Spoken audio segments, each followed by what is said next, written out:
that how their transport aircrafts as well as their military fighter jets are very much there. They're operating there, several drones in fact from there, and we have been told that in fact, the air assets in that particular Air Force stations were on target and have been hit successfulully. And also, Sialkot Air Force Air Base, in fact, which is in Punjab, it has got JF-17 Thunder aircraft, F-7PG, and several other air assets as well. It was hit, and in fact, we are not learning about the airstrip, but yes, the air assets was on target, and the target was successfully hit. In fact, we are learning about Murid Air Base, that is in Chakwal of Punjab. This is a smaller air base, but is technically important air base, and we have been told that primarily supports training and secondary operations.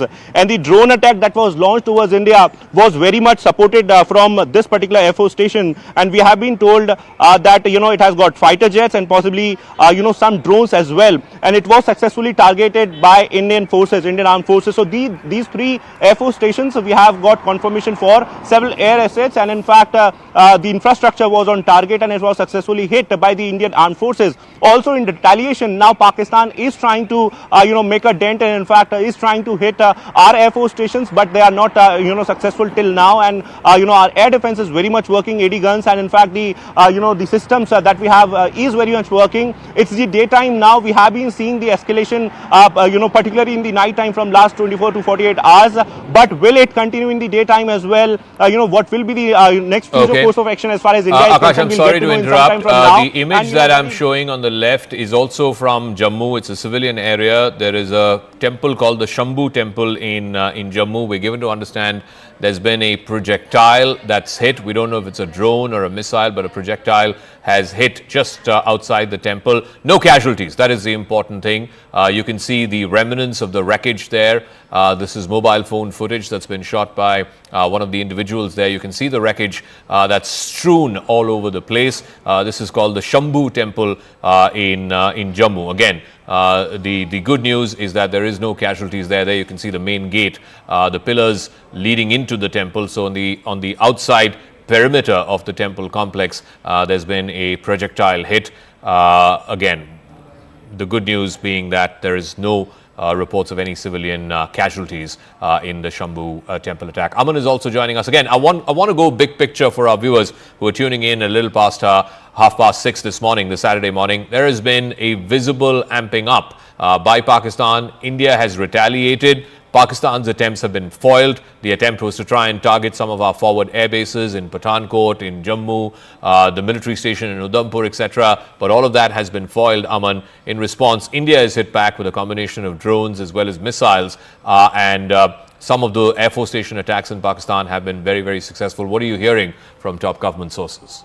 The big picture that we're hearing is that the government is very, very clear that April 22nd was the original escalation by Pakistan. India responded to that escalation through Operation Sindoor, and our attack was on the on the terror infrastructure in Pakistan, the terror headquarters in Pakistan of Jaish, of the LET, of the Hizbul, and this was because Pakistan did not act against them, and over 100 terrorists were killed in the Indian strike. For India, the offensive had ended there. India did not want to take it further beyond there. India very clearly said we did not target any civilian population, neither any Pakistani military infrastructure in Operation Sindoor. The escalation the Indian government feels is now coming from Pakistan, first through these drone attacks for the last 2 nights, which now seem to be, Zaka, more of recce missions. These drone attacks seem to be more to assess our strength of our air defense systems, our alertness, where are our air defense systems located, maybe also to try and exhaust maybe some of our air defense systems before the actual attack comes. Indian government is also now seemingly very clear that Pakistan decided to wait for the IMF bailout before launching its big strike, because it did not want its IMF bailout to be jeopardized in any manner. And this shows that soon after the IMF bailout, Pakistan cleared its airspace today morning and has launched an attack through ballistic missiles, not only at our forward Air Force bases in Pathankot and the Udhampur, it has also tried to attack our major cities. So this is a major escalation by Pakistan. That is what India is saying. India never targeted earlier Pakistan's military infrastructure, but because Pakistan has now, upped in a way the game, India is not shying back, and this attack on the airbase in Rawalpindi by India is to show how deep India can hit. And I think India is still trying to tell Pakistan to get the message to de-escalate. But if Pakistan does not de-escalate from here, Zaka, Indian government sources are telling me that we will also not stop now, and Pakistan will be taught a lesson. All right, so our reporters are spread across the length and breadth. Ishan is joining us from Srinagar. Akash is joining us from Jammu. In Delhi, we have Arunima and Siddhant joining us from South Block. There's going to be a briefing by the Foreign Secretary at 10 a.m. Last 3 days, the briefing has been done by the Foreign Secretary along with the two young women officers of the Indian Army and the Indian Air Force. Siddhant is also joining us from South Block. What are you hearing, Siddhant, in terms of what the MEA has to say? The briefings have been going on by the Foreign Secretary. Any word you're picking up on, our international players trying to intervene? I believe there was a statement put out by the G7. The Saudi Deputy Foreign Minister, who was here in Delhi a couple of days ago, he was in Islamabad yesterday. And this visible upping the ante by Pakistan has happened after the announcement of the IMF, the bailout announcement of $1 billion. What are you hearing from MEA?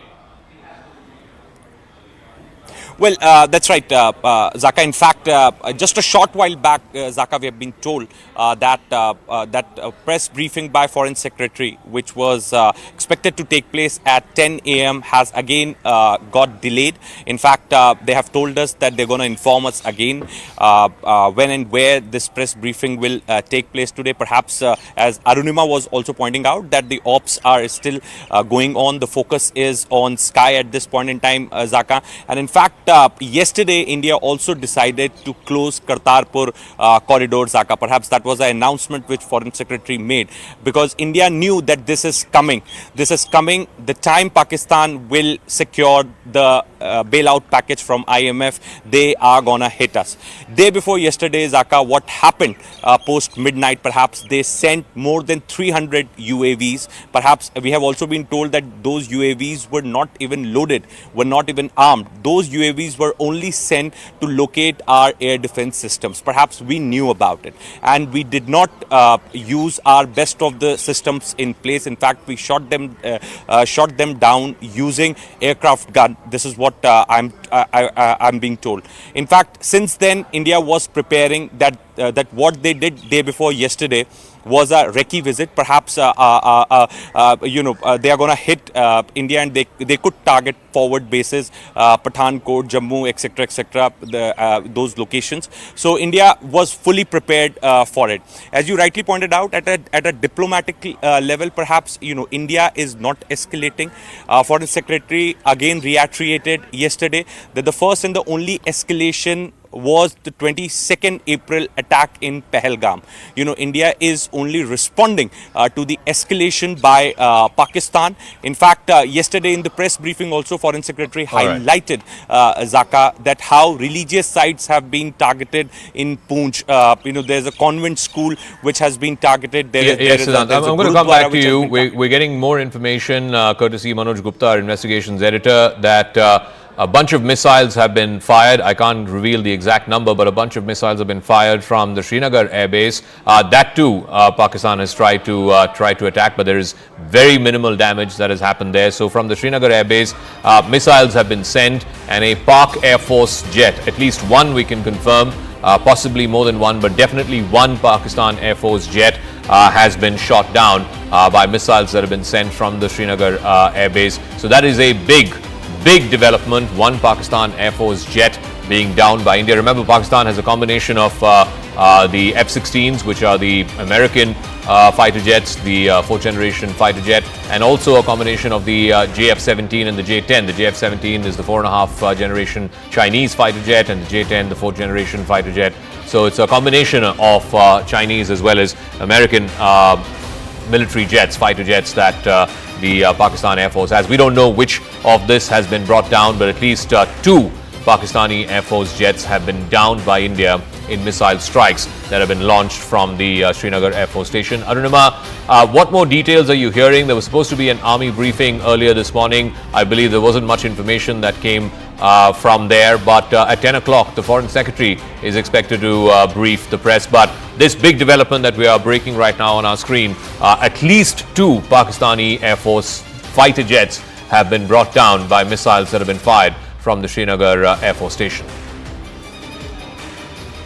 I think this was the air operation which led to the delay and subsequent postponement of the briefing. We got a message early in the morning around 5 a.m., quarter to 5, that by 5:30 there will be a briefing in the lawn, which you can see in my frame in South Block. But when we reached here, we were told that the air operations were still on and there were intense operations that were going on, and therefore it's not feasible to brief and put out the correct picture at this stage, because it was a developing situation, it was an ongoing situation. We were also told that while the entire focus is on the sky, it's the air operations which are giving a bloody nose to Pakistan. On ground, there is intermittent firing that is going on along the line of control, and now I'm hearing that in Rajouri there is intense artillery fire. Some civilian houses in Dhangri have also taken the hit. So Pakistan is trying to cater to its own domestic constituency by targeting civilians. First they have targeted civilians in Poonch, now similar exercise going on in Uri and in Rajouri as well. So while their air assets are being taken down after their misadventure, they're trying to respond on the ground by artillery firing, which is also being responded to very strongly by the Indian Defence Forces. All right, so there's going to be a briefing. We know that 2 Pakistani fighter jets have been shot down by India. What these jets are, I think we should hold back on that, at least the make of these jets, what these jets are. But definitely 2 fighter jets of the Pakistan Air Force have been brought down by missiles that have been fired by India. All right, we're going ahead and saying that these are Pakistani F-16s. I want to be very, very responsible, very measured and restrained in our reporting that India has shot down 2 Pakistan Air Force jets. Despite all of this fog of war and all of this confusion that happened a couple of nights ago, we can now report to you early Saturday morning there has been a dramatic escalation, clearly an attempt by Pakistan to climb up the escalation ladder. They have gone up a couple of notches, a couple of rungs in that escalation ladder. India has responded measure for measure. Pakistani Air Force jets, 2 F-16s, have been shot down by missiles that have been launched from the Srinagar Air Force Station. Akash, what are you hearing from your top defense sources? PAF aircraft down. I have no independent confirmation on that. Manoj Gupta is bringing us this input where, he has been reporting that how 2 F-16s, have been in fact brought down by the Indian Air Force. So we'll wait for the official confirmation as well. But this is big, Zaka. This is big.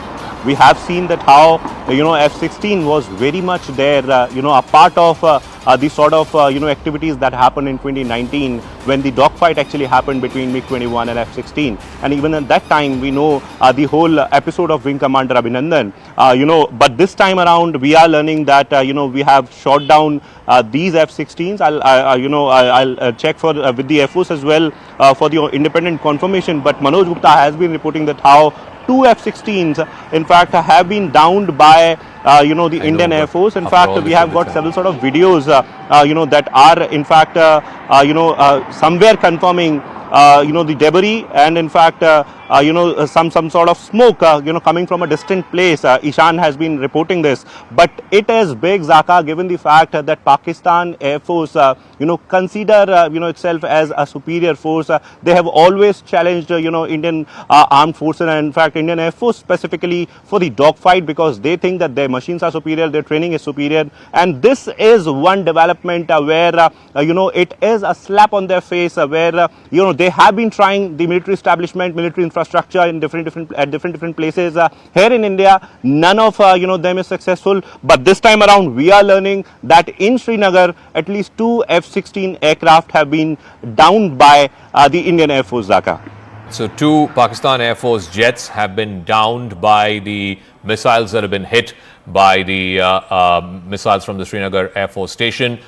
So bringing you up to speed, the big picture that Pakistan has escalated over the last 6 or 7 hours post-midnight after the announcement by the International Monetary Fund that they were releasing the tranche of $1 billion, part of the $7 billion package that Pakistan has managed to procure from the IMF, emergency bailout money. Right after that, and right after the Deputy Foreign Minister of Saudi Arabia left last night, there's been a dramatic escalation by Pakistan. Multiple attempts at forward air bases, at Air Force stations from Jammu to Pathankot, which is one of the biggest Air Force stations in northern India.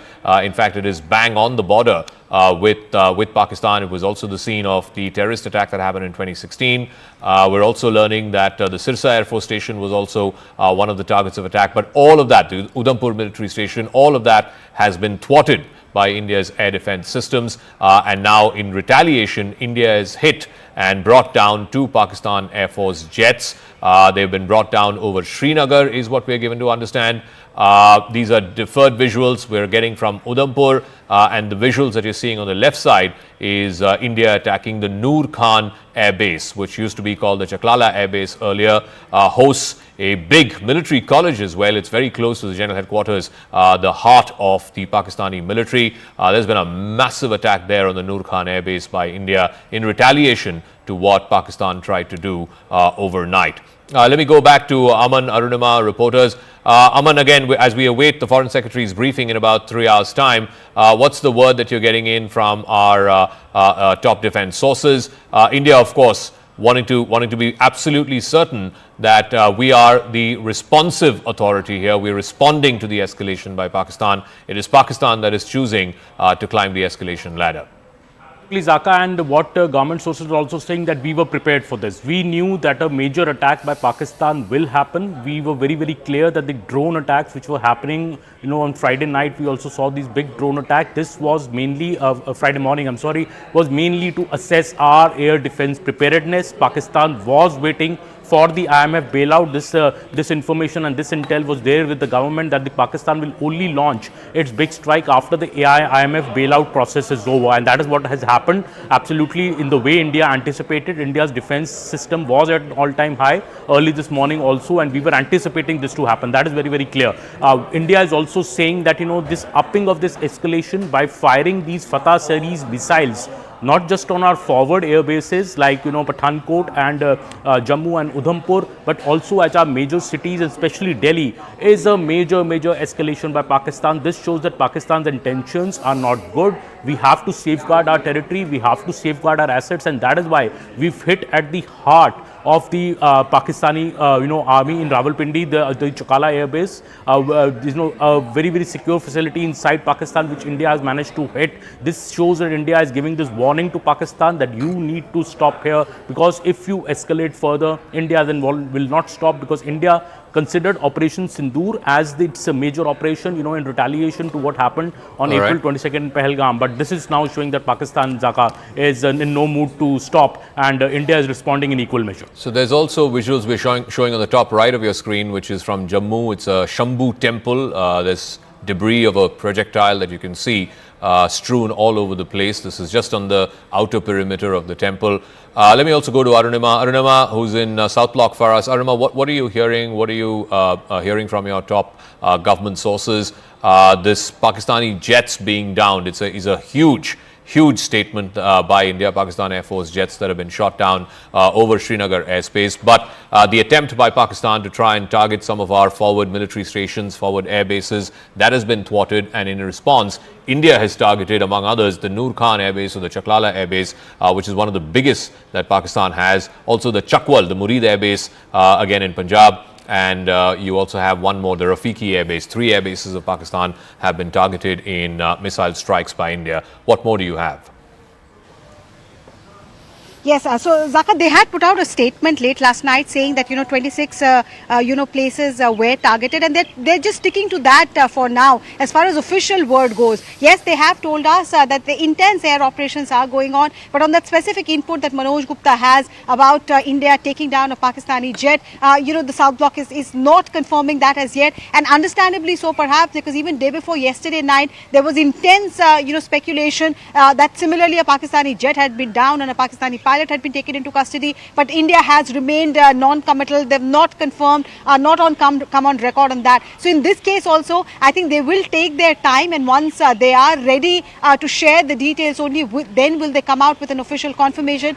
Because of course, if even though both sides officially are just calling this a conflict, the terminology of war is not being used officially. The fact is that if that is the situation, and if you have someone in your custody, then the Geneva Convention will apply, prisoner of war rules will apply. That perhaps is the reason why they're calibrating their next step. But Manoj Gupta is learning that the air operations has resulted in one more bloody nose for Pakistan. Their top of the line asset, their top of the line aircraft has been down. We're not taking the names and the details as yet, but there is worrying news coming in from the line of control as well. Intermittent firing is targeting civilian population there in Rajouri, in Poonch, in Uri. It has been on and off. Intermittent is what we've seen over the last 3 hours. But while India is giving them a bloody nose in the sky, they're trying to retaliate by taking out their frustration on civilians. All right, Arima, stay on with us. So if you're joining us at 7 o'clock, top of the hour this Saturday morning, it's been a hot night between India and Pakistan, both along the line of control as well as the international border. But the important one is the air attacks. There have been attempts by Pakistan to try and neutralize some of our forward air stations, forward military bases. Let's look at what Pakistan has attempted to do, and I'll get to what India has done, and successfully at that, in response to that. Udhampur is the headquarters of the Indian Army's Northern Command. The attempt there has been to try and neutralize the Air Force station. It's a smaller Air Force station there. Pathankot is one of the biggest. In fact, it is our forward air base. It's spread over 2,000 acres, multiple, squadrons of our fighter jets are stationed there. It was the scene of the 2016 terror attack. Again, that has been foiled by India. In Jammu too, the Air Force station there, the Pakistanis tried to try and neutralize. Why is this happening at the level of the Air Force stations? That is the first line of defense. When countries go into conflict, when states go into conflict, the first attempt is to try and neutralize the ability of the enemy to scramble his jets. That's what Pakistan attempted to do. Sirsa too, again part of the Western Command, is one of our big Air Force bases, stationed to squadrons of the fighter jets. This is what Pakistan was attempting to do. In response, what has India done? India too has targeted Pakistan's forward air bases. Let's get out that second map. What India has done in response to what Pakistan tried to do. And you look at this map, what stands out are the air stations that India has attempted to take out. And you can see those pictures as well from the Noor Khan Air Base in Rawalpindi. This is one of the biggest air bases that Pakistan has. It played a role in the 1965 and 1971 wars as well. This was earlier called the Chaklala Air Base. It is right in the heart of Rawalpindi. The general headquarters, Rawalpindi, is not too far from the air base. In fact, there is a famous Pakistan military college that's housed inside the Chaklala Air Base. It's now been renamed as the Noor Khan Air Base. You saw those pictures recorded by an individual, a civilian there, looking up at the big cloud of fire and smoke going up at the Noor Khan Air Base. Then further south, the Chakwal Air Base, it's called the Murid Air Base, again was active in the 65 and the 71 wars. The Chakwal Air Base too has been hit successfully by India. And then you have a smaller one in Sialkot. It's called the Rafiki Air Base. Again,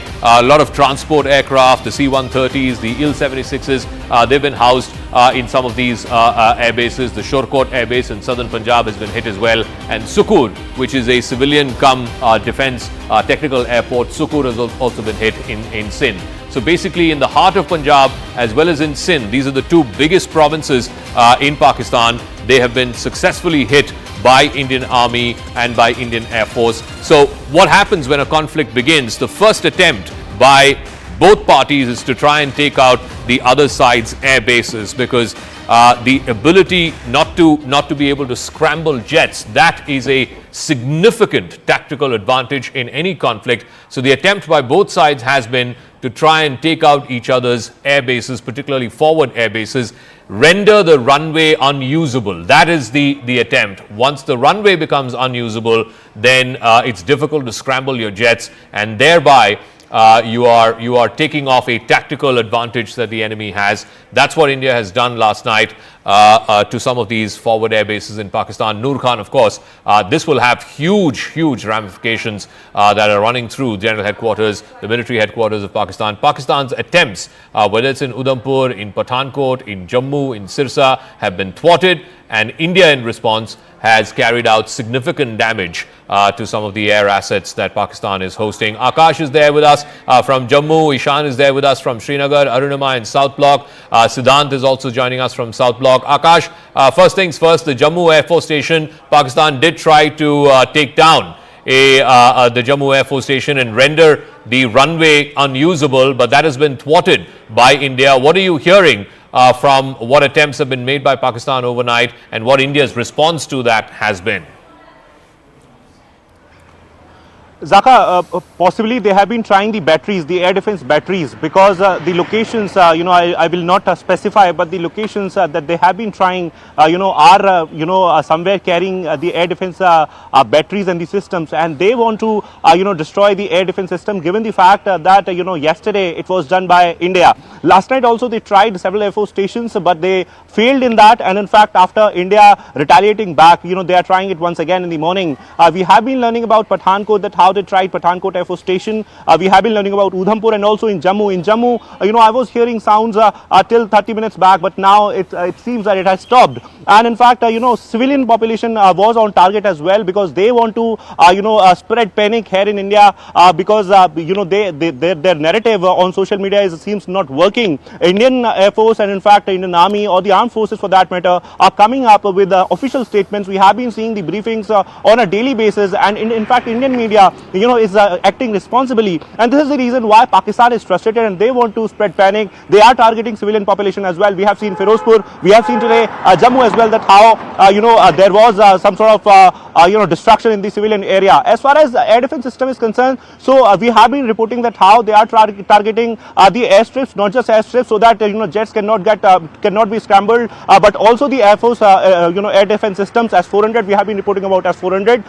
We have been reporting about Akash, Pechora, and everything else related to it. There is an open source information that is available. A maximum of it is not true, but yes, we won't reveal the exact details and the specific details, but they have been trying air defense systems. We have been learning about ceasefire violations at the LC in different areas in Rajouri and Poonch specifically, where firing was on till 10 minutes back, and we have been learning about Kashmir as well. Manoj Gupta is talking about their fighter jets in fact down by Indian Air Force. We will be looking for some more confirmation on that as well, but yes, it is big development where they have been failing in every of their attempt, but Indian Air Force, Indian Armed Forces have not only hit them in their house, but also have been destroying their jets and also the drones that they have been sending.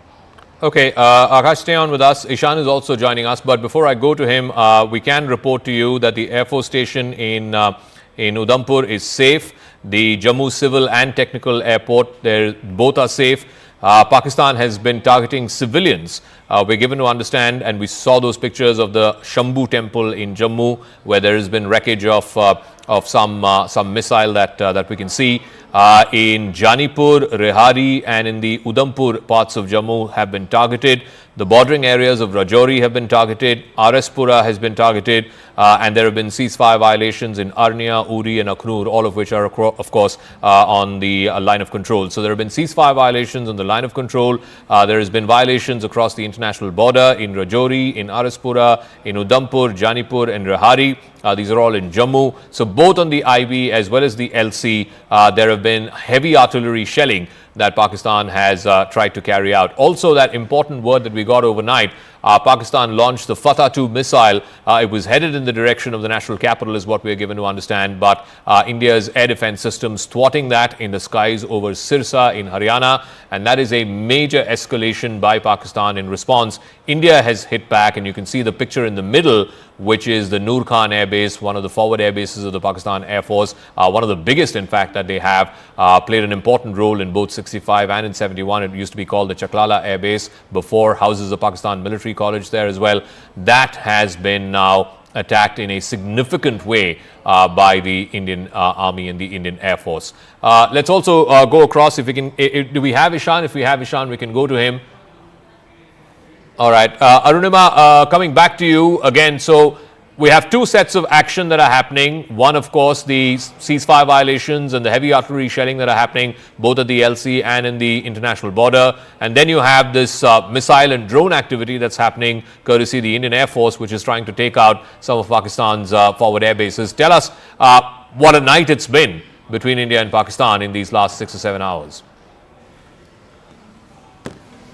Yes, so what we are hearing as far as ceasefire violation goes, that the firing in Jammu, in Rajouri, in that division has stopped. Over the last 15-20 minutes, about, almost leading up to half an hour, we have not heard the intense shelling that was going on. This was intermittent firing in any case, and the South Bloc was confirming that this has been going on off and on. The last half an hour or so, it seems to have gone down. However, the bad news for Pakistan is that one of their top-line aircraft has been taken down. That's what Manoj Gupta is reporting, and looks like that for now, as the sun has come out nice and bright, for now Pakistan's misadventure has been halted. But come evening, will they make an attempt again? Over the last 3 days, consistently they have tried to breach our airspace and been thwarted by our air defense system.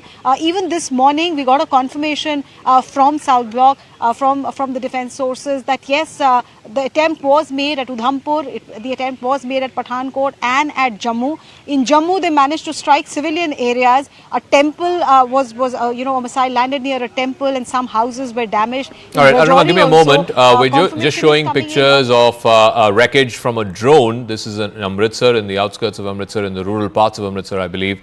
You can see the wreckage of the drone there. Do we have audio on that clip? If we do, I think we should try and play up that audio. Clearly, you can see some of the wreckage, some of the damage from last night. All of that wreckage parts being sort of strewn around the place. These are from the rural fields of Amritsar. I believe some cops are taking this footage. Civilians there in the vicinity as well. These are on the fields. The fields, of course, have been plowed for the sowing season. There you can see the remnants of the wreckage there of what looks like a drone. We don't know if this was an exploratory mission, a probing mission, or whether there was any kind of explosive that was attached with this drone. From this wreckage, it's difficult to identify what make it is or which country's drones these are. But India did call out yesterday in the press briefing Turkish drones that were made by Turkey and used by Pakistan to send on that exploratory mission that happened on the first night, the night of 7th and 8th of 8th and 9th of May, where you can see some of the cops there standing on the fields. This is what happened overnight in Amritsar. You can see those pictures of the remnants, the wreckage of a Pakistani drone there in the fields just in rural Amritsar. Let me also get in a word from Siddhant if he's there. Siddhant, so Foreign Secretary is going to brief in about 3 hours' time. Likely he will have the two women officers as well, Colonel Qureshi of the Indian Army and Wing Commander Singh of the Indian Air Force. What is the assessment that India is having right now in these last 6 hours or so? Because there's been a visible escalation and climbing of the escalation ladder by Pakistan overnight. Well, that's right, Zaka. In fact, we've been told that the press briefing of Foreign Secretary has got delayed. In fact, now this press briefing will take place later in the day when the armed forces will have full assessment of the situation. Zaka, talking about the developments which have taken place in last 24 to 48 hours, perhaps there were 300 to 400 drones which were sent to India. They were dropped into India from Leh to Sir Creek, and in fact these drones were largely unarmed. These drones were sent day before yesterday to locate our air defense systems, but we understood that why this is being done, and we had fired and brought all of them down, all of the drones down through our air through our air guns, and perhaps at that moment only India understood that Pakistan is planning something big. Then what they did, Zaka, Zaka. They did series of press conferences, perhaps camouflaging their yesterday's to camouflage their yesterday's operation, because they also didn't want the entire IMF bailout to get jeopardized, and perhaps they did series of press conferences, raking up Samjhauta Express blast, raking up issues like 26/11, that how India did not send witnesses to Pakistan, for the trial purposes, etc., etc. So those things were said in the press conference. But India knew that they are gonna, they are planning something. Okay, big. just give me one second, Siddhant. These are shots from Lahore. It seems like a posh area. You can see the wreckage of some destruction, some material that's been used. You can see a big sort of smoke and fire going up. We don't know if this is a missile or a drone. It doesn't look like a drone. It looks much more bigger in that sense. It looks more like a projectile of some form of missile that's been used. This is in Lahore. It looks like on the outskirts of a major road. Whether this is in a deeply populated part of the city or whether it's on the outskirts, we don't know again. But this is from Lahore, and you can see fire and smoke on the sidelines of a major road. Whether this is a highway or an arterial road, you can see civilians there trying to capture the images. It seems like fields that are just off the road. The fields seem to be on fire, and you can see the remnants of a projectile as well. It doesn't look like a drone. It looks much bigger in size. It looks like some kind of missile remnant that has fallen there in Lahore. So these are the images that we're getting in from Lahore of what India has done. It's one of the places that India had targeted in Lahore last night in response to what Pakistan has been doing, trying to take down some of the Air Force stations and the military stations as well.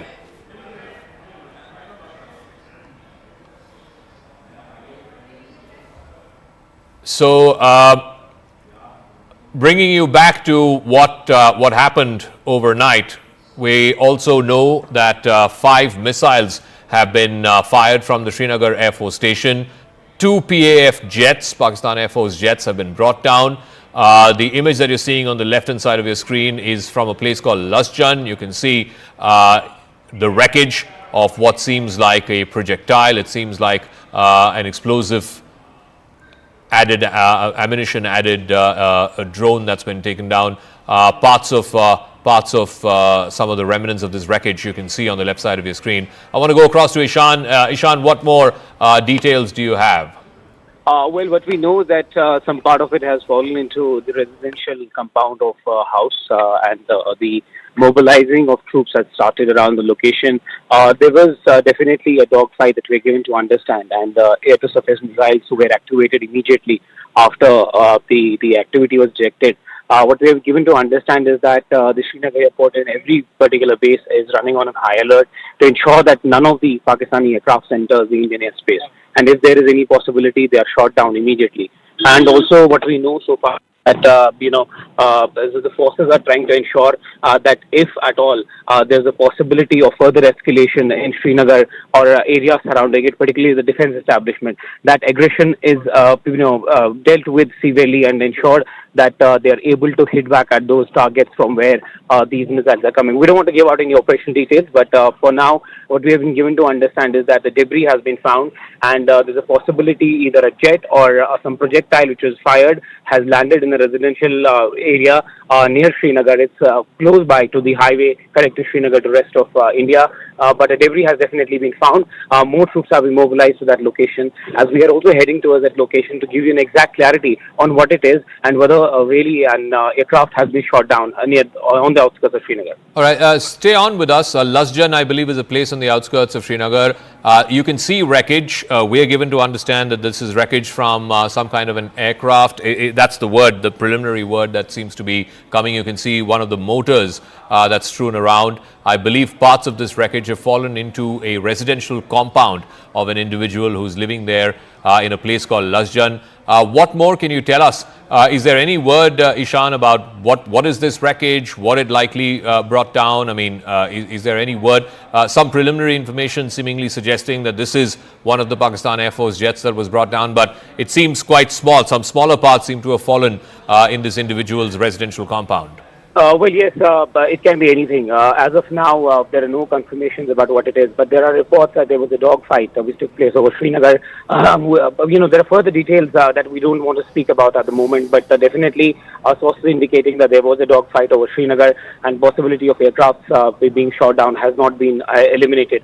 What will give further confirmation is that once they'll be able to find the wreckage, they'll be able to spot it, they'll be able to see it, and then only can we have confirmation that any fighter jets being brought down. But there's a possibility that the sort of action that we have been witness to, or what we have heard from the top officials, it seems like the India's surface air missiles possibly had been able to hit any projectile of aircraft or incoming the thing that came from Pakistan has been hit down. And what we have been given to understand is that the systems have been activated around Srinagar to ensure the safety of residents as well, because there's a densely populated area where this projectile has fallen, and now the assessment is being made what it really is, and further details are awaited. The senior officials from the Air Force and other forces are now trying to reach out to this location to ensure that they are able to take this projectile in their custody, and if there is a jet which is lying around, that possibility cannot be eliminated as far as the sources are telling us. All right, we're also getting word from Akash, if he's there, as we look at the wreckage of this, likely from a downed fighter is what we are told, a Pakistani Air Force fighter jet. This is in the Lajjan area in the outskirts of Srinagar, as Ishan is trying to make his way there. Akash, I believe your sources are saying that there was a dogfight as well? Yes, Zaka. In fact, I have been learning that there was a dogfight, possibly after which, we have downed these Pakistani jets. Now, we are not sure if, because of the dogfight, it came down, or because of the air defense systems, it came out. But yes, wreckage is there, and in fact, we have been seeing the parts. You rightly pointed out, it seems like some motor or some other part of the aircraft. We are still not sure as to which aircraft it was. Reports are suggesting that it can be one F-16, but we'll wait for the official confirmation for that. But yes, sources, in the armed forces are somewhere confirming that a dogfight indeed happened between the Pakistani and Indian jets, and it was an intense fight. Operations are still on. I won't reveal much of it, but yes, activities have been happening. They have been trying missiles since morning, but till now, we haven't seen any sort of major damage as far as military infrastructure is concerned. Yes, Air Force is very much involved in the operations. Air Defense is very much there in the operations. Whether or not a dogfight is still happening, or it has happened, in the past 1 hour, 2 hours, we are not sure about it. But yes, dogfight happened at one point in time, and possibly after which, we have brought down these two Pakistani jets, in the Kashmir and in fact in the nearby areas. We'll get more details, Zaka. All right, Ishan is also headed out to this Lajjan area. How far is it out from downtown Srinagar? And do we know any further information about where this has landed, Ishan, and whose house this is? These are, so I want to be very clear, and we should be very clear with our viewers. This image is from Lahore. This is the likely remnants of a projectile or a missile that India has hit Lahore with. You can see some of the fields just off the main road up in fire. You can see some civilians trying to take pictures of what is happening. So this is Lahore. I want to be very, very clear. We should tab that with where the location is of these pictures. And the other image that we were showing, the daytime image, this is overnight. The daytime image that we were showing is from an area called Lajjan, which is on the outskirts of Srinagar, where you can see some of the wreckage of what is believed to be a Pakistan Air Force jet. Can we go back to Ishan to try and find out, do we have any information on where this has fallen? I believe it's the house of some individual, who this person is, and what he has managed to find in his residential compound. How far out is this place from downtown Srinagar, for example?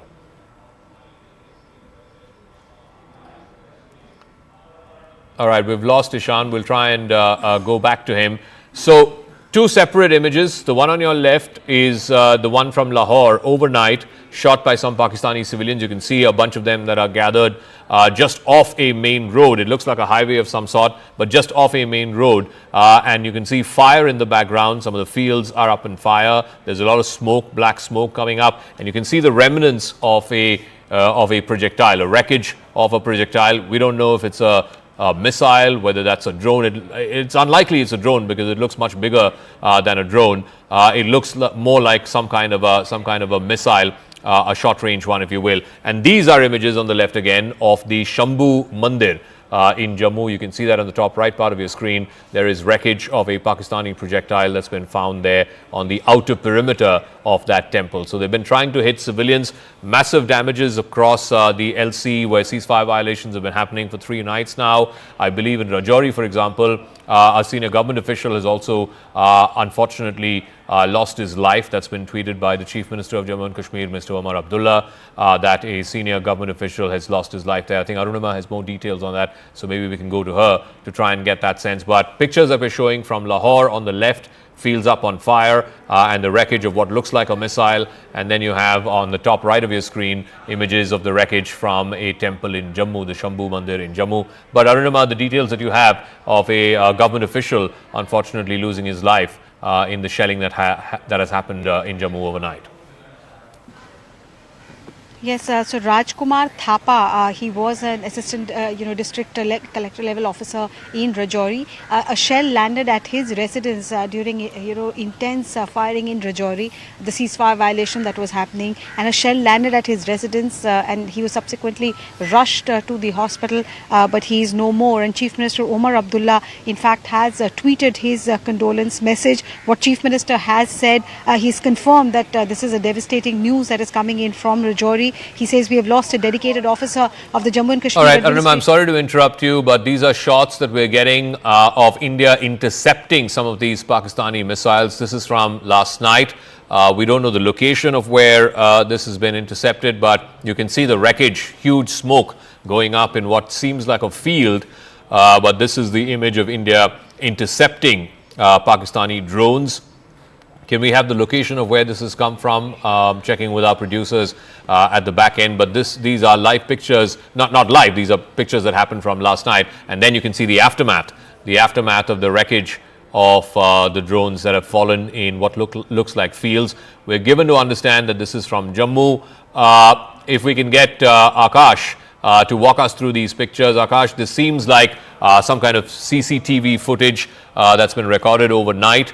You can see 2 separate visuals. One is the drones going up. You can see those flares in the sky. There you go. The flares up in the sky. And then the second image that you can see, the second visual that you can see is of the wreckage, this massive fire going up in what looks like a field. Akash, what more can you share with us about specifically these pictures? So, Zata, while we know that drones have been sent by the Pakistani forces towards India, we know that many of these drones are being operated from the forward post of Pakistan, the military post of Pakistan. This is one video where Indian Army has basically destroyed one such post where, which was in fact earlier a terrorist launch pad. Infiltration was happening in that particular area, and there were inputs in fact that, it is happening from that particular post. It is working as a launch pad. And now we were learning that, drones are being operated from that particular place. This post has been destroyed by Indian Army. It is near Jammu, and it has been destroyed by Indian Army. These are the visuals where we are seeing, in fact, the visuals, fire coming out, and in fact, after the hit, in fact, the smoke and every other aspect of that particular hit. These are the visuals. The Indian Army has basically destroyed this Pakistani post, which was, carrying out this sort of infiltration, and in fact, the attempts were happening for last so many days, in fact, and in fact, this particular post was facilitating the drone movement, and in fact, drones were launched from this particular post. There were inputs, and after that Indian Army basically has hit this particular post. Stay on with us as we show these pictures, as well as multiple pictures that we're getting from Lahore, as well as from Jammu and Srinagar. In Srinagar, on the outskirts, in a place called Lajjan, we're given to understand that there are remnants of a Pakistan Air Force jet that have landed in the residential compound of one individual. We were showing you those pictures a moment ago, but these are images, CCTV images likely, of India intercepting these Pakistani drones. There you go. That's the first set of images. You can see the intercept happening in mid-sky. And then the next set of images are the remnants of the wreckage up on fire and smoke in what looks like fields. This is from the Jammu region, is what we've given to understand. Siddhant, in terms of diplomatic maneuvers, have you heard anything, any interventions, anything from the Americans, the Europeans? The Saudis, of course, were here both in Delhi as well as in Islamabad. But it seems like, the level of intervention seems to be far less, certainly from what President Trump and Vice President Vance have said, that it seems like India and Pakistan's problem and it is up to India and Pakistan to sort it out.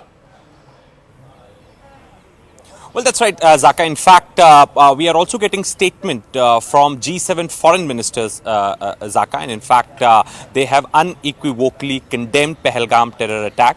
And in fact, that statement could be seen more inclined towards India.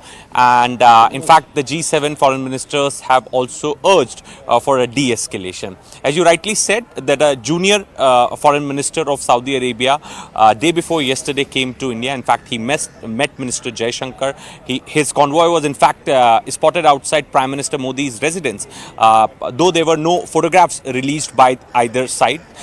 Yesterday he was in Islamabad. Perhaps there was a meeting with Shehbaz Sharif and Army Chief Asim Munir, and in fact those photos were made public by the Pakistani side. In fact, now we also got release from the Kingdom of Saudi Arabia, in fact confirming that that the junior minister was the envoy of Saudi Arabia. Perhaps it was an effort which was given by Saudi Arabia to de-escalate tensions between India and Pakistan. Now, Zaka, as you rightly said, as far as United States is concerned, perhaps, they have condemned the attacks. In fact, they extended full support to India at all levels in United States. All offices have perhaps condemned the attack.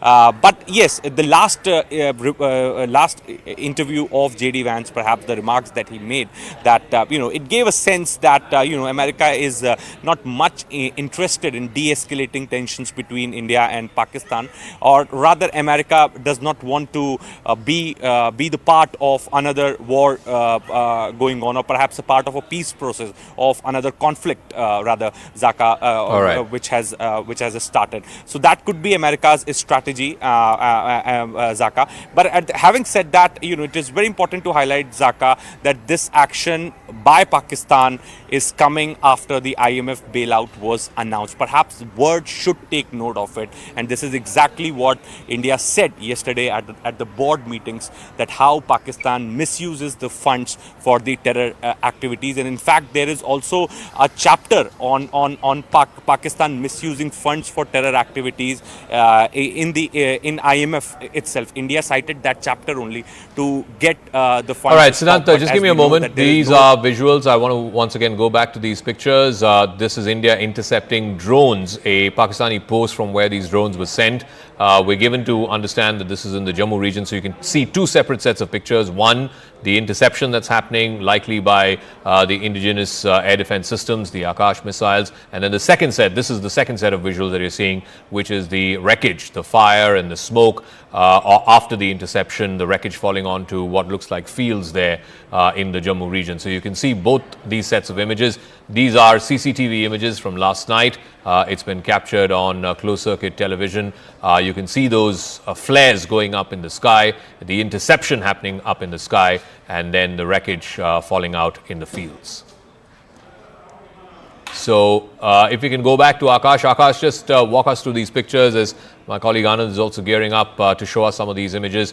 We have separate images from Lahore.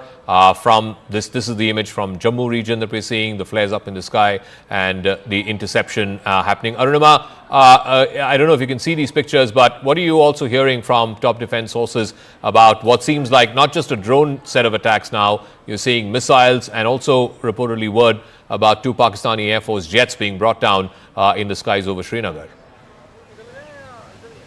Yes, in fact, just on the outskirts of Srinagar, there is an area called Pantha Chowk.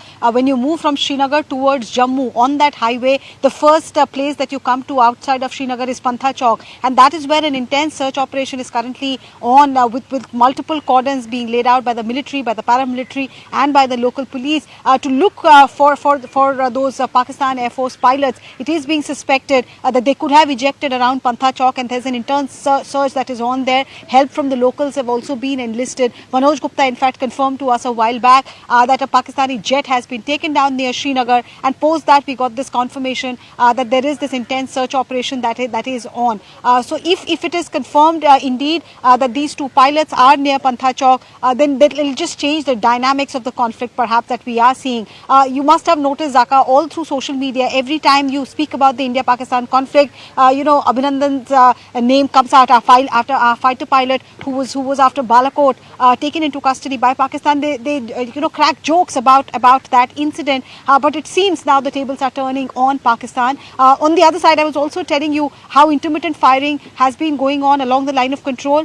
So the bad news from there is that one assistant district divisional commissioner level officer, Mr. Thapa, is now deceased. He's no more. A shell landed at his residence. So Pakistan is continuing to target civilian areas in Rajouri, Poonch, Jammu. A temple was targeted. A temple's wall was damaged. There were some houses near that temple that was damaged as well.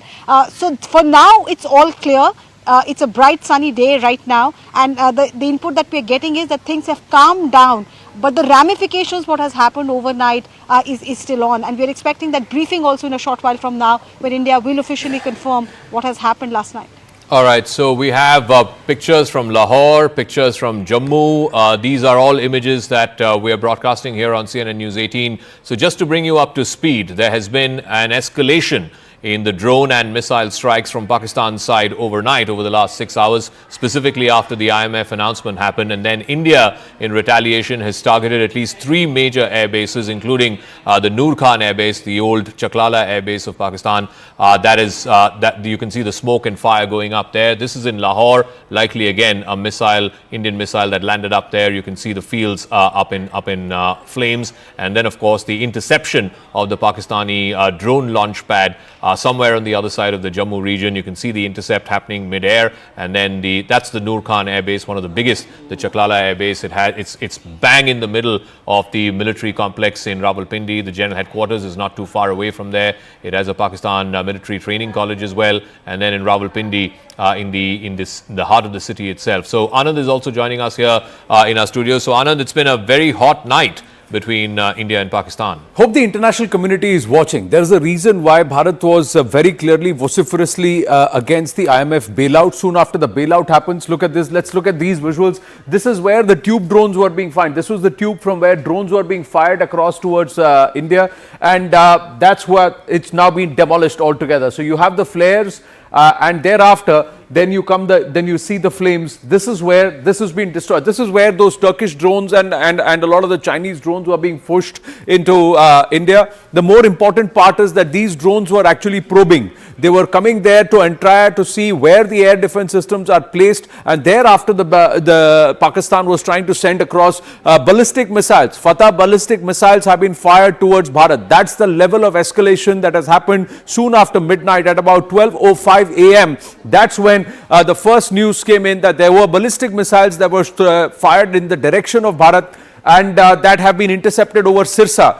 So that's the level of escalation that the Pakistanis have now resorted to. General Asim Munir will now have to account for this because Bharat is going to respond in very, very strong measures. So let's try and see those pictures. These are visuals of the entire drone tube that's now been demolished. So one important aspect. Let's try and look at some of the other pictures that are coming through. So this is the dump, and let's move to the next set of pictures. Now these are pictures which are coming in where there has been damage. This is over in Pakistan, and there is extensive amount of damage that is visible. Yeah. And clearly there are ammunition, missiles, loitering munitions that have landed in this city. No, these are Jammu. These are pictures of Jammu. I was just looking at the card numbers, the registration numbers. So this is what Pakistan's done. It's targeting Jammu city. There are military installations, but some of these have also landed near temples. They have also landed near some of the temples, very famous temples in Jammu, where some of the munitions, some of the missiles, projectiles that have been fired by Pakistan have landed. There is damage in civilian areas. These are the two jets. There is a serious dogfight that's been registered. There are dogfights that have been registered, and Asim Munir is actually called Chachu Whiskey there in Pakistan. So his team has suffered losses. 2 of his jets are down. What is the make of these jets? We don't know. But 2 of the jets are down in a dogfight. Indian Air Force has really knocked down 2 jets. It's a big setback and big embarrassment. Further embarrassment heaped on Asim Munir and the Pak military. These are the remnants. They have landed very close to Srinagar city, and that's why there is a possibility that the 2 pilots have ejected and they have landed on Indian soil. Now it's a matter of time that they are apprehended, and we'll get you more. Now this is more of the drones. These are parts of drone, remnants of the drone in Amritsar. Clearly the make of the drones this time, and this entire wreckage that we are seeing in Amritsar, this time around the drones are bigger. They seem to have been equipped with explosives and munition, and with the attempt to target positions in Amritsar. Now one of the treacherous things that Pakistan was trying to do was to try and attack the Golden Temple in Amritsar and blame it on India, and activating their entire Khalistani cronies to try and push this whole thing on social media, but it's been called out by India. And look at this. This is in Amritsar. These are Pak drones, Pak sent drones. So clearly huge amount of escalation. But Bharat is also responding, and the response is in far greater measure. There have been severe reversals for the Pakistanis. Critical air bases have been hit, and this is in Lahore. The Lahore people are now seeing parts of the Indian Jawabi Karwai, if I may say, and this is the damage. Now it looks like a field, but it's clearly that it's just one of the projectiles that's landed there. But in Lahore, along with the ADS system near the Walton Airport, there are some critical facilities that have now been impacted because of Indian Air Force or the Indian Forces response. Let's look at Rawalpindi. The Rawalpindi Air Base, again, this is confirmation that 3 of the Pak air bases were not able to operate their machines from these air bases after the response. This is post midnight. Once Pakistan went up a ladder on the escalation, this is the response that India has given, and saying, you try to target our bases, you try to target our capital, or you try to target our cities, we will hit you so hard that you will not be able to fly your machines. So these air bases have actually been rendered ineffective overnight. Rawalpindi is one. There is also the Noor Khan Air Base, where there is a huge amount of damage. Now look at the damage that is seen at the Noor Khan Air Base, and there is this proof. And the fact is that there is evidence we are given to understand with our armed forces and with our intelligence that these air bases were rendered ineffective all night. They could not operate their machines from these air bases. So Rawalpindi, the Noor Khan Air Base, and of course this is the old Narowal Air Base. So Narowal Air Base also rendered ineffective because they were not able to operate their machines, and these are confirmed hits at 3 big air bases of Pakistan. So if Pakistan goes up the escalation ladder, if Chachu Whiskey decides to go up the escalation ladder, Bharat was ready. And the important part, Zaka, as I hand it back to you, is that Bharat was expecting this. Late last evening, we put it out that we know that these were probing. The drones that were sent, largely ineffective, without any ammunition on them, were probes, because they wanted to see how effective our air defense systems are and where our air defense mechanisms have been placed. And soon after the IMF bailout gets a thumbs up, look what Pakistan has done. The world should watch and see that Bharat said we don't want, and we are actually offered them 1, 2, 3 off ramps. But Asim Munir has said no, and the Pak military has said no, we come there, and they've called it Bunyane Mahsoos, and then launching ballistic missiles towards, and one of them intended reportedly towards the national capital, Zaga. This is serious escalation, and perhaps now India was expecting it. They were prepared to see to what level Pakistan takes it. Clearly, they don't want an off ramp, and they don't want to get an escalating ladder, because they seem to be desperate to get some win or the other, and that's not happening. That's being denied. So what we are seeing, in case you're joining us a little past 7:30 in the morning, in case you're joining us this Saturday morning, it's been a night full of action. It's been, as they say, a hot night between India and Pakistan. Pakistan has decided to climb the escalation ladder. The drone swarms that we saw over the last couple of nights, that's now been notched up a rung in the escalation ladder, and that is now they are hitting India, or trying to hit India, through missiles, short-range missiles, both air-to-surface and surface-to-surface missiles, one of which was a ballistic missile, a Fatah 2 series, a 400-kilometer range missile that they tried to launch towards the direction of the national capital. It got intercepted in the skies over Haryana. We're not giving specific locations because we don't want to spread panic, but in the general airspace above Haryana, that was intercepted. India has responded. It has taken out at least 3 major forward air bases of Pakistan. The Noor Khan Air Base, which is the biggest in the country, the Chakwal Air Base, the Murid Air Base as it's known. Both of these air bases have both fighter jet squadrons as well as transport aircraft. So transport aircraft are also important in terms of being able to move logistics. Also the Rafiki Air Base, which is further south in southern Punjab, and there's a civil plus technical airport in a place called Sukur in Sindh. So that is India's response to what Pakistan tried to do. Separately, we're also getting information about massive ceasefire violations both along the line of control and the international border. There has been some damage to civilian installations as well.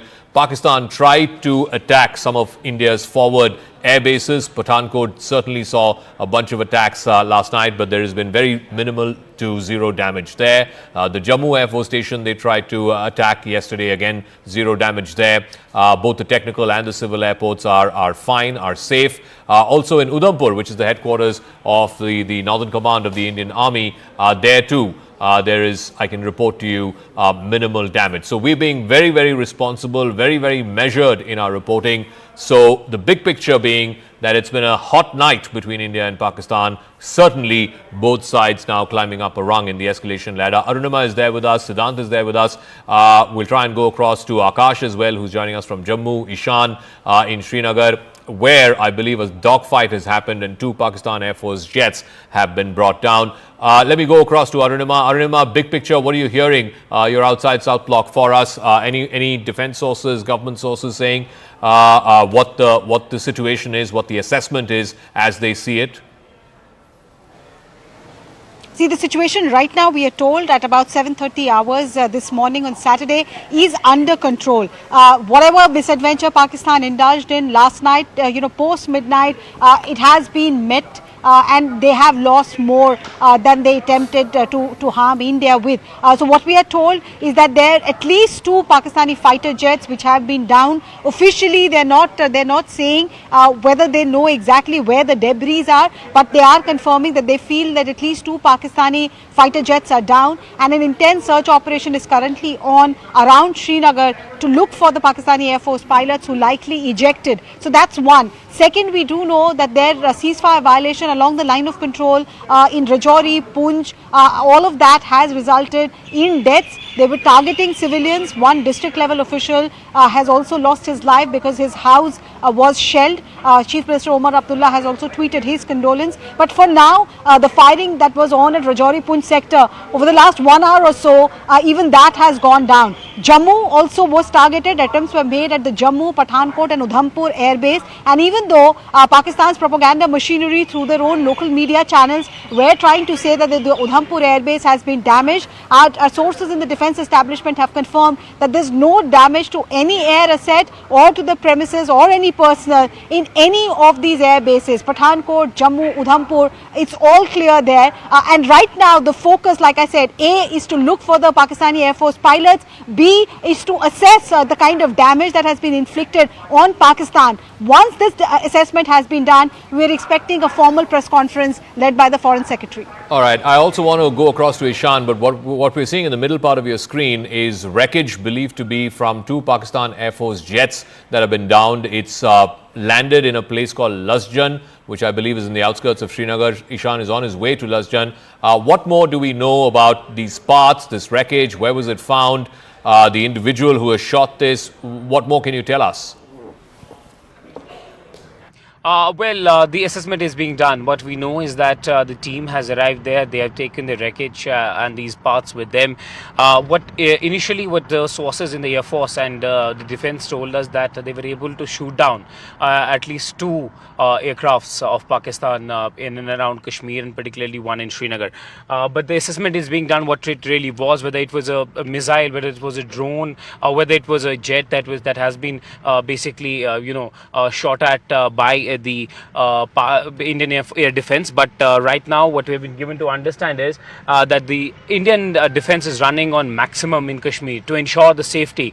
They have shot down, things. What we don't have a clarity yet on that what kind of projectile it is, what it was, and where actually it other places where it has landed. But what we know is that there is a high level of operational preparedness. The forces are checking everything that is coming in their radar to ensure that they are brought down immediately. There is an attempt to actually inflict damage at two important locations. One is the Avantipura air station, and one is Avantipura air base, and one is the Srinagar air station. Both of the targets are being done by the Pakistan drones, and Pakistani aircrafts and rockets are being shot at there. And also what we know is that this landed in a residential house of one person, but there is no damage, immediate damage that we know about that has been caused. Our sources have been telling us that people have been asked to stay a little vigilant, but not panic at all. There's no need to panic, as air defense of India is running high in Kashmir at the moment, and the line of control is also hot. Remember, the LOC areas are also right now hot. What we have been given to understand is that the firing is still going on the line of control. There is a possibility, if it is a pilot-based aircraft that was hovering around Srinagar, that the pilots can also be possibly anywhere. But yes, one has to wait for the IAF team to actually give us a confirmation to really what it was and what it really is. But they believed initially that they have brought down a fighter jet around Srinagar and in the Lajjan area. All right, Anand is also there with us. We don't know the wreckage. This is from the Lajjan area in Srinagar. It's likely from a Pakistani Air Force jet that's been brought down, but we'll wait for that confirmation. These are images of the tube drones that were being launched from the other side of the border in Pakistan. That has now been brought down by the intercepts of the Indian Army and the Indian Air Force. Anand, walk us through those pictures, please. Well, let's have a look at this. This is a Pak military post where there is, if you see, they were launching the tube drones, and that they had the drone tubes, and this was a Pak post, and that's where this is that we are seeing on the picture. This is right across the Jammu region, across the international border. That's where they had these this post from where drones were being launched. That's been totally decimated. So this is a big uptick, because every time Pakistan, what they were trying to resort to do was sending these drones, and these drones were nothing but cannon fodder. They wanted to do that because they wanted to see how much of a backup. Now these are pictures. These are the latest. These are the latest objects that have been found in Jaisalmer. This is a huge projectile. Now, have a look at this. This is nothing short of a ballistic missile, but it's a huge projectile if you look at it, and it's mangled. We don't know if there is live ammunition in it, but this has been brought down. It's landed in a residential area in Jaisalmer. And quite a long one, at about 10 to 15 feet in length, at least, this projectile, if not more. And it seems that the head has come off and it's just landed. This seems to be the head of the projectile, and quite a big one. It's landed there. Whether it has live ammunition or not, we do not know. There have been some sounds of explosions in some other places, but this one has landed here, and you can see the way it's landed. There are a few craters just around the fact. It seems to have landed with a thud and then rolled over across to this bush, if you see these pictures. So this is in Jaisalmer. The cops, the local police have been alerted, and they've asked the local residents there to not go close or to touch this, but to leave it as it is. But we can see the villagers and all of them who have seen this. They've taken the images, and clearly the local authorities have been alerted with this. So this is the latest. So clearly a lot of efforts that have been made by the Pakistanis to ratchet up and to try and damage certain installations across the entire western border has come a begging for them. It's not yielded results. Have we lost people? Yes, we have. There's report of a civilian death, 2 civilian deaths that have happened in Jammu Kashmir region. These are latest pictures. These are also latest pictures from Jaisalmer. This is also another spot that's come in. Is this live ammunition? This is also looks like part of a projectile. This also looks like part of a missile. Now this somewhere confirms the fact that the reports that we had, that Pakistan has actually launched ballistic missiles soon after the IMF thumbs up for the $1.3 billion bailout that's come for them. But look at this, and that's why Jammu Kashmir Chief Minister Omar Abdullah is asking the international community. He's just taken to X for that. But look at this, ballistic missiles have been launched, so this is clear escalation. Yes, Zaka. All right, Ishan is joining us live from Lajjan, where we believe wreckage of two Pakistani Air Force aircraft have gone down. Ishan, show us where you are and what you're seeing around you. Well, this is the residential area. This is the impact spot. You will see that one of that whatever projectile it was landed here. Look at the impact spot. This is possibly a part of it which is in my hand right now, and that has been taken away by the police as soon as before we reached here. This is the impact spot where it landed. You'll see around here the sort of the sort of scene that is this here. This is where it had landed, and this is it has uprooted the entire thing here. And you will also notice here that one more projectile actually fell at this place, and then it was taken away by the police. And what we've been told is that there's an active investigation going on, what it really was, what it really is. Now the Indian Air Force will ascertain that what really it was brought down here. But initial information with the Air Force was that they have been able to bring down at least one jet around Srinagar and then on the outskirts as well. What is but this look place? At the spot where the impact spot is. Is it the backyard of a house? What is this place? Well, this is the backyard of a house. I'll give you an idea how close-knitted this locality is. You will see there are houses all around this place, everywhere. And luckily that it did not fall any of these houses. It fell in their back garden where nobody was present at that time. And you will see that there's a very less space present between these houses. And if it all had fallen on any of these houses, it would have created a lot of damage to them. But this is the impact spot. You will exactly see the sort of locality that exists, that there's nobody present at that time here. We've spoken to the residents here. They said that there was a loud sound that they heard, and after that they came out and seeing that there was some projectile, two of them present here, and then it was whisked away by the police. But the impact has been like a good big impact around this place, and lucky enough for these people that did not fall in any of these houses, any of these residential houses which are closely knitted and closely located with each other. But we have given to understand is that now the Air Force and and the teams of Indian Army will look at this particular object and see what it really was and the sort of damage it could have inflicted on the residential area. But definitely we had seen that there was a high air activity. We've been given to understand that there was a possibly a dogfight that took place in the skies of Srinagar. But right now it's difficult to tell what really fell here because it's part of the investigation by the agencies. All right, Anand, I believe you have pictures of what has gone down in Jaisalmer. Yes. It looks like parts of a missile.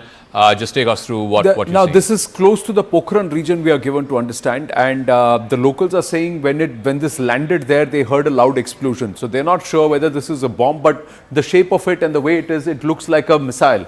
Now, whether is it what make it is, what type it is, whether it is a portion of a ballistic missile, we have to wait and watch. But clearly, this is a far bigger projectile than what we saw landing in Jaisalmer yesterday and day before. So that were about 5-6 feet. Those were the kind of projectiles that we had seen. This is more than 10 to 12 feet long, and if you see the whole length and breadth of this and this entire image, it very clearly shows. Look at the locals, and you can compare and contrast the size of this projectile based on the locals who are standing there, and that itself gives you that this is at least 10 to 12 feet long, if not more. And this is not even the whole projectile, this is not even the whole missile, and this is another portion that's found. Now this could be a live mortar shell or munition, so the locals have been advised that you take pictures and you stay away, don't touch it, keep minimum distance. Some of this may be live, some of this may be diffused, we do not know, but these have landed. So clearly the escalation ladder, Pakistan has really gone up the escalation ladder. With what intent? Can they sustain it? Is it desperation? But what also stands out is our air defense systems. Yes, there will be some reversals, there will be some aspects, but a 10% hit or a 5% blow on the chin or somewhere is nothing compared to the 100% might that was pushed by the Pakistani. So largely, if you were to say 98% of the efforts pushed by the Pakistani military has been neutralized or has been diffused. But it is also sad that we have lost at least 2 civilians in Jammu Kashmir, leader, one lady, and also one person who was part of the administrative services in Jammu and Kashmir in Srinagar. who's also sadly lost his life. But the other part, Zaka, as I hand it back to you, is that Pakistanis have not just targeted military installations, they seem to be targeting certain religious installations also, because one of the missiles sent by the Pakistanis or projectiles has landed near a temple in Jammu. The other thing is they were flying around over Amritsar. With what intent? We have to see. Thankfully, majority of these have been neutralized.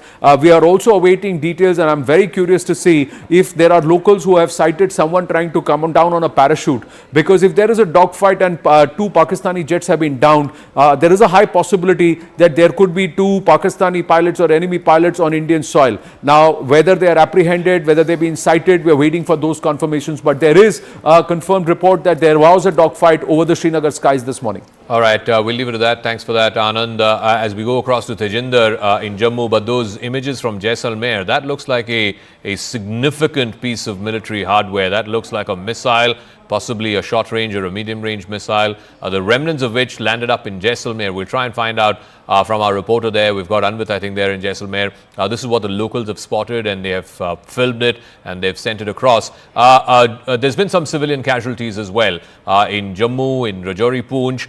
Tejinder has more on this. Tejinder, I believe a DC level officer has also lost his life. I think his house was attacked yesterday. There's been 3 civilian casualties in Jammu is what we are told. Just tell us what else are you hearing and seeing this morning in Jammu? Zaka, unfortunately, there has been 5 civilian casualties across Jammu since the Pakistani army launched this ceasefire violation targeting the civilian population. 3 people, including an additional DC Rajkumar Thapa, have been killed in Rajouri. There has been a fatality. A woman has been killed in Mender area of Poonch, and another civilian has been killed in the Araspura area of Jammu, as Pakistan army continues to target the civilian population. As Anand was rightly pointing out, that a missile launched from the Pakistan side exploded outside one of the famous temples in Jammu called the Aab Shambhu temple, but luckily there was no casualty in that blast. Another 2 missiles that were fired from the Pakistan side, one landed at a residential house in Janipur and the other one in Rehadi. So clearly now the Jammu city, which never came under attack after the 1971 war, has been targeted by the Pakistan side. They are using drones, they are using missiles, heavy artillery guns to target the civilian population. And Zaka, as we speak, the line of control in Jammu as well as in Kashmir is really hot. Pakistan army is once again targeting the civilian population living along the line of control in Uri, in Tangdhar, Keran, Machil sector in Kashmir, and in Jammu region, Poonch, Rajouri, Kathua. These are the areas which are being targeted by the Pakistan side. But yes, the Indian army is giving a befitting response to Pakistan. We are told that several positions of the Pakistan army from where they are launching their tube projectiles, from where they are targeting the civilian population, have been completely decimated by the targeted fire of the Indian armed forces. Yes, so the 3 sets of images that you're seeing, one from Amritsar in the fields there, that's the wreckage of a drone clearly. Remember yesterday India called out Turkey and said there were Turkish-made drones that were being sent from Pakistan to India. The middle part of your screen is debris from a Pakistan Air Force jet. We don't know the make, could be an F-16, but we don't know the make. It's in a place called Lajjan. You heard from Ishan a moment ago. He's landed in that residential colony in Lajjan. Thankfully, it fell on the backyard of an individual. And then on the right side of your screen, it seems like a massive projectile of some sort. This is from Jaisalmer.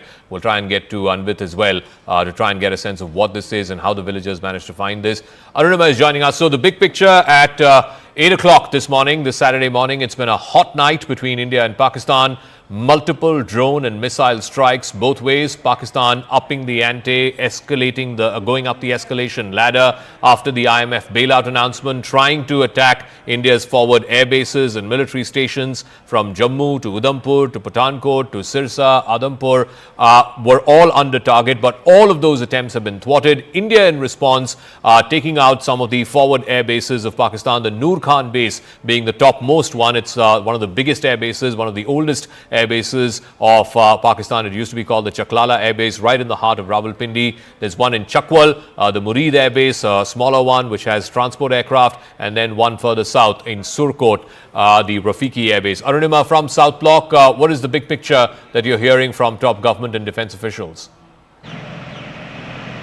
So while assessment is currently going on, the current action that we are seeing is that assessment of what really has, what is the kind of damage that has been extended to Pakistan. We've all been reporting that it is suspected that 2 Pakistani Air Force pilots have ejected near Srinagar. So there is an intense search operation that has been launched to locate them. And now we are just looking at the Pakistani media. They're reporting that Shahbaz Sharif has called for a meeting of the National Command Authority. So all of the developments that are happening in Pakistan also is being closely monitored. Our own Foreign Secretary is expected to brief with details about what really has happened overnight. The only official word we had last night, the statement from the Indian Army, was that at 26 locations drone attacks were carried out, and after the statement came out, there were surface missiles also, and also Pakistani aircrafts which were launched. We have been reporting how they've got a bloody nose. They tried to cause damage at Pathankot, Jammu, Udhampur, and their media is continuing to maintain that there was some damage done to the Udhampur air base, but something which has been rejected by defence officials.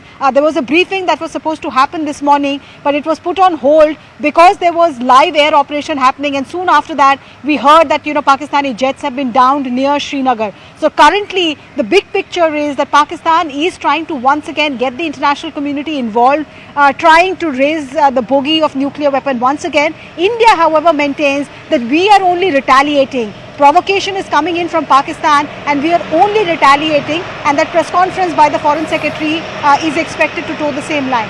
All right, Anand's also there here in the studios with me. So some of these pictures that we're getting, Anand, these are parts allegedly of a downed Pakistan Air Force jet that's been found in Lajjan. We saw that massive projectile from Jaisalmer as well, and then of course the intercepts, the CCTV footage of the intercepts of a Pakistani post where they were using to launch drones. What are you hearing and seeing? Well, there are multiple reports coming through. There is confirmation that there are 2 jets that have been downed. There are also pieces that have landed at different portions across the western border. So be it Jammu and Kashmir, be it in Haryana, be it in Punjab. Now these are pictures in Gurdaspur. So again, there is a huge collection of people who have come there, and there is something that's landed in the fields. Now it could be live ammunition.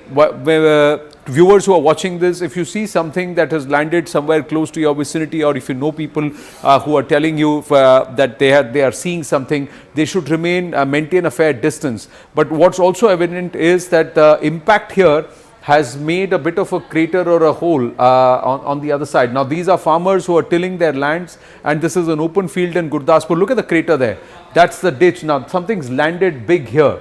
For the impact for it to be on a field, and it's landed huge here. So something's landed here and they're trying to show what it is. It looks like portions of a projectile that has landed here, and it's quite a big crater. Now you look at this. This is quite a big crater, and there are a lot of people around. It looks like these pictures are coming at a time when local authorities have already arrived there, because this is a huge collection of people. But look at the size of the crater.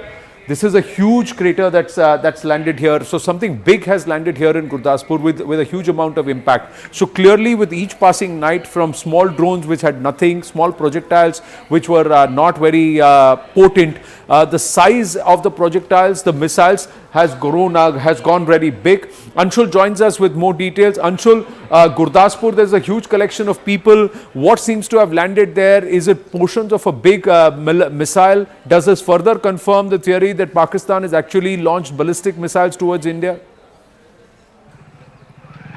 Well, definitely, this seems like a big missile, something that has not been that has not been regularly seen over the last 3 days regarding the kind of projectiles that have been launched from the side of Pakistan. At this point in time, the locals have collected over there. The officials and the members of the army, official members of the army, are reaching on the spot.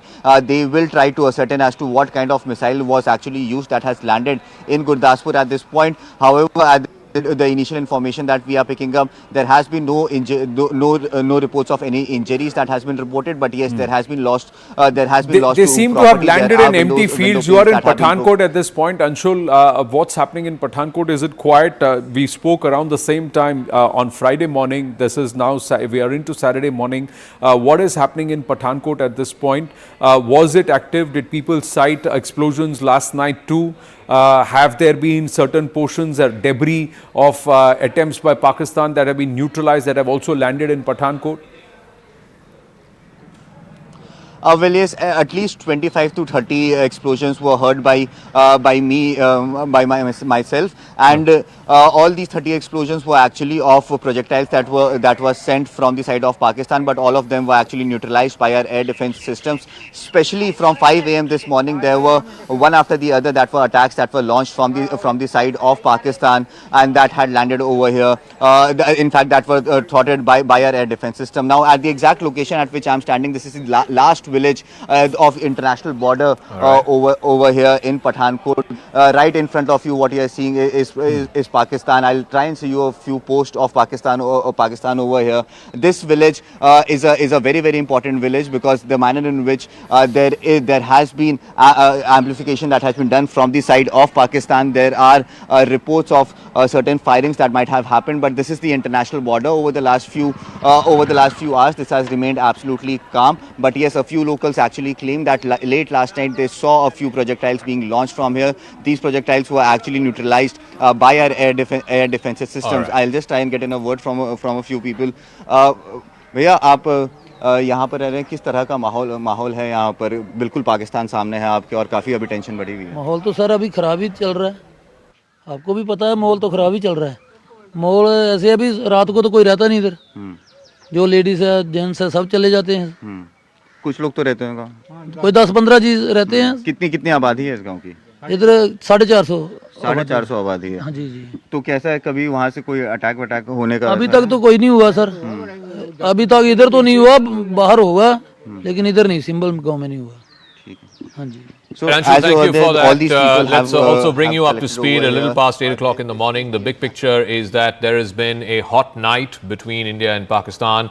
Pakistan clearly climbing up the escalation ladder. What you're seeing are visuals from different parts along the northern and western sectors. Jaisalmer, a massive projectile of some sorts. It looks like a missile of some form. And then in Lajjan in Srinagar, you're seeing visuals of what is likely remnants of a downed Pakistan jet, a Pakistan Air Force jet. So let's bring you up to speed with the headlines that we're seeing. First, in Lajjan in Srinagar, in the outskirts of the city, parts of a Pakistani jet have been found. The pictures of the wreckage have been accessed. You can see this was inside the residential compound of an individual. Headline number 2, India managing to intercept Pakistani drones. We can show that CCTV footage as well. This is on a Pakistani launch pad that they were using on the other side of the international border in Jammu. Top defense sources saying that India has destroyed this Pakistani post that was trying to launch drones and of course the launch pads that have been used. The second image that you see is that of the destroyed drone. You can see the intercepts happening in the night sky, and then the second image, smoke and fire in the fields there. Headline number 3, part of a drone has been found in the fields of Amritsar. Amritsar bang on the border, just 60 kilometers between Amritsar and Lahore. So parts of a drone have been found in the rural parts of Amritsar in agricultural fields. You can see that as well. Headline number 4, a projectile from Pakistan has been found in Lajjan. This is, like I said, believed to be parts of a fighter jet of the Pakistan Air Force that was brought down in a dogfight over the skies of Srinagar. A bomb-like object has been found in Jaisalmer. This is in a place called Jamla village close to Pokhran. The Indian Army has neutralized the Pakistani projectile. It seems like parts of a missile. There's also that image of a much larger, almost 10 feet large projectile that's been captured there in Jaisalmer as well. So these are the various images that we have. We have Arunima Siddhant joining us. Siddhant, what's the international community saying? Has there been any response, any form of, wanting to calm down tempers, de-escalate the situation? It seems like both India and Pakistan are now locked in this escalatory phase, climbing the escalation ladder. Someone's got to come in and try and mediate and try and get both parties to back off, or are they saying, as Vance and Trump seem to be suggesting, that look, it's their problem, let them figure it out? Well, yes, that's right, Zaka. In fact, international community is urging both sides to de-escalate. In fact, we have a fresh statement from G7 foreign ministers. Perhaps, first they condemned Pahalgam terror attack, then they urged both sides to de-escalate for the sake of regional peace and stability. In fact, Saudi Arabia is one country which is giving efforts for de-escalation. In fact, this offer had come from various countries for mediation and for giving for offering their good office for the mediation purpose between the two between India and Pakistan. But at this point in time, Zaka, you need a country which has leverage with both India and Pakistan, and Saudi Arabia seems to be the one. So this is the reason that in fact the special envoy of Saudi Arabia was in the national capital day before yesterday. In fact, he met Foreign Minister Jaisalmer. He in fact met Prime Minister Modi, though there was no photographs released of him meeting Prime Minister Modi. Then yesterday he was in Islamabad, and in fact Islamabad released those photographs of him meeting Shehbaz Sharif and Asim Munir. Perhaps we really know very little about what was conversation all about. In fact, when he was here also in the national capital, there was nothing which we got in terms of information from Ministry of External Affairs or any other government wing regarding the conversation. Perhaps was he carrying somebody's message? What is the position of Saudi government? Whether that was conveyed to the Indian government, etc., etc. So we know very little. And today Saudi Arabia has come up with a statement, Zaka, confirming that this envoy was sent on a surprise visit to both India and Pakistan, perhaps to give efforts to de-escalate tension. But it doesn't look like an unscheduled visit is the visit steer that we are getting. He's gone to both Islamabad as well as to New Delhi. First New Delhi and then Islamabad. Before I go to Anand, Aman is also joining us. Aman, what's the big picture? What are top government sources telling you? Because clearly things have escalated. This is the third night, the night between the 9th and 10th of May. It's the third night after Operation Sindoor. Clearly, we're now looking at an active conflict between India and Pakistan. Well, absolutely, Zaka. As you correctly say, India, Pakistan both are on escalatory ladder, and India is totally and squarely blaming Pakistan for what is happening. India is very clear, Zaka, that our attack, our retaliation was over with Operation Sindoor on May the 7th. It is since Pakistan which is upping the escalation, first by sending drones across the border, attacking 36 targets from Leh to Sir Creek the previous night. And what has happened today early morning is a complete escalation, firing of ballistic missiles at India. This is something that India is saying will be responded in big measure. India has already responded today morning, and India is seeing a plot here, Zaka. India feels that Pakistan waited for the IMF bailout. Till then, the drones which came were all recce missions, intelligence gathering missions, trying to test our air defenses, maybe trying to exhaust our air defenses. But Pakistan has been caught by shock and surprise today morning when it launched its full attack soon after getting the IMF bailout.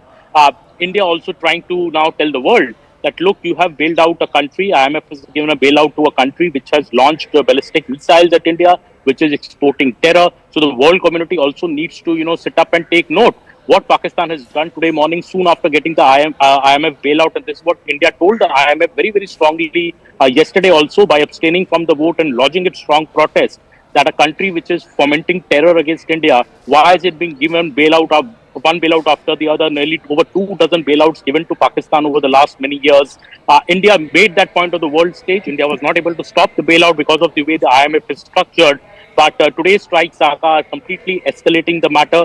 India is now saying the onus is on Pakistan to stop, to de-escalate. But if Pakistan does not stop, India is going to go to any lengths to protect its territory, to protect its military assets, to protect its civilian population. And that is why you've seen this morning, Zaka. All right, thanks, Aman. Anand's here in our studios. That projectile that you showed from Jaisalmer, and I believe Anvit will also be joining us.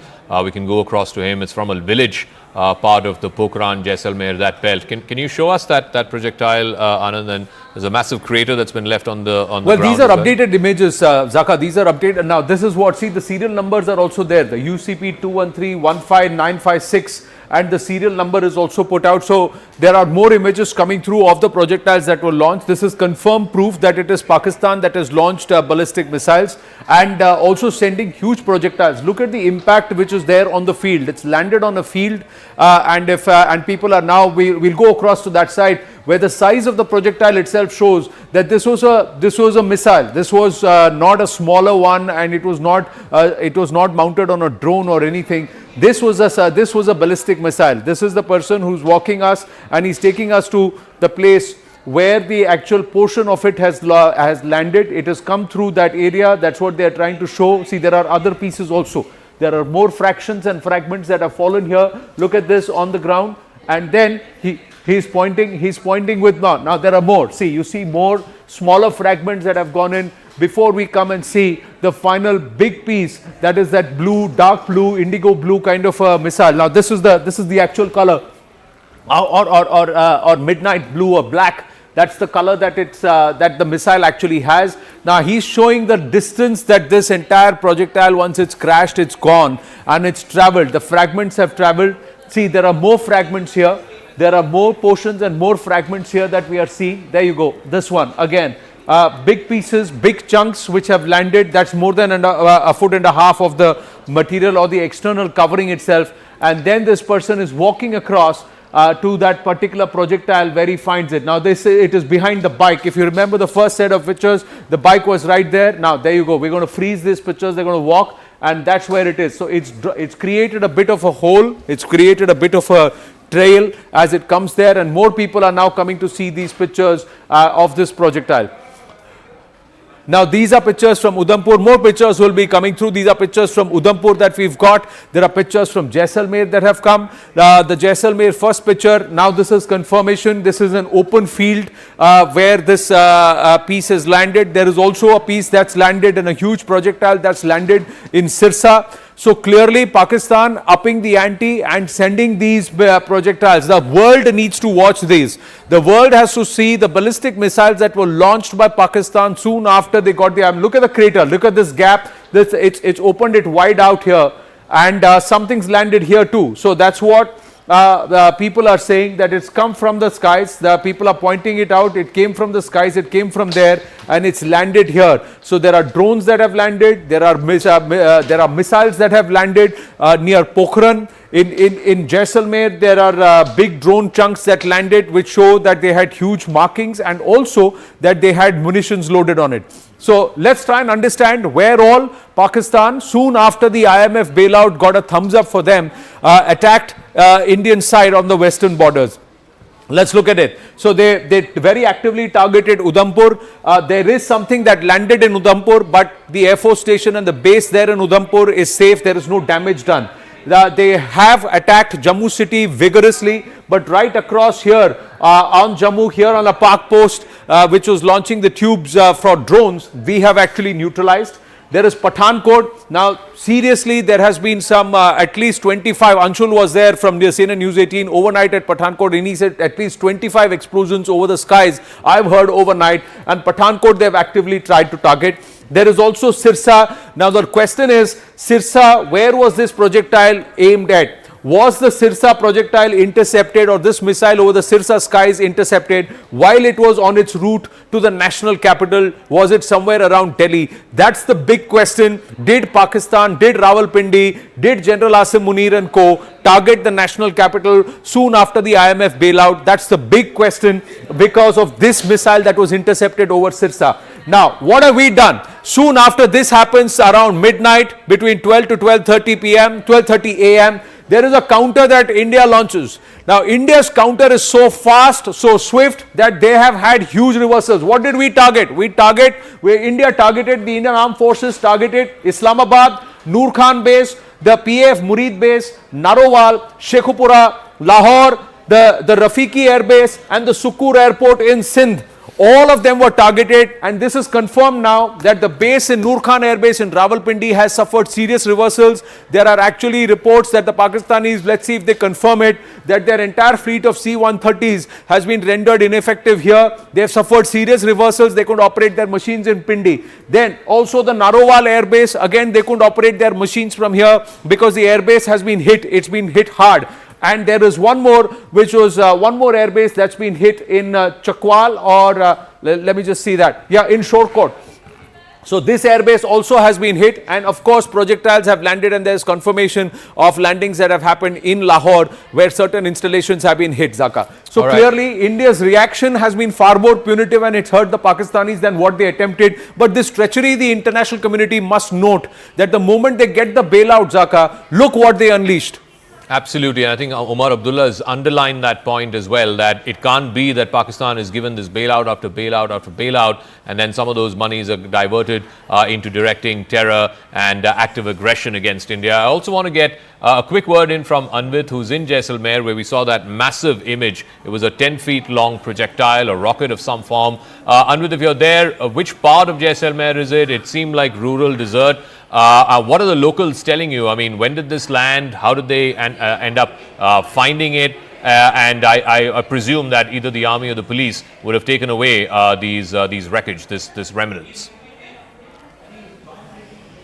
Yes, Zaka, the piece that has fallen has fallen in Pokhran. We were attempting to go towards the border, international border, ahead of Jaisalmer.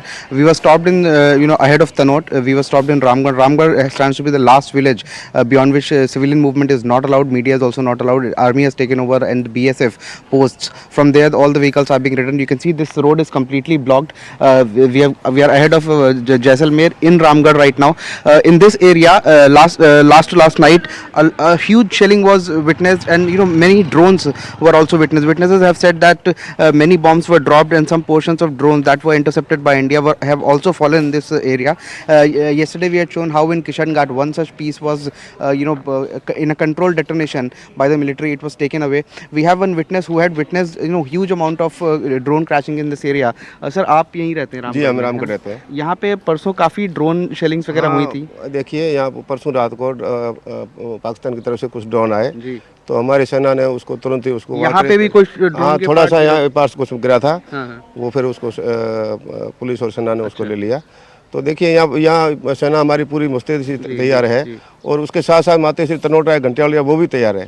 जब 1971 में लड़ाई हुआ था तो माते श्री तनोटा ऐसे कोई भी बम फटा नहीं, कोई नुकसान नहीं हुआ, अभी भी वैसा ही है, कोई भय वगैरह डर की कोई ऐसा नहीं है। So basically in this area a lot of bombs and portions of drones that have fallen, that were intercepted, have fallen, and the army had been collecting all of those in with the local police. Yesterday also forensic teams were there in Kishangarh as well as in Ramgarh area, and further from here in Tanot as well. All the pieces have been gathered, they've been sent for examination to find out what is the origin, and also to find out what could have been the implication if they had exploded. We'll leave it at that. I want to go to this piece of breaking news that MEA briefing has now been confirmed at 10:30 a.m. That is what we are given to understand. This is on Operation Sindoor. Remember, for the last 3 days, it's the Foreign Secretary who's been briefing the contingent of the media. So it will likely be a joint briefing of the MEA as well as officials from the Ministry of Defence. Last 2 days it was the young women officers from the Indian Air Force and the Indian Army, Wing Commander Singh and Colonel Qureshi. Both of them are also expected to be flanking the Foreign Secretary. But it has been a serious escalation overnight between the 9th and 10th, the night between the 9th and 10th of May. Pakistan, immediately after the announcement of the IMF bailout, has upped the ante in an attempt to try and take out some of the forward air bases of the Indian Air Force. They've targeted the Udhampur Air Force Station. They've targeted Udhampur, of course, is the headquarters of the Indian Army's Northern Army Command. Also tried to hit the Jammu Air Force Station, Pathankot, which is our biggest forward air base. It has some of the squadrons of our 4.5 generation fighter jets. Also over the Sirsa Air Force Station. So multiple Air Force stations the Pakistanis tried to take out overnight. And this is the first sort of rung in the escalation ladder where two states or two armies, two air forces that are trying to take out each other's air force stations, because if the enemy cannot scramble his jets, then that is a serious tactical advantage that you have at the starting of any conflict. Siddhant is now joining us with further details. So the MEA briefing at 10:30 a.m., is it just going to be the Foreign Secretary, or is it going to follow the same pattern that we saw the last couple of days, Siddhant, the two young Army and Air Force officers also flanking the Foreign Secretary? Well, so far, Zaka, we have a very limited details, but perhaps it could be the same format. What we have been seeing in last three press briefings of Operation Sindoor. In fact, we just got the confirmation from the government that at 10:30 there's going to be the press briefing, the joint press briefing of Ministry of External Affairs and Ministry of Defence. Perhaps there was a briefing which was scheduled early in the morning at around 5:45 a.m. Zaka. That briefing got postponed because the operations were going on. The focus was in the skies, and it was decided to postpone it to 10 a.m. And now we are getting to know that finally, Ministry of External Affairs has announced that there's going to be the joint press conference between Foreign Ministry and Defence Ministry at around 10:30. But this would be the first time that when Indian government will put its record straight as far as the developments which have taken place in last 12 hours. Zaka, both sides are climbing the escalatory ladder. Perhaps Indian side has taken down the Pak air bases. In fact, Pakistan has attempted to target key Indian military installations. In fact, Fateh missiles have also been used by Pakistan. The attempt to target Sirsa was thwarted by the Indian forces. So, okay, so we're going to come to you as and when that briefing begins. I want to bring you up to speed. If you're joining us at 8:30 this Saturday morning, these are the 5 or 6 big headlines that you need to know. It's been a hot night between India and Pakistan. Multiple locations targeted by Pakistan here in India, and India giving it back in kind. Headline number 1, in Srinagar, in the outskirts, in a place called Lajjan, parts of a Pakistani Air Force jet, wreckage of a Pakistani Air Force jet have been found. These are the pictures of that in the Lajjan area. It's landed, thankfully, in the backyard of a residential complex, and therefore no one has been hurt or injured in the process. Headline number 2, India manages to intercept Pakistani drones. This is from the other side of the Jammu border, on the other side of the international border in Jammu, a place called Narwal. We're given to understand. You can see 2 sets of pictures. One, the intercepts happening on the background of the night sky. These are CCTV images. The intercepts happening in the middle of the sky. And the second set of images are the wreckage. There you go. The smoke and fire out in the fields of Jammu. You can see that happening. That's headline number 2. Headline number 3, we're given to understand a part of a drone. This is wreckage that's been found in the fields of Amritsar. Amritsar over the last couple of nights has been hot. There's been a lot of activity, drone activity. This again seems to be the wreckage of a drone. Yesterday, India did the unprecedented step of calling out Turkey and saying Turkish-made drones were being used by Pakistan on probing missions, on exploratory missions to try and test India's air defenses.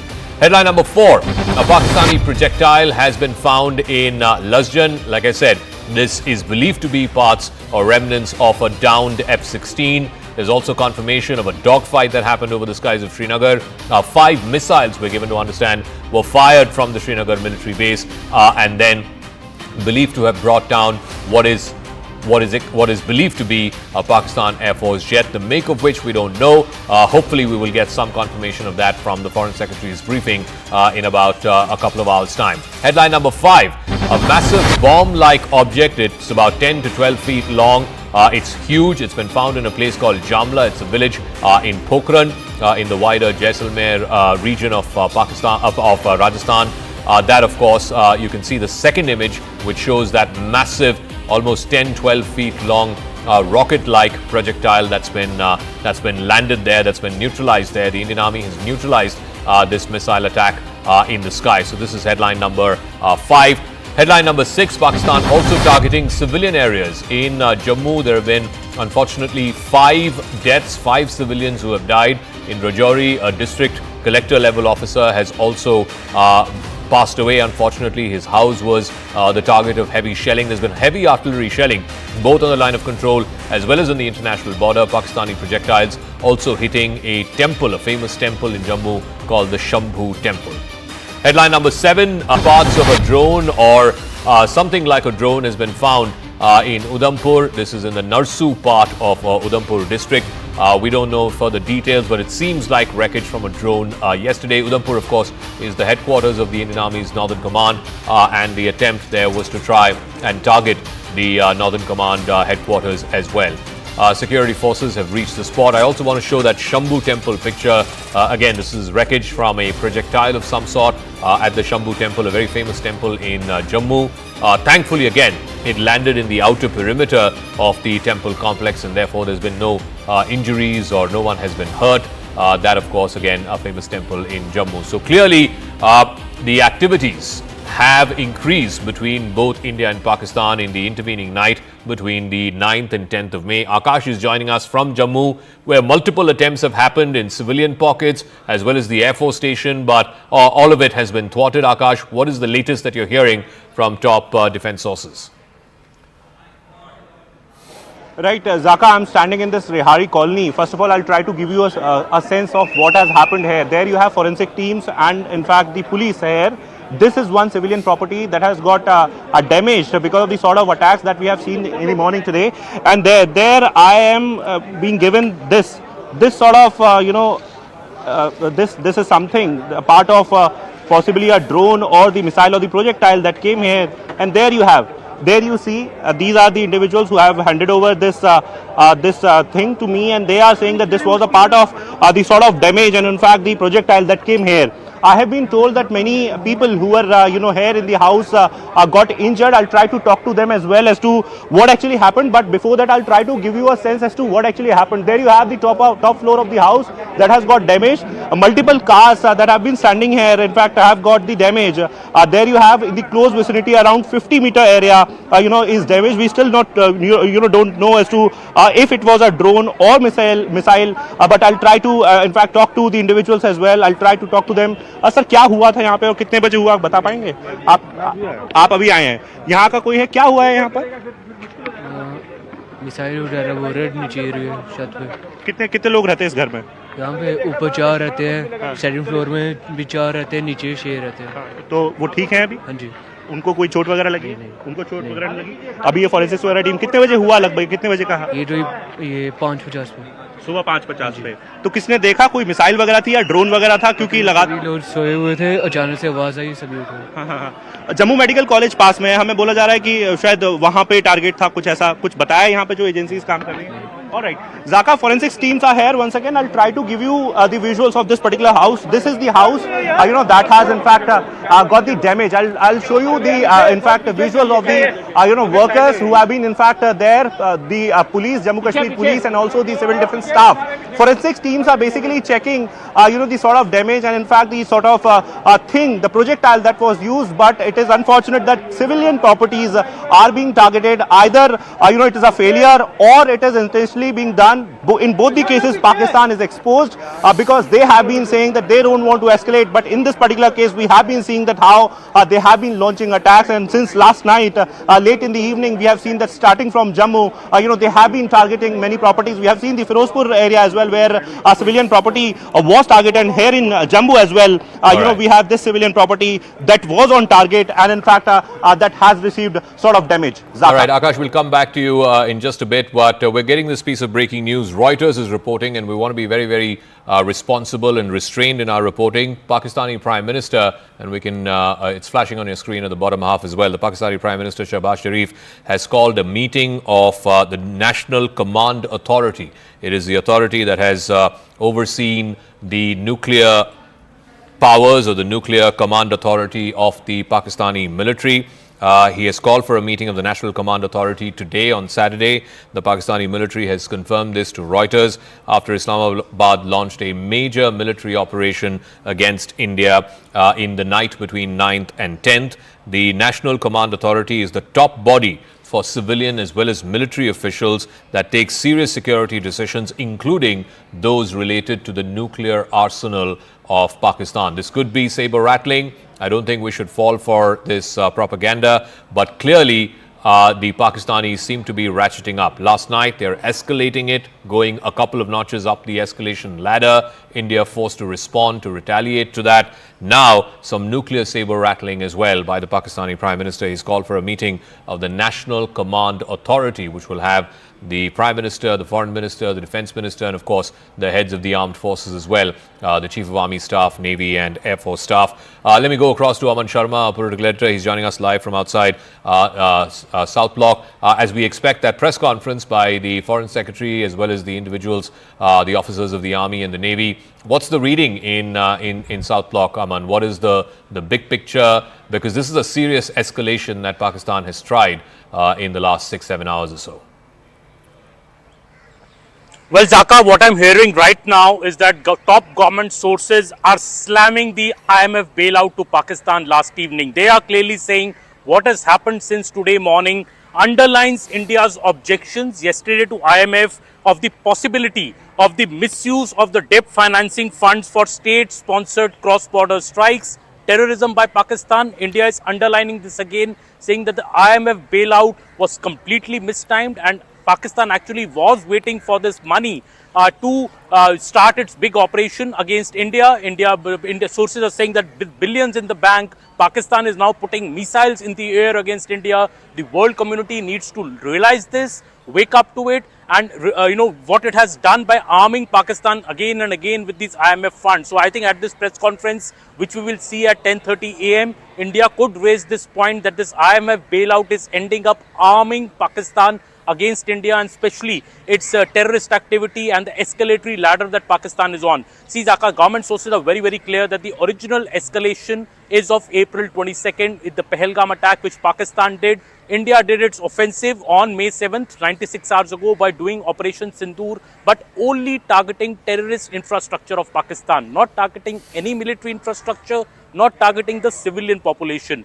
The targeting of the military infrastructure, that cycle, Zaka, Indian government sources are saying has been started by Pakistan. On the morning of May 8th, we saw the first these 300 to 400 drones trying to attack our front air bases, and today morning, with missiles, Pakistan is trying to take out our multiple air bases, Pathankot, Udhampur. All these attacks have been foiled, but Pakistan intention is very clear to take up this escalatory ladder, and they stopped till the IMF payout. They didn't do it. It was more an intel exercise, this drone which were flown, but now this is the ultimate attack by Pakistan, and India is responding very, very strongly. India has decided that if you will target our military infrastructure, we will take out your military infrastructure as well. And India has targeted Rawalpindi's airbase. This is deep inside Pakistan, Zaka, and this is a big, big message to Pakistan that if Pakistan does not stop here, India will go to any lengths to teach Pakistan a firm lesson. We'll hear more about it at the 10:30 briefing. I think I don't want to get ahead of myself, but I think Indian government is very, very upset over this IMF bailout, and is very clearly saying that Pakistan is to blame for this escalation ladder that we are on. And just very quickly, there was some note or some justification of why India abstained at the IMF meeting yesterday. What's the rationale? What's the reasoning behind that?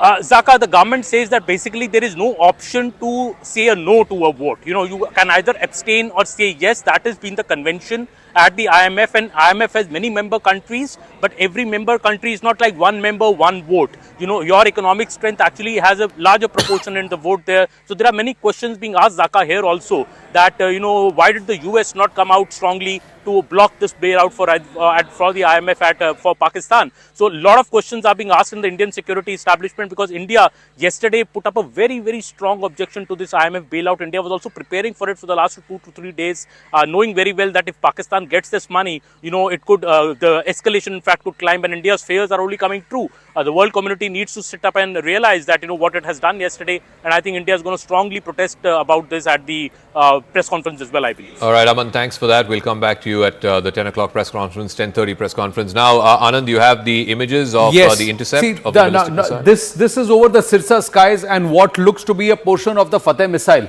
So this is from Sirsa. It's landed on a field. It was intercepted on the skies of Sirsa.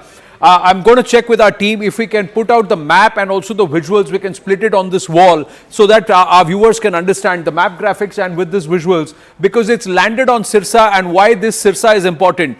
Because this Fateh missile, this ballistic missile, many believe was intended towards the national capital. It was intended towards Delhi. We'll try and show you these visuals and then try and split it here on this wall itself with the map graphics and these pictures, because then you can understand where this is. So if you can just pull this out, put this out, and just the map, because where Sirsa is, we need to understand where Sirsa is. Sirsa and the trajectory of the missile, many believe, was headed towards the national capital, and this is the big portion. This is the big portion. This is the big portion of the back end of the Fateh missile. So you'll see the tail, and that's the tail portion of the Fateh missile. Now you see, these are authorities who are already there. The local police is already there, cordoning off, and now they're taking them away. It's being carted away. The portions have been now lifted, put on the back of a big vehicle, a pickup truck, and then they'll be carted. This is the big shot. Now this is the picture. Now look at this. This is the Fateh missile back end. Now if you have seen pictures of Pakistan flaunting the Fateh missile, the rear end of this portion with the wings, and this is exactly similar to the design of the Fateh missile, and that's the reason why the ballistic missile launched towards the national capital. That is the level of escalation that Pakistan has triggered. Pakistan has triggered soon after the IMF bailout. So within 15 minutes of the IMF bailout at 12:05 a.m., that's when this was first reported or registered, that the possibility of ballistic missiles being fired towards Bharat, and later in the night, the confirmation coming, this has landed, it's been intercepted. So our air defense systems, the Indian forces air defense systems, are capable of thwarting even ballistic missiles. This is the biggest proof of it, and perhaps egg on the face of the Pakistanis at multiple levels. But more importantly, how treacherous Pakistan can be. This missile has landed on a field in Haryana, in Sirsa, and this is where it is. Now have a look at this. This is Sirsa. This is where this missile has landed. Look at the trajectory. Where is the national capital? The trajectory of this missile was towards the national capital. That's what many people are expecting this. We are going to wait for confirmation during the media briefing that this missile, these are portions of the missile. Again, more pictures coming through. More small fragments that after this entire missile was disintegrated, it was demolished, it was intercepted, and fragments have landed all across in Sirsa, in Haryana. And understand this, Sirsa, this is the range, this was the direction, this is the national capital region. So that's the reason why this big question is being asked. Was this ballistic missile, along with a few others that were fired by the Pakistanis, intended not just as military installations, but also perhaps certain portions of the national capital? And if that is something which is confirmed, if it is confirmed in the briefing today, that is serious escalation by the Pakistanis. And more importantly, this has come after the IMF bailout, where they tried to play with a begging bowl saying, help us out. $137 billion overextension of their debt to the world, and they continue to borrow and redirect this money towards acts of war. Clear acts of war, clear acts of military escalation by Pakistan, when Bharat's fight has been only against terror. It was a war on terror, not a war against Pakistan, but the Pak military, the Pak state is backing jihadis, terrorists, jihadi tanzeems, and this is what they are willing to launch ballistic missiles because Bharat has waged a war on terror. Zaka. A massive escalation, no doubt about it. You had, these swarms of drones, unarmed drones, no explosives there. Then you had explosive-laden drones.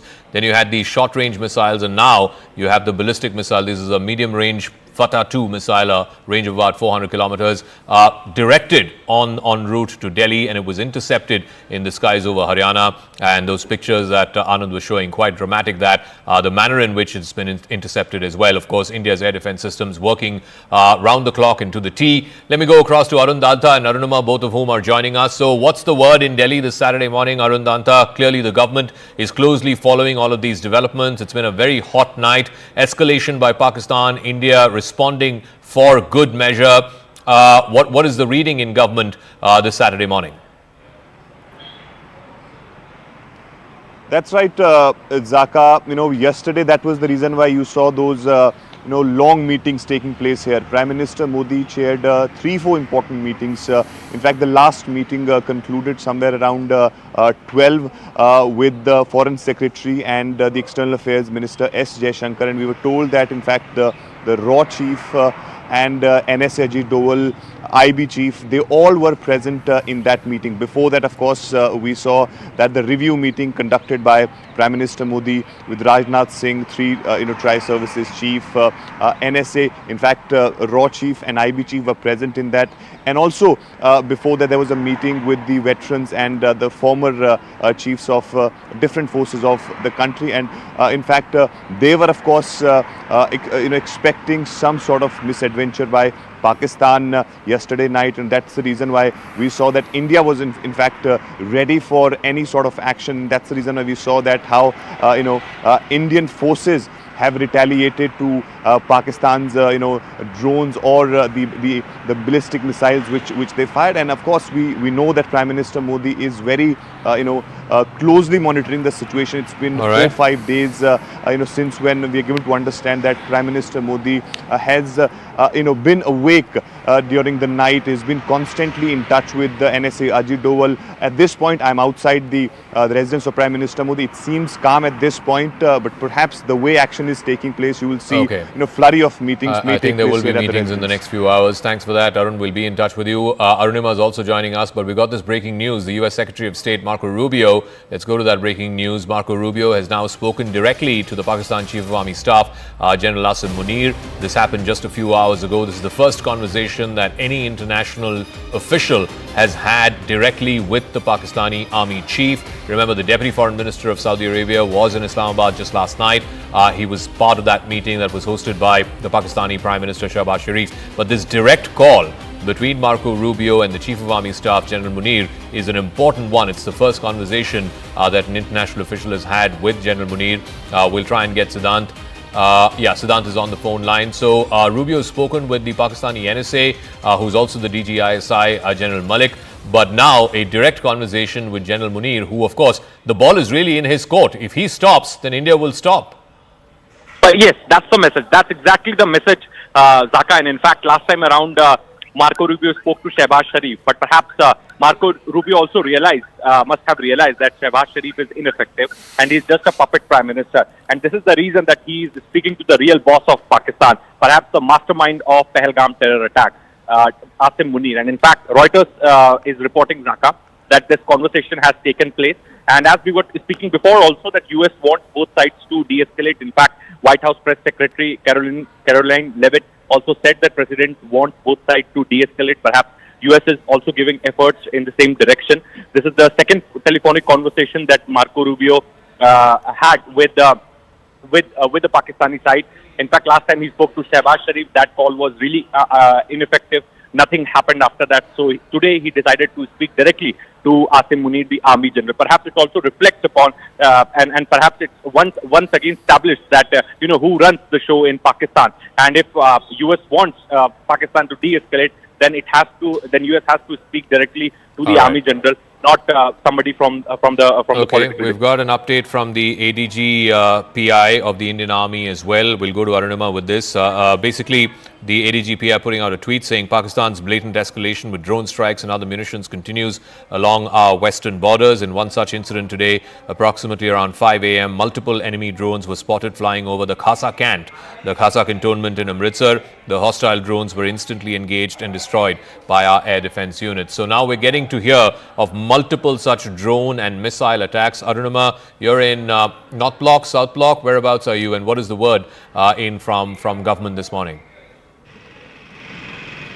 Yes, so the Raisina Hills is abuzz with activities. South Block has had called for a press conference at about 5:30, but I think this is the air operation which led them to postponement, and now at 10:30 the Foreign Secretary is likely to brief. What ADGPI has put out is that at about 5 a.m. this morning there were multiple enemy armed drones that were spotted over the Khasa Cant in Amritsar. The hostile drones were instantly engaged and destroyed, and Pakistan's blatant attempt to violate India's sovereignty and endanger civilians' life is unacceptable. 3 civilians have been killed in what has happened since last night, including one district level official there in Rajouri. And what the border security force has also put out is that while the Jammu air base was getting targeted around 9 p.m. 2100 hours last night, there was intense firing at the Jammu stretch of the international border as well. So back to back 2 days now, we've seen, day before yesterday we saw it in Samba. Yesterday at Jammu, attempts to also carry out infiltration while these air raids are going on. Yesterday they had shot dead 7 from the Jaish-e-Mohammed module in Samba. Yesterday also BSF confirming that there was firing at the Jammu sector, and now ADGPI confirming that there were hostile drones over Amritsar as early as this morning 5 a.m. Around the same time, tentatively we were told there was a dogfight in Srinagar, and for that we're still waiting for the ADGPI and for the Air Command to tell us exactly what is the situation. But definitely things have escalated in the last 24 hours. All right, I also want to go across to Akash Sharma, who is more on this. So the Army's first official statement this morning, the ADGPI saying there's some hostile drones, a swarm of drones over the Khasa cantonment in Amritsar, and those have been neutralized. Akash, what more are you hearing? Right. So first of all, two important things in this tweet by the ADGPI. First one, that they are somewhere acknowledging the attack launched towards Amritsar today in the morning that we had also reported Zaka. And second, that they are saying the message is loud and clear that it cannot be accepted. Armed forces are in fact reacting since morning, and we have been learning, as Arunima pointed out, the dogfight, of course, the air defense, thwarting the attempts and destroying the enemy drones, and also Indian Army destroying the enemy posts. So a number of things are happening, but civilians are somewhere affected, Zaka. I have been mentioning this since morning, that while they are targeting the military infrastructure, they are also possibly targeting and intentionally targeting, civilian properties, and this is the reason why we have the damages like such that I am showing you in the visuals in the backdrop. Zaka, Indian Army and in fact Indian Armed Forces are going to brief us officially in some time from now, where we'll get to know as to what was the sort of action that was taken last night in retaliation. Of course, we know that how their air defense systems at different Air Force stations in Pakistan were targeted and in fact destroyed. But as far as other information is concerned and other inputs are concerned, so we are waiting for that particular brief. I'll once again try to show you the visuals there. There you can see the damage. Zaka, it was it is not in fact confirmed as to what it was. I'm showing you those broken glasses of that particular window there. People are also talking about some sort of projectile and then the splinters. So possibly it can be a kamikaze drone that hit the building and then got destroyed. So we are waiting for the confirmation. Okay. But looking at the damage, it seems there you have the main target was that building. Rajesh ji, if you can show that building was the main target, Zaka, and then okay, I believe CM is there. Yes, CM is there, and I'll try to. All right, we'll come back to you, Akash, in a moment as you try to go across and see if we can get a soundbite from Omar Abdullah. But the ADGPI's tweet showing these pictures as well. Those are the remnants of the Pakistani drone that was sighted above the Khasa cantonment in Amritsar. Arunima is also there with us. I can see some wheels. I'm not sure what the wheels are. Clearly, it seems to have hit something on the ground. Those are the remnants, the wreckage that you can see from the drones that was sent over the Amritsar cantonment. Arunima, what more do we know? See, there's also a video that has been tweeted out by the ADGPI handle. I think it is showing how the drone attack, the hostile drone attack, was taken down, and these pictures, gives you a sense of the marking that you see. YHAPFWH. The filling date is mentioned there. The filled lot is mentioned. The explosive lot, the weight, the total. So this looks like an ammunition that was being carried with the drone that the ADGPI has tweeted out. The ammunition and the remains of the drones, and also the time when the drone was intercepted. So there's visual proof, there's video evidence that is now being given out, and this is a trend that we have seen ever since Operation Sindoor has begun. And top government sources, government functionaries actually confirmed this to me, that after Balakot and after the surgical strike post Uri, there was a lot of question mark. Pakistan tried to negate the surgical strike by saying that nothing has happened really here. But this time India has gone prepared with technological advancement. Also, it is better prepared. It's putting out evidence to show Pakistan's complicity. All these labeling on the ammunition, the filling date, the batch number, the lot number is going to be shown to the international community to prove that Pakistan's escalation, and Pakistan is trying to target civilians, target our military base, escalate the entire situation, and Pakistan is definitely suffering a bloody nose by the way their misadventure is being countered by our air defense system. All right, Arnab, we'll come back to you. That's the Indian Army statement. On the left, you're seeing images from Rehari in Jammu, where the Chief Minister, I believe, has gone to the residence of the affected victim there. I believe Akash is there for us. Akash, tell us, did Omar Abdullah say anything as he came into this in this house that's been hit yesterday by a Pakistani projectile? Did he say anything to the media, or are we waiting for him to come back and then speak to the media? Not yet, Zaka. He has gone, upstairs to check the sort of damage that this property has received. Possibly he'll be, coming back and will be speaking to media. But this is important, given the fact that civilian properties are being targeted, and we have, received this sort of damage where not just this property but the adjacent properties are also damaged. In fact, the vehicles that are standing on this particular road, Rajesh will show you the visual. In fact, have got damaged. We have these security officials who have been trying, who have been in fact trying to get the people away from this particular place. But then Omar Abdullah is very much here. In fact, he is expected to speak to media in some time from now. People are standing here. Locals are standing here. They have been in fact saying since morning that they need some sort of action. Pakistan should be there should be some sort of retaliation, and there should be some sort of answer to Pakistan. I was speaking to one lady. She was crying. She's saying that this is her house and she could have lost her life in this particular attack. But at this point in time, I'm showing you the visuals where CM has gone upstairs to check the sort of damage that this property has received, Zaka. And there you have civil defense volunteers, the Jammu Kashmir police, and also the CRP.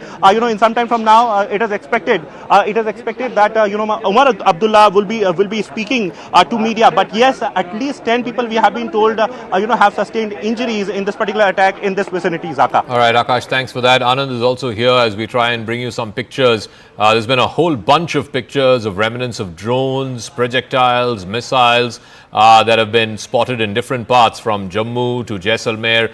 This is the picture of the home in Rehari. But Anand, this is what the ADGPI has just tweeted. This seems to be the wreckage of a drone over Amritsar cantonment. See, not just the drone. Look at the size of the drone. These are not the small drones anymore. These are far bigger now, and they have these markings. So the ADGPI has also figured out the markings, and of course they had munition. They had a certain level of payload which was supposed to be for impact. So clearly the Pakistanis over the last 2 or 3 days have been sending drones without any munition as probing, and this is exactly what there was a preparedness, there was an understanding what the Pakistanis are trying to do, but they underestimated Bharat's capabilities. They thought that over 2 days the entire air defense system would have been used up and there would be a free passage for their missiles and for their drones with a huge amount of payload and munitions. So that is something that's been marked out, but they have been neutralized. They've been neutralized by our air defense systems, and perhaps the Pakistanis don't understand. They have a stomach for escalation only for 3 days. They cannot fight an intense war for more than 3 or 4 days. That's the reality. Bharat is ready for 6 months. Bharat is ready for 6 months, and if required more. That's the difference. So they don't know who they are taking panga with, and the fact is that this is egg on the face again for 4 nights in a row for General Asim Munir. 4 nights in a row, he's just met with more failures, and on the other hand, look at the losses.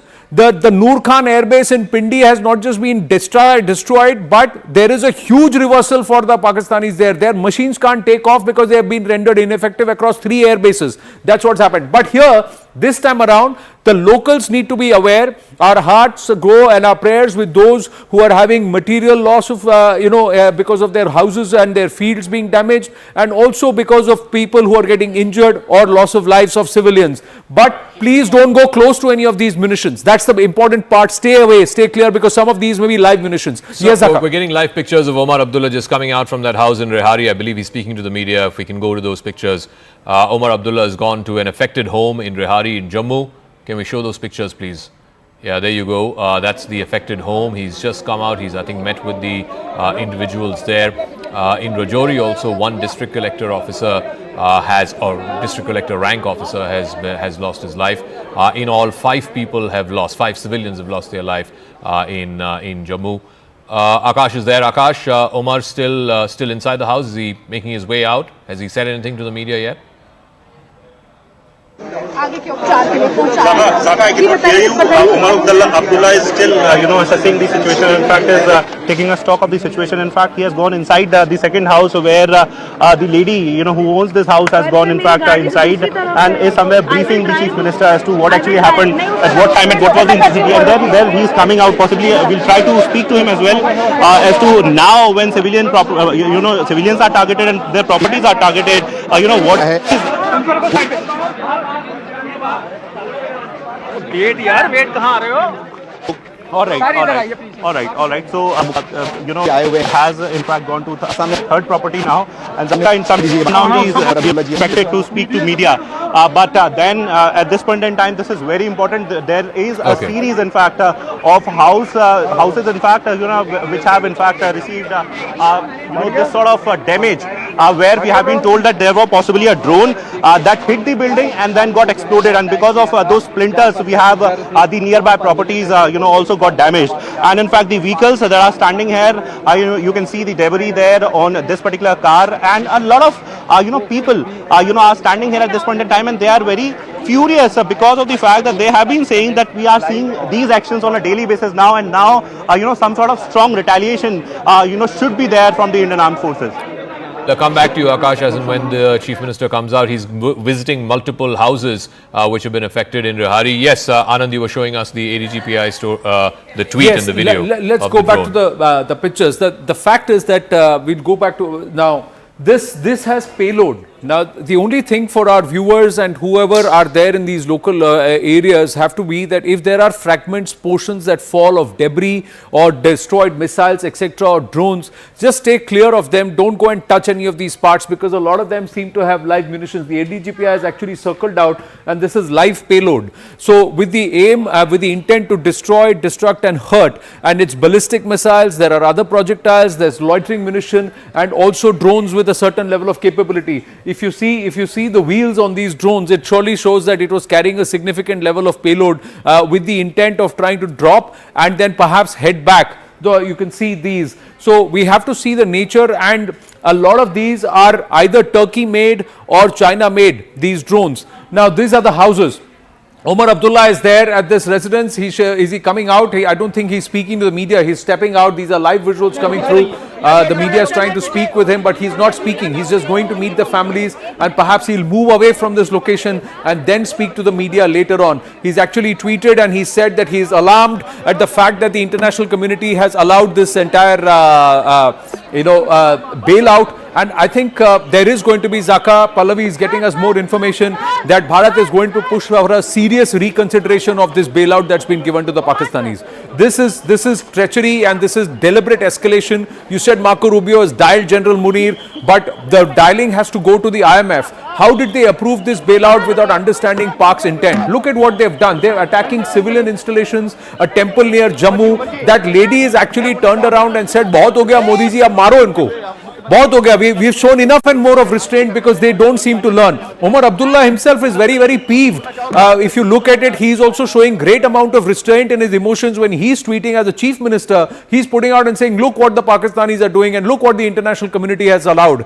I think there is a serious dissent and dissonance with the IMF for what they have done in a situation like this. You can't go and give a nation which is actually standing for according state funerals to jihadis and proscribed terrorists. You can't give them a $1.3 billion bailout. And that's what the IMF has gone ahead and done. All right, we're getting that piece of breaking news now. Top official government sources telling Pallavi Ghosh that India will go back to the International Monetary Fund and ask them to reconsider the bailout that's been given to Pakistan. It's over $1 billion.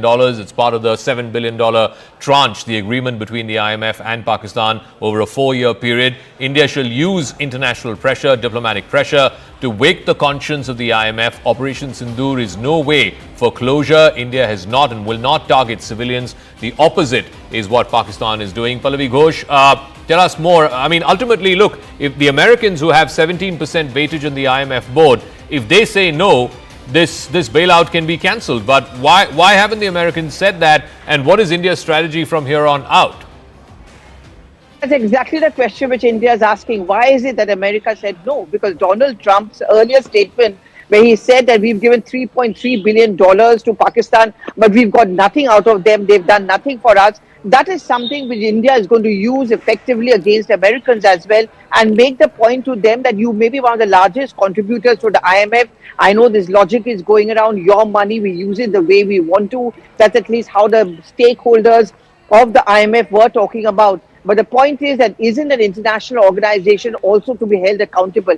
And they also to ensure that the money that they're using and giving out is actually used for a good cause, or at least for the cause what it is meant to. You know, Zaka, if you look at the note which was released by the government of India yesterday in its response to IMF, and the statement which India made at the IMF meeting yesterday was that we leave it to your morality to decide how that money should be given and whether you should give a bailout to Pakistan because they have been an official offender. I think it's this conscience awakening call which is now being taken by the government, and therefore all right, Pallavi, I'm back, sorry to interrupt, but apparently there's some air activity where Akash is. He's in Rehari in Jammu. Akash, yes. Zaka, I'm showing you the visuals, possibly some air activity. There I'm showing you the clouds there. We have this, okay, we have been asked to go inside because there are in fact some attempts, there were some attempts, in fact these attempts have been thwarted. I'm showing you the visuals of the air activities. I'm also hearing some sort of roar, possibly of the jets, but there I'm showing you the visuals of the clouds where we have that white smoke, and in fact we have been told that there is some fresh attempt possibly when CM was here. Zaka. All right, that seems to be some activity there, some air activity. The reporters have been asked to move inside. These are the remnants of the damaged buildings in Rehari. So these are deferred pictures as well.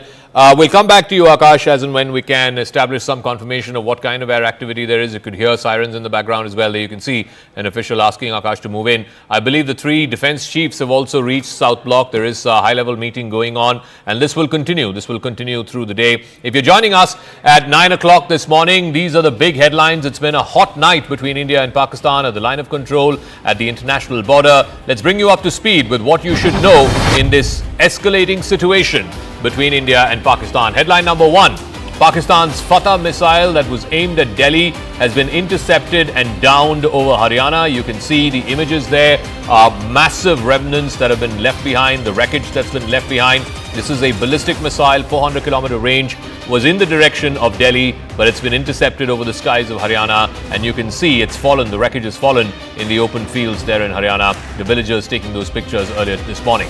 Headline number two, it's not just in Haryana, in Srinagar, in the Lajjan area, in the outskirts of Srinagar, parts of what is believed to be a Pakistan Air Force jet, which was brought down in a dogfight.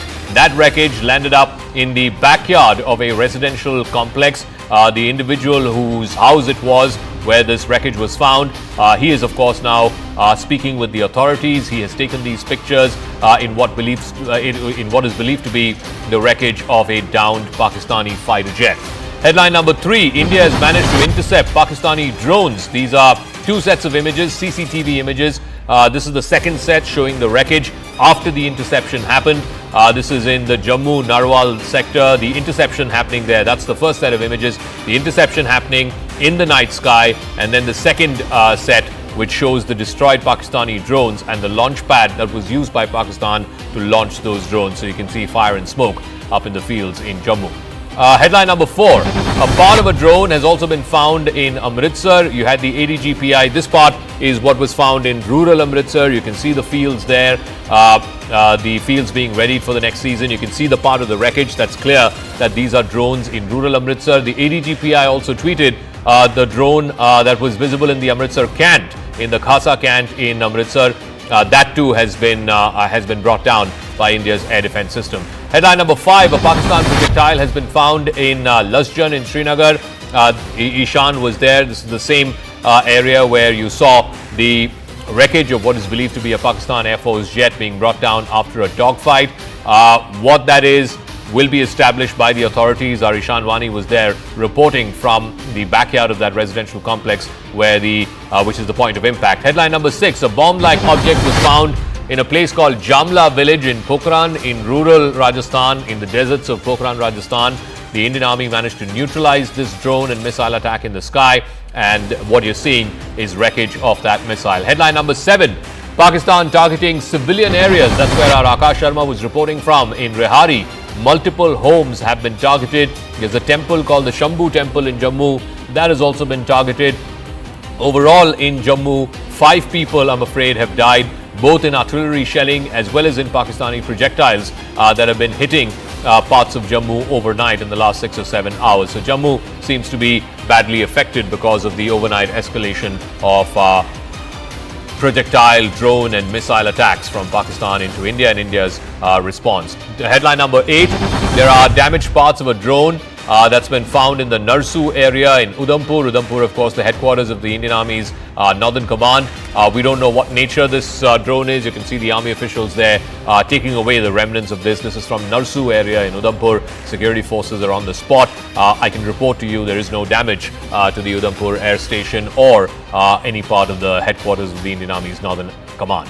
Headline number 9, amid the escalating attacks by Pakistan, the Indian Army has released a statement. The ADGPI has put out a statement saying that multiple armed drones were spotted flying over the Khasa cantonment in Amritsar. The hostile drones were instantly engaged and destroyed by India's air defense units. Pakistan's blatant attempt to violate the sovereignty and endanger civilians is unacceptable. And headline number 10, Jammu and Kashmir Chief Minister Omar Abdullah has reached Rehari, which is the part where the civilian part that's been affected. 3 or 4 homes have been damaged there. There have been 5 casualties in all of Jammu. Omar Abdullah meeting with the victims, meeting with their families there, spending some time with the individuals who were affected, and of course he's now left from there.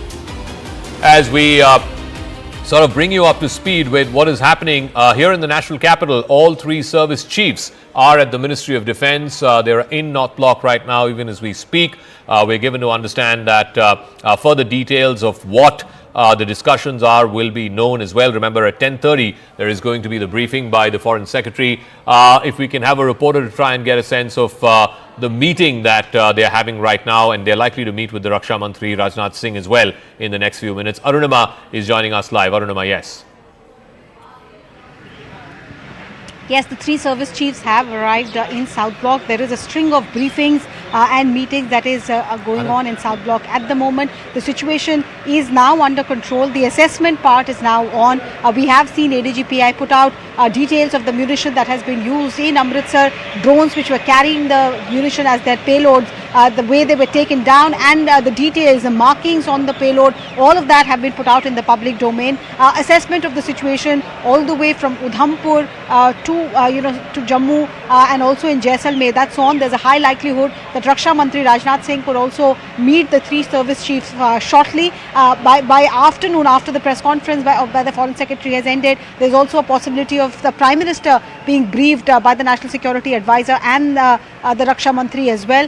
One thing that one must highlight is that the deliberate misinformation that is going on from Pakistani social media handles, most of them have been blocked by India, but international media is picking up some of those and India is countering them. One of which said that, an Indian Air Force jet has been down. Then another misinformation was that the S-400 missile system has been damaged. All of these being denied officially by Government of India. No, Arunima, I was just coming to that the PIB needs to fact check things a little faster and perhaps in a little more active manner. They have been doing a fantastic job, but Pakistan's disinformation campaign continues. They are trying to claim that some brigade headquarters has been destroyed and that some bases, they have even named the airfields have been destroyed, etc. They have also said that some storage of missile-based storage system has also been destroyed, along with downing of jets, and like you said, some of our air defense systems being destroyed. All of these are not factual, they are all false, but there is a tendency that वो कहते हैं ना Arunima, if I can say that, कि जब तक सच खड़ा होकर अपनी बात कहता है, झूठ पूरा शहर घूम के आ जाता है. So that is something which is happening, and this is a massive disinformation campaign that the Pakistanis have tried to launch. And that is something that needs to be countered far more effectively. The PIB is doing a fantastic job, but they need to be a little more quick on the counter. Yes, and the problem is that even though we are checking and putting out information that has been verified, there are international media houses, since these are Pakistani official handles which are putting out baseless information. There are a lot of international news outlets that are picking up, quoting Pakistani sources. Let me give you a string of disinformation that has happened since early this morning. First, Pakistani media claimed that the Udhampur air base has been damaged. It has been categorically denied by the Indian Air Force and by South Bloc that none of our air bases have suffered any damage, be it Pathankot, be it Jammu or Udhampur. Next, they said that in Chandigarh, a missile depot has been damaged. Again, something negated by South Bloc. We just spoke about the S-400 missile system. Pakistan has claimed, and international news outlets have picked this up, that our S-400 missile defense system, our air defense system has been damaged as well. Completely baseless, denied. They have put out old photographs and said that Indian fighter jets have crashed in their operation that began last night post midnight. Again, India has fact checked, saying this is an old video which is being recirculated. So yes, both the South Bloc and the Ministry of Information and Broadcasting negating the lies of Pakistan. Right. Thanks for that, Arunima, and I think we'll continue to put that out, and kudos to the PIB. They're working very, very hard. These are times of where war is at multiple levels. Bharat is waging a war on terror, but the Pakistan military and the Pakistan state seems to have unleashed a war against Bharat itself at various levels, and they are very devious. The enemy is very devious. They will use a lot of disinformation, and their aim is to also create and divide Bharatiya people based on communal lines or other lines, and we have to mount a collective effort, a whole of Bharat approach has to be mounted. Let's quickly go across to Siddhant Mishra joining us at this point. Siddhant, Marco Rubio has picked up the phone and spoken to General Munir. What does this indicate? In the meantime, Bharat is also launching a massive non-kinetic counter because it's a diplomatic offense on the IMF bailout. So take us through what's happening on the non-kinetic front. Yes. Well, as far as non-kinetic front is concerned, Anand, then this morning we received a statement from foreign ministers of G7 countries. In fact, they have condemned Pahalgam terror attack, and in fact, they urge both sides to de-escalate. Perhaps coming to your question, Marco Rubio is speaking directly to Asim Munir, signifies that US knows who is calling the shots in Pakistan, point number one. Point number two, last time around, Marco Rubio rejected his counterpart, Foreign Minister Ishaq Dar, and spoke directly to Shehbaz Sharif. But then US also realized that nothing is going to happen because Shehbaz Sharif is a puppet prime minister. So today they decided to speak directly to Asim Munir. So this message should go out loud and clear to the world that who is running this country. Point number one. Point number two, that there was a surprise visit from Saudi Arabia, Anand. In fact, we were the first one to report that, and the Saudi Deputy Prime Minister met EM S. Jaishankar. In fact, we have also been told that he called on Prime Minister Modi, though there were no photographs released by the Indian side regarding that particular meeting. Yesterday he was in Islamabad. The pictures were released by Shehbaz Sharif's office of him and Asim Munir meeting Saudi envoy, and today Saudi Arabia has confirmed in a statement that they are giving efforts to mediate, mediate so that de-escalation can take place between India and Pakistan. We have also been told, Anand, though I don't have an independent confirmation on this, that it could be that US and Saudi Arabia both are giving joint efforts to de-escalate situation, perhaps putting pressure on Pakistan, Asim Munir and generals of Pakistan to de-escalate and step back. Perhaps this is what I could sense at this point in time, because this morning call to Asim Munir perhaps shows that Marco Rubio must have blasted at Asim Munir for his misadventures and something which has happened in the region which never happened since 1971. What the region witnessed last night. It's all because of Asim Munir. US is very angry, very upset with Army General Asim Munir. Right. Looks like the international community needs to be made apprised of, and that picture that was shown with Hafiz Abdul Rauf leading the prayers with the Pak military personnel standing right behind, and Pakistan giving state funeral to jihadis and terrorists, and US proscribed terrorists leading those prayers, perhaps was not seen by the quote-unquote international community that has handed out this $1.3 billion bailout to Pakistan. So and now there are reports coming through that there is a checkered past of the DG ISPR Ahmad Sharif Chaudhry itself, and somewhere his connections to yet another group of jihadis and terrorists and connections to Osama bin Laden. All this perhaps lost on the international community. Let's hope that the PIB machinery facts check and also puts it out, and the diplomatic machinery puts out these facts to the world to see those who they think are benign have gone ballistic over Bharat with ballistic missiles. So that's what happened. Let's look at this. Pak jets down. Pak jets have been downed. 2 of them in Jammu and Kashmir region, one around in Srinagar, one in North Kashmir. So this is confirmed wreckage that's seen there. We'll get you more details. And let's hope that in that briefing all these details are put out. There is munitions with payload, drones that have been downed, and also in Pokhran there is a missile, a ballistic missile that's been seen. Another ballistic missile that's been noted is here in Sirsa. There are also a drone launch pad on the other side, Jammu international border. Pak military post with tube drones has been tube drone launch pad that's been negated, and that post was also a launch pad for terrorists, so that's been totally demolished. This is Lajjan, Srinagar, again confirmation of projectiles falling and also possible debris of an aircraft that's been downed by the Indian air defense system, by our forces. Parts of a drone that's been found. This is a far bigger drone, and this perhaps was also carrying payload. The ADGPI has also confirmed where they've put pictures, a drone-like object found at multiple places, suspected drone hits. There are civilian areas that have been hit by drones. Homes have been destroyed or demolished or have suffered damage. Civilians have died. One lady has died. There is an employee or an administrative officer in the Jammu and Kashmir ministry who's been hurt or who's lost his life. Our salutes to them. There are people, civilians, who are getting injured. There are some damages that have happened to certain military installations. That's what's being claimed, but nothing that is stopping any of the operations. And all claims made by the Pakistani military and Pakistan is nothing but disinformation. All our systems are intact. All our defense mechanisms are intact, and we have given them a bloody nose. That's what we've done. Now, this is another news. A missile-like projectile or object has been found in the village of Samastipur under Adanpur in Jalandhar. Now, the discovery of this missile has caused a certain amount of worry in the locals, but the cops have already reached the spot. Now, you can see the markings. These are Pak markings. These are Pak markings, and this is again at least an 8-10 feet projectile that's been found. Was it carrying what kind of payload it was carrying? We'll have to wait and see.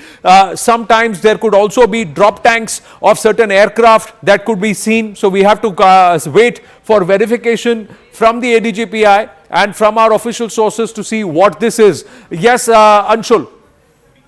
So yes, this debris has yet again been found. This time this debris that has been found has actually been found in Jalandhar. But the agencies are at spot. They are trying to figure out as to what could this debris be. But in all likelihood, this is looking like a debris that was actually destroyed by the anti-defense systems of our country, and hence these whatever this missile is or whatever this object is. This object was not able to fulfill its mission to carry out any sort of destruction or carry out any sort of an attack on our territory. This was in fact destroyed by our air defense systems, and now this has fallen. But yes, the initial investigations are underway at this point in time. The debris has now been picked up by the agencies, and now the further testings have started. Anshul, very quickly, Adampur also happens to be a big Air Force base. Are authorities there, local police there, saying whether that was the target of the attack and it's been intercepted en route? Well, yes. This is what is being said by the authorities over here, that the Air Force base was being targeted, much like what is happening in places like Udhampur and Pathankot as well, where they are trying to target our Air Force bases. But our air defense systems are very, very active and doing a great job at this point in time, thwarting each and every attempt that is made by the enemy state of Pakistan. Okay, thanks Anshul for that. So you can add Adampur also to that list. So both Pathankot and Adampur, 2 big Air Force stations that India has in the Northern Command. Both of them have been targeted. Of course, all of these have been reprised as well. So there's been no damage at all. And that's what top IAF sources have told CNN News 18, that there's been no damage at all to any of our aircraft or to our S-400 air defense systems. Siddhant is also there with us. Akash, if we can go across to Akash, he's in Rihari in Jammu. We'll try and go across to him in just a moment. So the big picture, if you're joining us at close to 9:30 o'clock in the morning on Saturday, the 10th of May, it's been a hot night between India and Pakistan. There are multiple missile, drone, even ballistic missile attack that Pakistan launched on India. India has responded to each one of those. Our air defense systems have busted each of these attacks. And in response, India has taken down 2 or 3 important Pakistani Air Force air stations, including the biggest one in Noor Khan, which used to be called the Chaklala Air Base, one of the biggest that Pakistan has. That's been the attempt, of course, was to try and render the runway useless. Then there is the Murid Air Base just a little further down, and then you have the Sialkot Air Base, the Rafiki Air Base in Sialkot in southern Punjab. But remember, there's a lot of misinformation and disinformation, fake news that's doing the rounds as well. So the PIB, the Press Information Bureau, and their website and their social media handles have put out this. There is a claim by some Pakistani social media handles suggesting that the S-400 air defense systems, which India managed to procure from Russia, there is some disinformation doing the rounds that there's been damage to the S-400 systems. That news is absolutely fake. It's been now put out in the PIB fact check, their website, as well as their social media handles. And maybe we can have one of our anchors from our newsroom on our plasma screen showing that from time to time. So don't believe any of these fake stories, this disinformation, this misinformation. We'll try and get Griha or someone to go up there and show that to us in a second. But I also want to go across to Akash and try and get a sense, Akash. Now, you know, the picture, the meta picture seems to be emerging. I'll come to Rehari in one second, but the meta picture, which is what our viewers want to know. Clearly, there have been attempts at some of our forward air bases and air force stations from Udhampur, Srinagar, Pathankot, certainly, even the one in Jalandhar. We will get further information. The pictures that we're showing, it seems like the Udhampur Air Force Station was the target. Of course, it was intercepted, and in response, India has taken down some of these leading frontline air force bases of Pakistan. What is the meta picture you're hearing from the Indian Air Force? Right. So you rightly pointed out some of the Air Force stations, in Avantipur, in fact, Jalandhar and Pathankot as well, were on target. And in fact, Jammu was very much on target.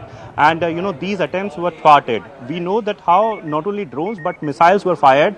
And we have been told that India strongly retaliated. And this is the reason why, we had a dogfight where we have a confirmation that dogfight indeed happened in Srinagar. And then the air defense also worked in a similar way. But Zaka, I want to highlight here, the Indian Air Force has officially denied that there is no impact or there is no hit, on S-400,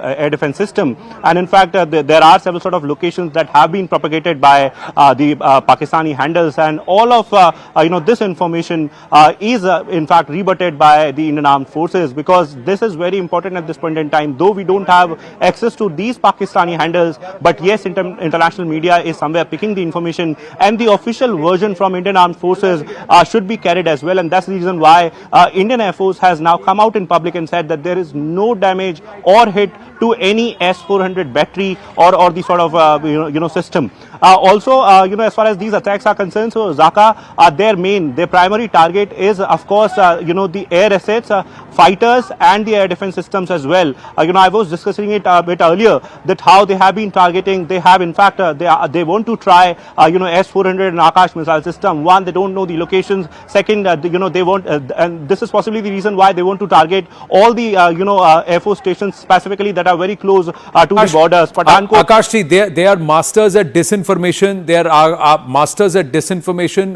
The Pakistanis will try anything and everything. To all our viewers, to all those who are getting active on social media, let's do our job responsibly and let's stand up for our country. Let's not push any claim that's being made by any pro-Pakistani or Pakistani handle, because it's disinformation. Look at what our defense systems are capable of. Trust this. This is what, for 4 nights, not a single missile projectile has been able to find its mark. They have all been neutralized. This is a live picture of how our air defense systems, the Indian Armed Forces air defense systems, are neutralizing projectiles, missiles, loitering munitions sent by the Pakistanis. And this is all happening in the air. Listen to this. You can see the projectile trying to travel over the Indian airspace, and there you will see the flares first coming in, which are the distraction, and then the mechanism, how it works, and the entire projectile then being damaged, split into multiple parts, into shreds. It's being torn into shreds on our skies. So these are the fireworks courtesy the Indian Armed Forces. So these are the fireworks courtesy the Indian Armed Forces, and what's being blown to bits is the Pakistani devious intent. So have a look at this. Let's play the nats again. Let's look at the whole sequence. Have a look at the whole sequence.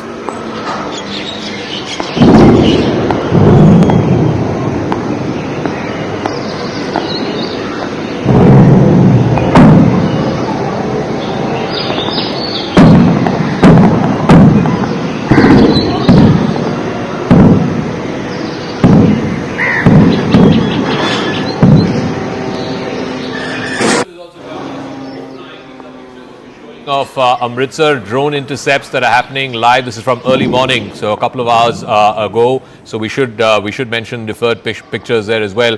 Tejinder, I believe that there is some anti-terror operation also that's happened in light of what's been happening, the hot situation both along the LC as well as the IB. What information do you have on that as we continue to show these pictures? These are the skies over Amritsar where there is a live intercept happening of a swarm of drones sent in by Pakistan. This is from a few hours ago on the skies over Amritsar. But Tejinder, yes, go ahead.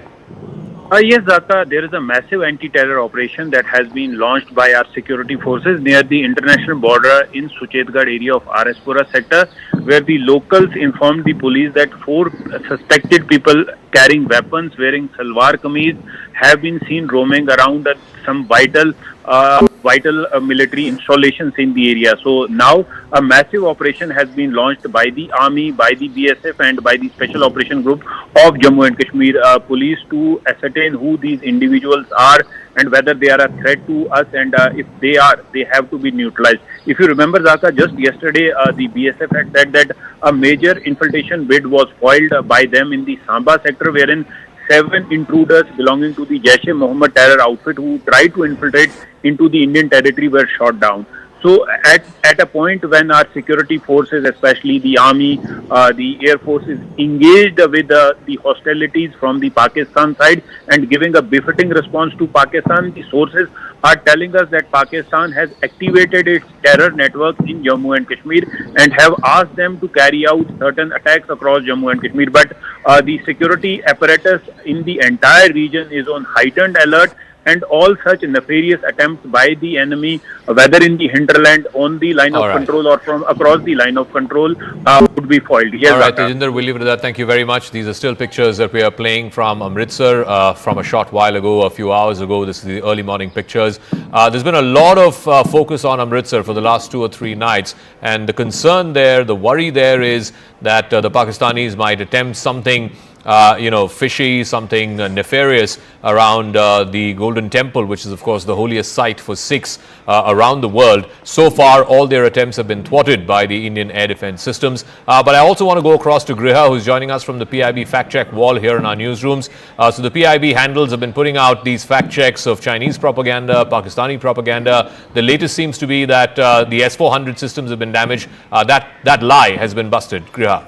Absolutely, that's the big thing that came out of Pakistan. It has been completely dissed by India. But let me also put across a few of the other fact checks that India has been constantly doing, Zaka. This is the Press Information Bureau. It has in fact put out several of these instances, like this one, where there was a claim that was made by a Pakistani handle that an old Indian Air Force crash really had happened. This was a claim that has been dissed by the PIB, where they have gone on to claim that several pro-Pakistan social media accounts are falsely claiming that 3 fighter jets, we're not just talking about one Indian Air Force jet, 3 fighter jets have crashed in different areas in the Himalayan region. But that's been completely dissed and a claim that this is fake, where the PIB says that this is an old IF crash photo circulated. It has got no link to the India-Pakistan situation.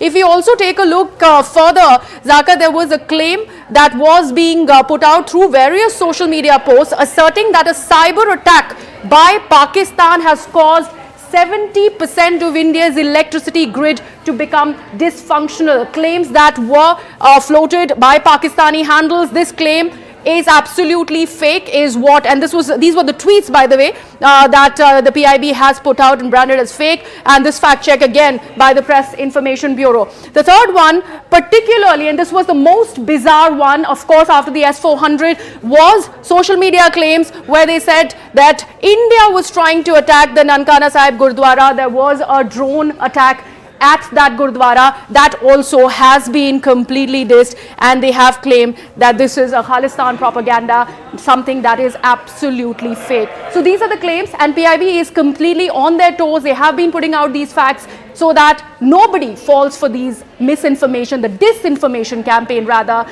coming in from that side of the border. All right, Griha, we'll leave it at that. We'll check in with you from time to time about this massive disinformation campaign that's been undertaken by Pakistani social media handles that, of course, has been busted by the Press Information Bureau social handles as well as their website. I want to go across to Arunima, who's joining us from South Block. Siddhant is also joining us from South Block. There's a meeting, I believe, Arunima, of the three defense chiefs. In the next few minutes, I believe they will be meeting with Rajnath Singh, the defense minister, as well. So tell us, what is the assessment this Saturday morning in South Block as to what was the attempt, the escalation attempt by Pakistan yesterday, how India has retaliated and responded to that, and the damage that's been left behind in Pakistan to the air bases and to certain other locations in Pakistan. Tell us, what are you hearing first thing here Saturday morning? See, I think it's a cliche now, Zaka, but the dialogue from the Bollywood film Uri is summing up the mood at South Block best. How's the Josh? Hi, sir. You saw the photograph yesterday also when the three service chiefs met Raksha Mantri Rajnath Singh. They were in combat uniform but smiling, body language very relaxed. So that's the mood now also, that yes, we have managed to thwart Pakistan's evil designs for 3 nights in a row. We have managed to bring down, that's what we are hearing, even though officially there's no, perhaps in this press conference, Foreign Secretary will confirm, but we are hearing that there was a dogfight over Srinagar, and there is a local manhunt that has been launched to look for the Pakistani Air Force pilots who possibly ejected when their aircrafts were brought down. Amritsar, ADGPI has put out how Pakistani drones were brought down. They were carrying a payload of munition. The marking on the munition has also been put out, clearly showing what Pakistan's designs were. Overall, the situation across the international border, BSF kept a very close vigil. In Jammu, across the LOC, yes, we have lost 3 lives, including one district level official who was part of the relief and rescue. A shell landed at his own residence and he succumbed to his injuries later. 2 others, civilians, have also lost their lives. So yes, we are paying a price in terms of civilian lives, because Pakistan is focusing on targeting civilian areas, and that the establishment is also noting if there's a pattern, the way temple areas are being targeted, the way the Jammu temple was targeted. Similar pattern was seen in Uri also. I think Ishan sent us a ground report. Hindu dominated areas, temple areas. Is there a design? Because the entire Pahalgam attack, which was the initial escalation, was communal. They had asked for the religion and then killed. So is that communal agenda going ahead for Pakistan vis-a-vis targeting Gurudwara, targeting Hindu temples? That's also something that India is wanting to bust to the international community. What's the international response? Is there any attempt to try and mediate or to try and get calmer heads to prevail? Marco Rubio, the Secretary of State and the acting National Security Advisor in the Trump administration, he's been making multiple phone calls. He's spoken with the Pakistani Prime Minister twice in the last 2 to 3 weeks since the Pahalgam attack. And then, of course, early this morning, he's spoken also directly with the Chief of Army Staff in Pakistan, General Asim Munir. What is the sense you're picking up from the international community? The Americans trying to have these phone calls, working the phones, the Saudi Deputy Foreign Minister in Delhi first, then in Islamabad. Siddhant, what more are you picking up? Well, yes, that's right, Zaka. What I'm picking is that Saudi and Americans both are perhaps giving efforts to de-escalate tension between India and Pakistan. In fact, this phone call, which was made by Marco Rubio to Asim Munir, perhaps signifies a lot of things, Zaka. In fact, it's kind of a message where which America wants to send out, that since nothing happened after Marco Rubio spoke to Shehbaz Sharif, so now America is directly speaking to the army chief. Perhaps we have also been told, Zaka, that Marco Rubio told Asim Munir categorically, very clearly, that Pakistan needs to de-escalate or be ready for future consequences. Point number 1. Point number 2, Zaka, as you rightly said, a Saudi Deputy Foreign Minister was here in India day before yesterday and was in Pakistan yesterday. In fact, Saudi Arabia is also using its office and also leverage with both India and Pakistan to de-escalate tension. So, at this point in time, we should look both Saudis and Americans, proactively using their leverage with India and Pakistan to diffuse the crisis at this point in time. But Zaka, this has been escalated by Asim Munir. He is the real perpetrator of Pahalgam attack. And the first escalation came from Pakistan on 22nd of April when 26 innocent people were killed in Pahalgam, and after which India responded. And in fact, India's position is still very clear that if Pakistan will do misadventure, we will punish them. So what happened last night, where India took down 3 Air Force bases in Pakistan. Perhaps we have also been told that their planes are down. All their attempts to infiltrate Indian territory have been thwarted, is a punishment to Pakistan, and India wants this message to be projected in this manner, that since Pakistan did misadventure, so we punished Pakistan. The Noor Khan Air Base, of course, is the biggest. It used to be called the Chaklala Air Base. It has both the fighter jets, the F-16s, the military transport aircraft, the C-130s, and then there's the Murid Air Base, both of which are close by to each other, just a few kilometers, and those two have been badly affected.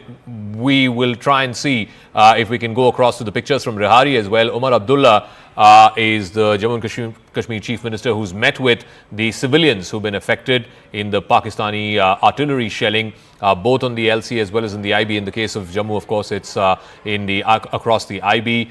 There have been 5 deaths, is what Tejinder was telling us a moment ago. Akash is joining us from Rehari, where buildings have suffered damage, individuals have also suffered damage, and you can see those pictures of Omar Abdullah confiding with the government officials and the security officials there. Akash, what are you seeing and hearing around you? Right, so I'm moving towards Shambhu Temple. That is another place, Zaka, hit by the projectiles. Now, the possibility is that these are kamikaze drones, because at this location, in fact, in the civilian population where I was, there present just a while back, there, in fact, we have multiple buildings, that have got hit. One building, primary building, has got, damage, in fact, major damage, and then we had, splinters that have affected the nearby building. So, possibly these were kamikaze drones. This is what the assumption is. But then, even now, on and off, the air activities are happening in Jammu specifically, we talk about. And air defense system is somewhere parting those attempts where Pakistan is somewhere trying to target the establishment, the military establishment primarily. But then we have the civilian infrastructure that has got impacted. And in fact, this Shambhu Temple and this, civilian population, one colony in Jammu, have been hit by the Pakistani drones or the missiles. In fact, forensic teams are very much there. Forensic team is checking as to, what was it and what is the kind of damage that is very much, there and is being witnessed by the population. So CM Omar Abdullah was there in this population, in this civil, area where, people have in fact spoken to the CM, and CM was in fact taking a stock of the situation. He has gone to this Shambhu Temple as well, and we are learning that he is visiting several places that are impacted somewhere after these sort of attacks that have come from Pakistan, Zaka. All right, Akash, we'll wait for you to get there. Omar Abdullah is reaching the Shambhu Temple there, where again the projectile fell on the outer perimeter of the temple. What we do know is in that particular attack, there's been no casualties, no one has been injured. But the fact that a temple has been targeted, and we've seen this pattern from Pahalgam, even over the LC firings, the artillery firings, the violations of the ceasefire that happened, there were Hindu temples and Hindu homes that were targeted. Let me also try and get you a sense of what is happening, the meta picture right now at 9:30 in the morning.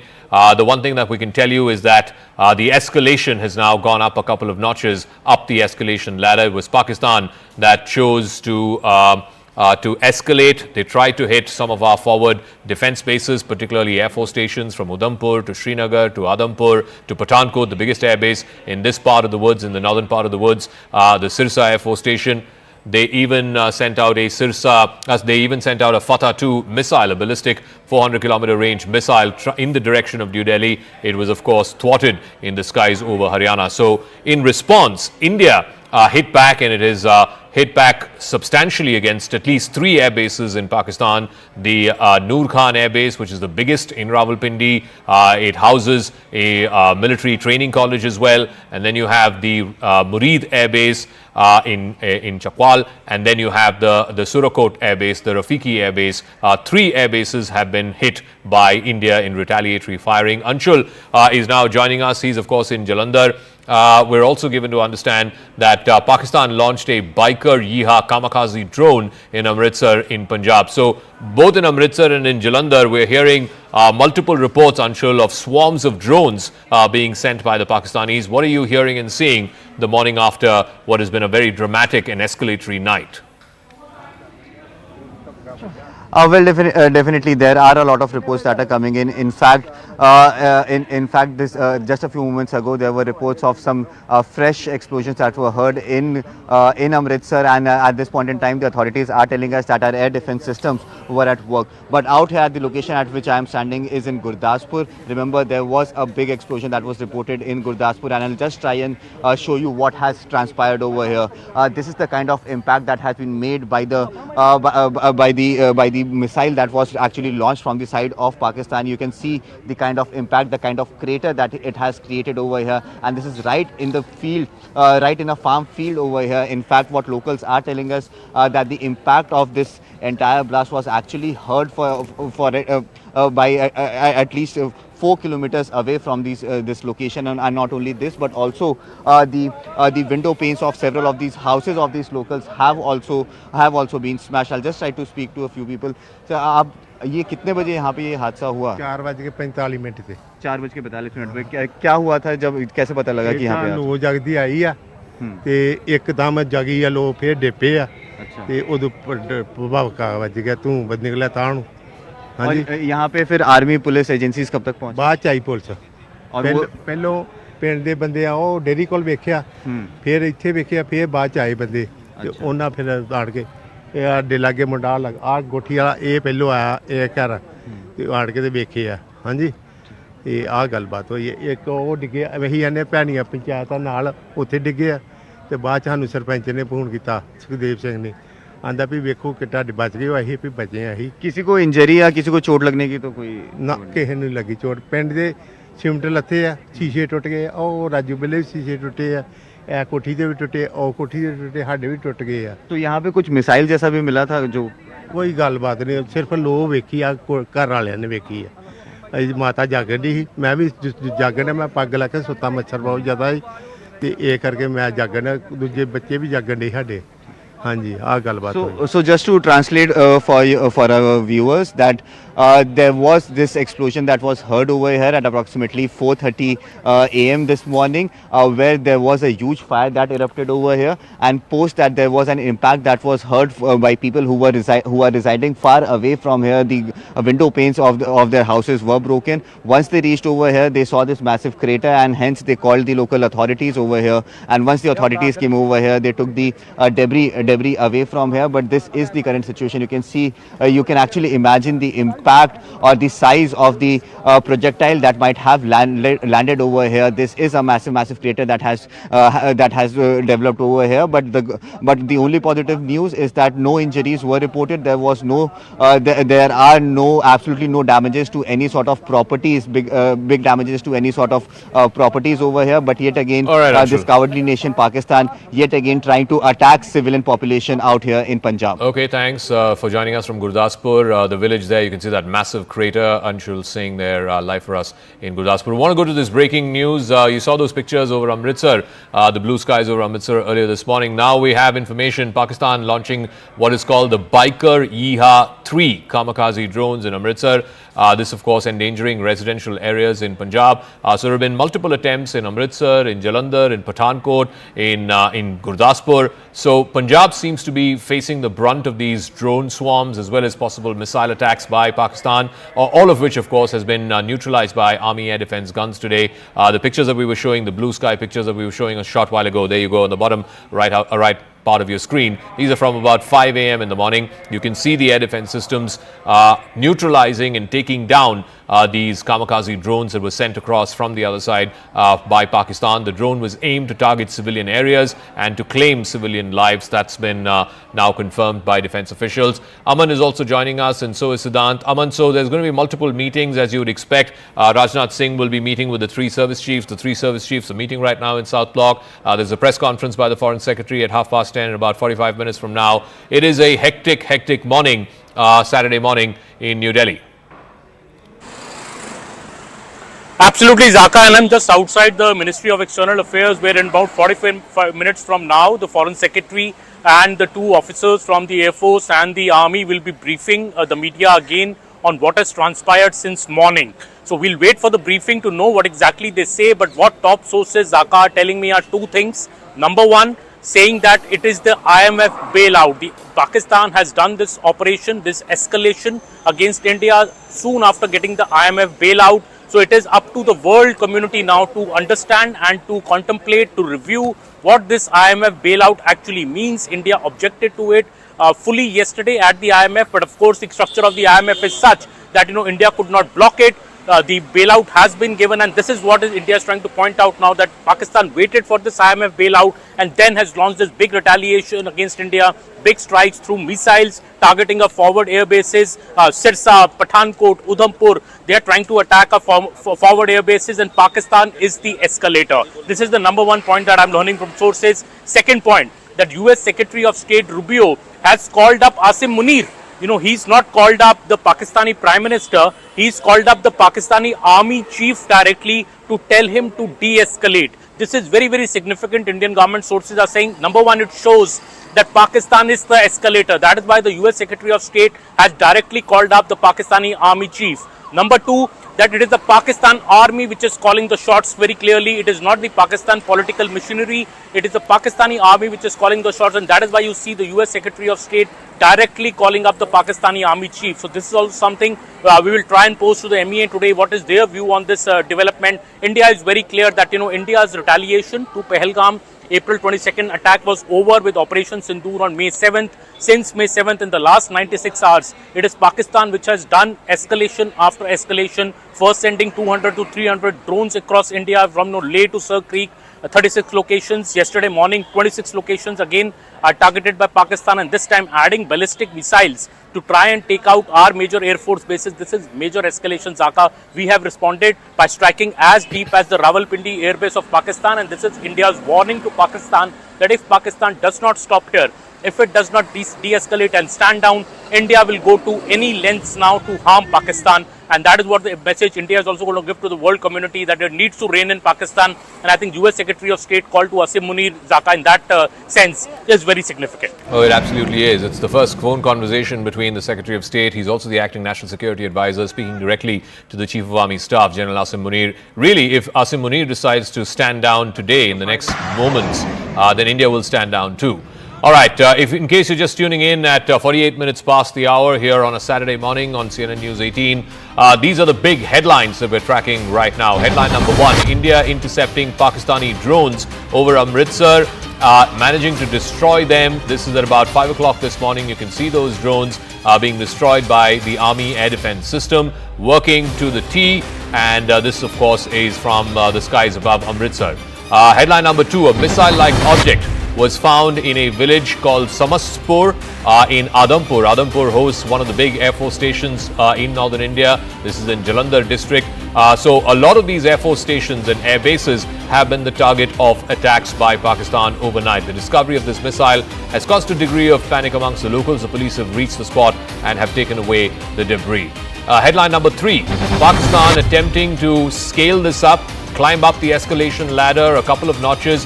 They tried firing the Fatah-2 missile, which is a medium-range ballistic missile, 400-kilometer range, in the direction of Delhi. It was intercepted in the skies over Haryana, and what you can see there are curious villagers who've gathered in the fields there and capturing pictures of what seems to be a substantially big part, a large part of the remnants of that Fatah missile. Headline number 4, in Gurdaspur, where Anshul Singh was reporting for us just a moment ago, a massive crater seen in the ground. This again after a suspected hit of a projectile. We don't know if this is a drone or a missile that has struck there. Massive crater, again thankfully in the fields, therefore there hasn't been any casualties or any fatalities there, so that seems to be the silver lining. Headline number 5, in Srinagar, in a place called Lajjan, which is on the outskirts of Srinagar city, are remnants of what is believed to be a Pakistani Air Force jet. The wreckage from the Pakistani Air Force jet have been found. It landed again in the backyard of a residential complex, and therefore again no injuries reported there. These are the images of that wreckage,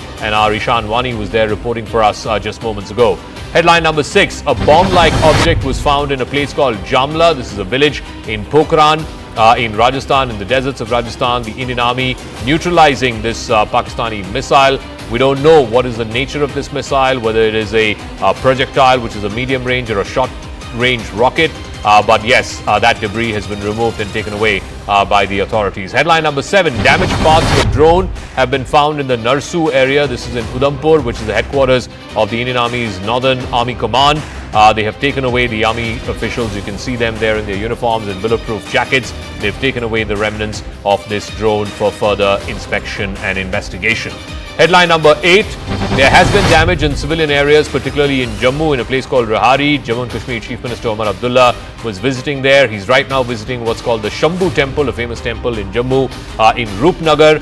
Fortunately, the damage was in the outer perimeter of the temple complex, so there's not been any human casualties in that attack in the Shambhu Temple in Rupnagar in Jammu. Headline number 9, and this is important, Aman was referring to this a moment ago, US Secretary of State Marco Rubio has spoken with the Pakistani Army Chief, General Asim Munir. This was earlier today. The US State Department has put out a readout, and it is said that Secretary Rubio urged the Pakistani Army Chief to stand down, to de-escalate, and that America is willing to work with both India and Pakistan to try and get calmer heads to prevail. All right, we're getting a piece of breaking news. The BSF in Jammu has managed to destroy terrorist launch pads in Sialkot in Pakistan, is what we're given to understand. You can see those images on the left side of your screen. Arunima has more details on this. Arunima, so massive shelling, artillery shelling on both the LOC as well as in the international border. But in Sialkot in Pakistan, there's been substantial damage that the BSF has managed to inflict. What more do you know? Yes, so they've identified this launch pad as Looni, which is in Sialkot district. This is just across from Akhnur in Jammu. Around 9 p.m. last night, 2100 hours, there was heavy shelling going on from the side of Pakistani Rangers. And in its retaliation, BSF took down this terror launch pad. They put out visuals, 2 sets of visuals. One just shows you how across the fence, suddenly the area, the farmland area there lights up. And it is the terror launch pad which was targeted. And then there is another set of visual which shows that what is believed to be the terror launch pad, Looni is what BSF has identified it, that's on fire. You can see that entire area set on fire. Back to back, second day of the BSF taking down terrorists and terror infrastructure. Yesterday, I mean the night before, they had taken down 7 Jaish-e-Mohammed terrorists in Samba. This was also, and this is a pattern which is emerging, that while Pakistan is upping the ante, either sending in drones or sending in missiles and munitions, they're also utilizing the possible distraction. They think that our forces are distracted to put in infiltration attempts. So Samba sector, BSF neutralized 7 Jaish-e-Mohammed terrorists. Yesterday again there was movement noticed at the Sialkot terror launch pad, and that has been destroyed as well. So Pakistan's misadventures are being thwarted at every level by the Indian Army, by the Indian Air Force, and also by the Border Security Force. Arunima, doesn't it make us all feel proud of our defense forces, our entire mechanism, think tank, which is not just out-thought the enemy, but also tried to prove that where their thinking ends, that's where our thinking begins. So there is a certain level of preparedness that is evident at all levels. We've just got more news coming through, and we'll also try, as we get you, total 6 drones have been shot by the Indian Air Force and the Indian Armed Forces in Kutch in Gujarat, 4 by the Nalia Indian Air Force Base, and 2 by the Air Force Base or the Indian Armed Forces in Bhuj. So there are 6 drones overall that have been shot down even in Gujarat. So wherever the Pakistanis have tried to enter, the Pakistan Armed Forces, the military has tried to enter, they have been thwarted at various levels. The first probe level drones were negated. Then the probe level projectiles were negated. Then the missile defense systems were busted there on the other side, on the enemy side. Then the Dushman tries Pak air raids. When that happens, 4 air bases have been rendered useless. In fact, most of their machines can't even operate from those air bases. So Dushman again facing reversals.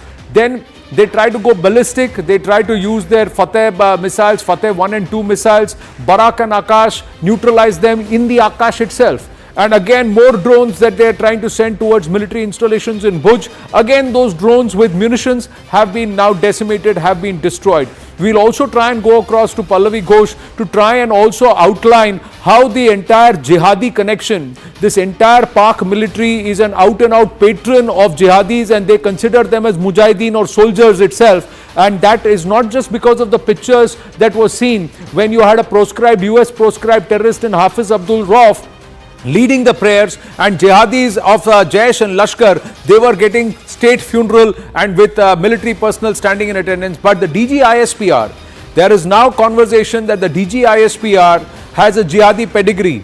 The DG-ISPR has a jihadi pedigree. His father was a proscribed terrorist, flagged off by the UN Security Council itself, and he was an aide of Osama bin Laden. He actually leaked key information and details to Osama bin Laden. So that's the connection. Let us hope that the Indian machinery, the diplomatic machinery, the whole of Bharat approach that we are witnessing highlights this to the international community.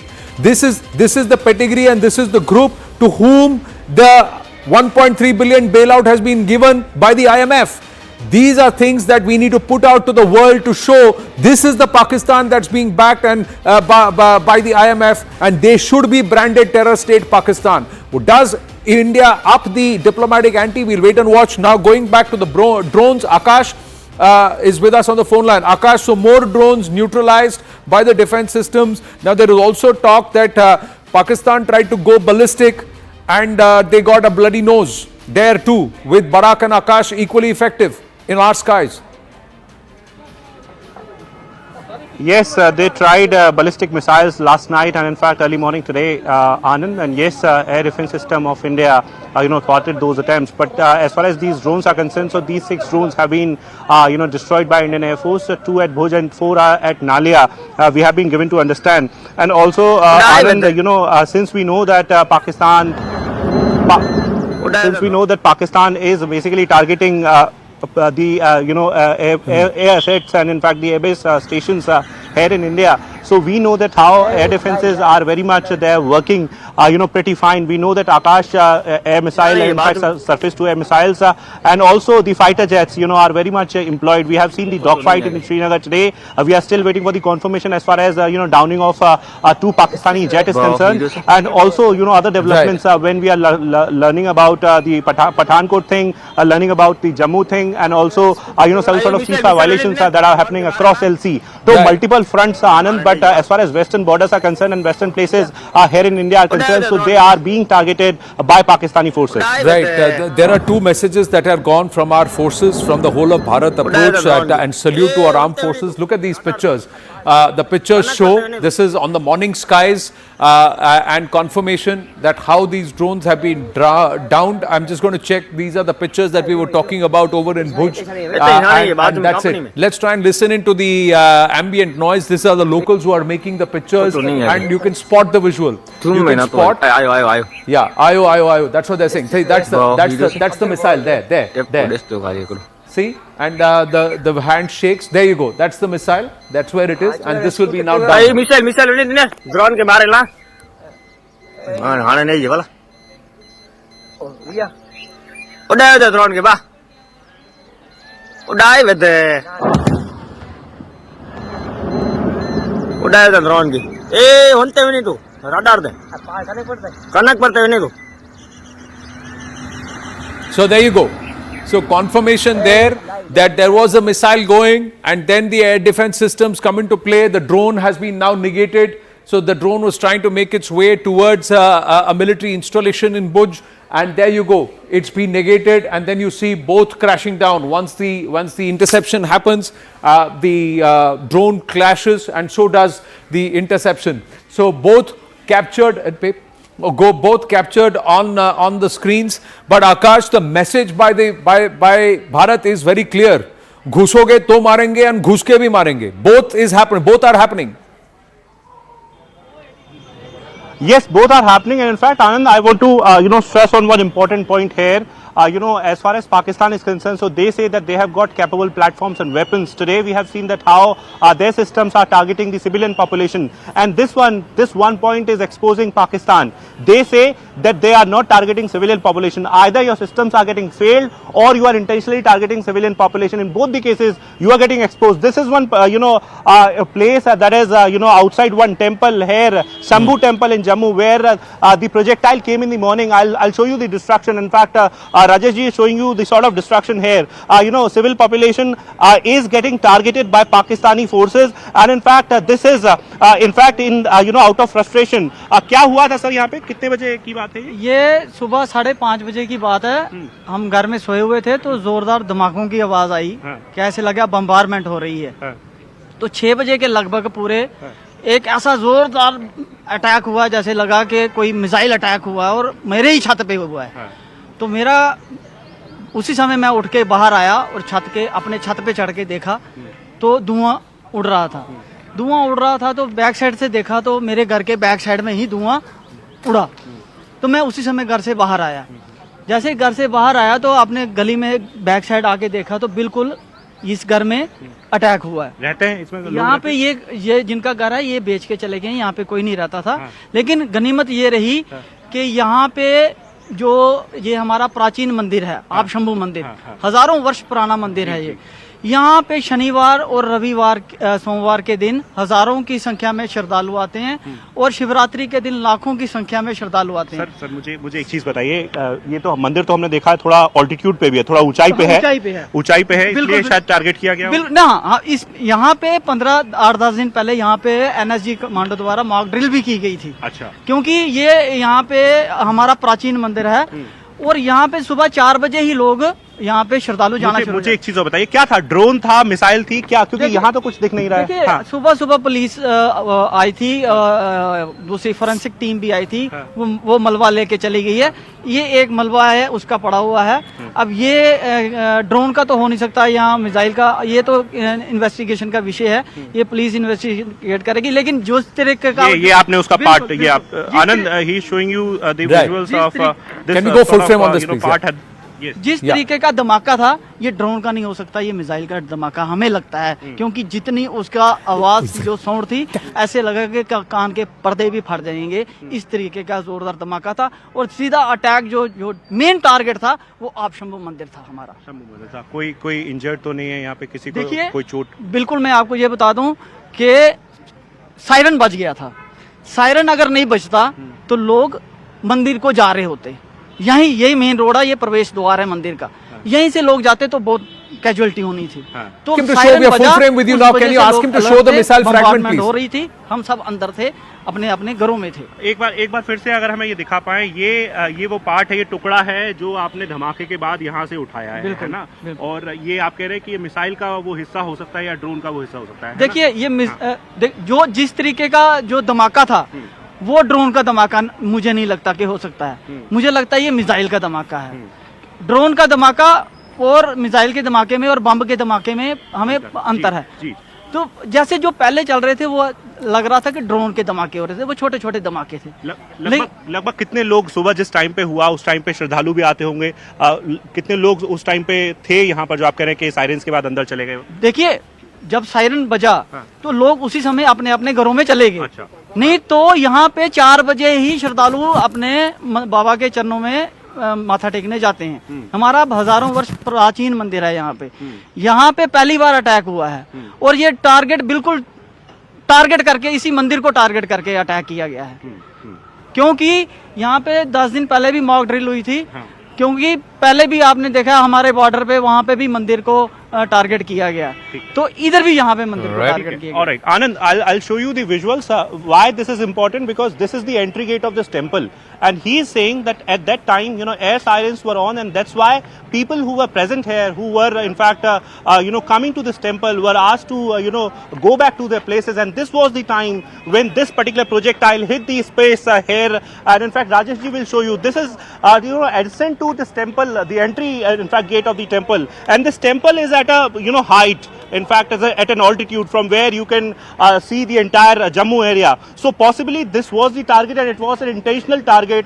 This is what people are suggesting here. We still don't know as to if it was a drone or if it was a missile, but we know this for a fact that how ballistic missiles are being used by Pakistan since morning, and not just in Jammu, but in other areas as well, where in Srinagar we have reports, in Avantipura we have reports, for Pathankot we have reports, and in fact we have reports for different parts in Gujarat as well. We know about the dogfight that happened in Srinagar, and we know about the sort of instances and in fact the incidents that have happened in the different parts of country, in fact in the western parts and the northern parts. All right, Akash, we'll come back to you as and when there are further developments. I also want to go across to Lieutenant General retired Rajendra Singh, former DG Infantry, and Group Captain retired MJ Vinod, former fighter pilot, to get a sense of what this escalation means. Lieutenant General, let me start with you first. Clearly there's been an escalation from the Pakistani side. I guess the attempt was to try and hit some of our forward air bases and FO stations. All of that has been neutralized. In response, India has hit at least 3 air bases of Pakistan. The old Chaklala air base, it's now called the Noor Khan air base, the Rafiki air base, and the Murid air base. Make sense of this for our viewers. What is the meta picture this Saturday morning as we count down the next 25 minutes for that important press conference by the Foreign Secretary and by defense officials? Yeah. Thank you very much. First and foremost, when we look at the overall picture today, 2-3 things are quite clear. First is Pakistan is continuing its strike on civilian targets. It is also continuing its strikes right from Kashmir to down south in Gujarat.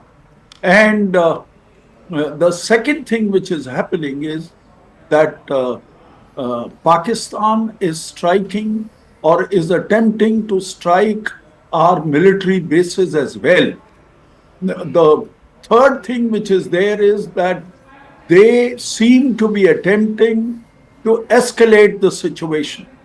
In response to this, India's response has been measured, targeted, and has been generally targeted towards their air defense assets and their air bases. The strikes today, which have happened early morning on the 3 air bases of Pakistan, are actually cases in point. Now, what does it imply? It implies that Pakistan wants that we should suffer, and our border towns and the areas around it must undergo tremendous amount of civil defense alerts, and they are wanting to escalate a situation in which India is forced to take even stronger measures. All right, let me go across to Group Captain Augustin Vinod also. Group Captain, so one pattern is very, very clear, that the attempt by the Pakistani side was to try and take out or at least attempt to take out some of our forward air bases. There were multiple drone swarms at Pathankot, the Srinagar Air Force Station, the Jammu Air Force Station, also Udhampur, I'm given to understand, all the way up to, Sirsa.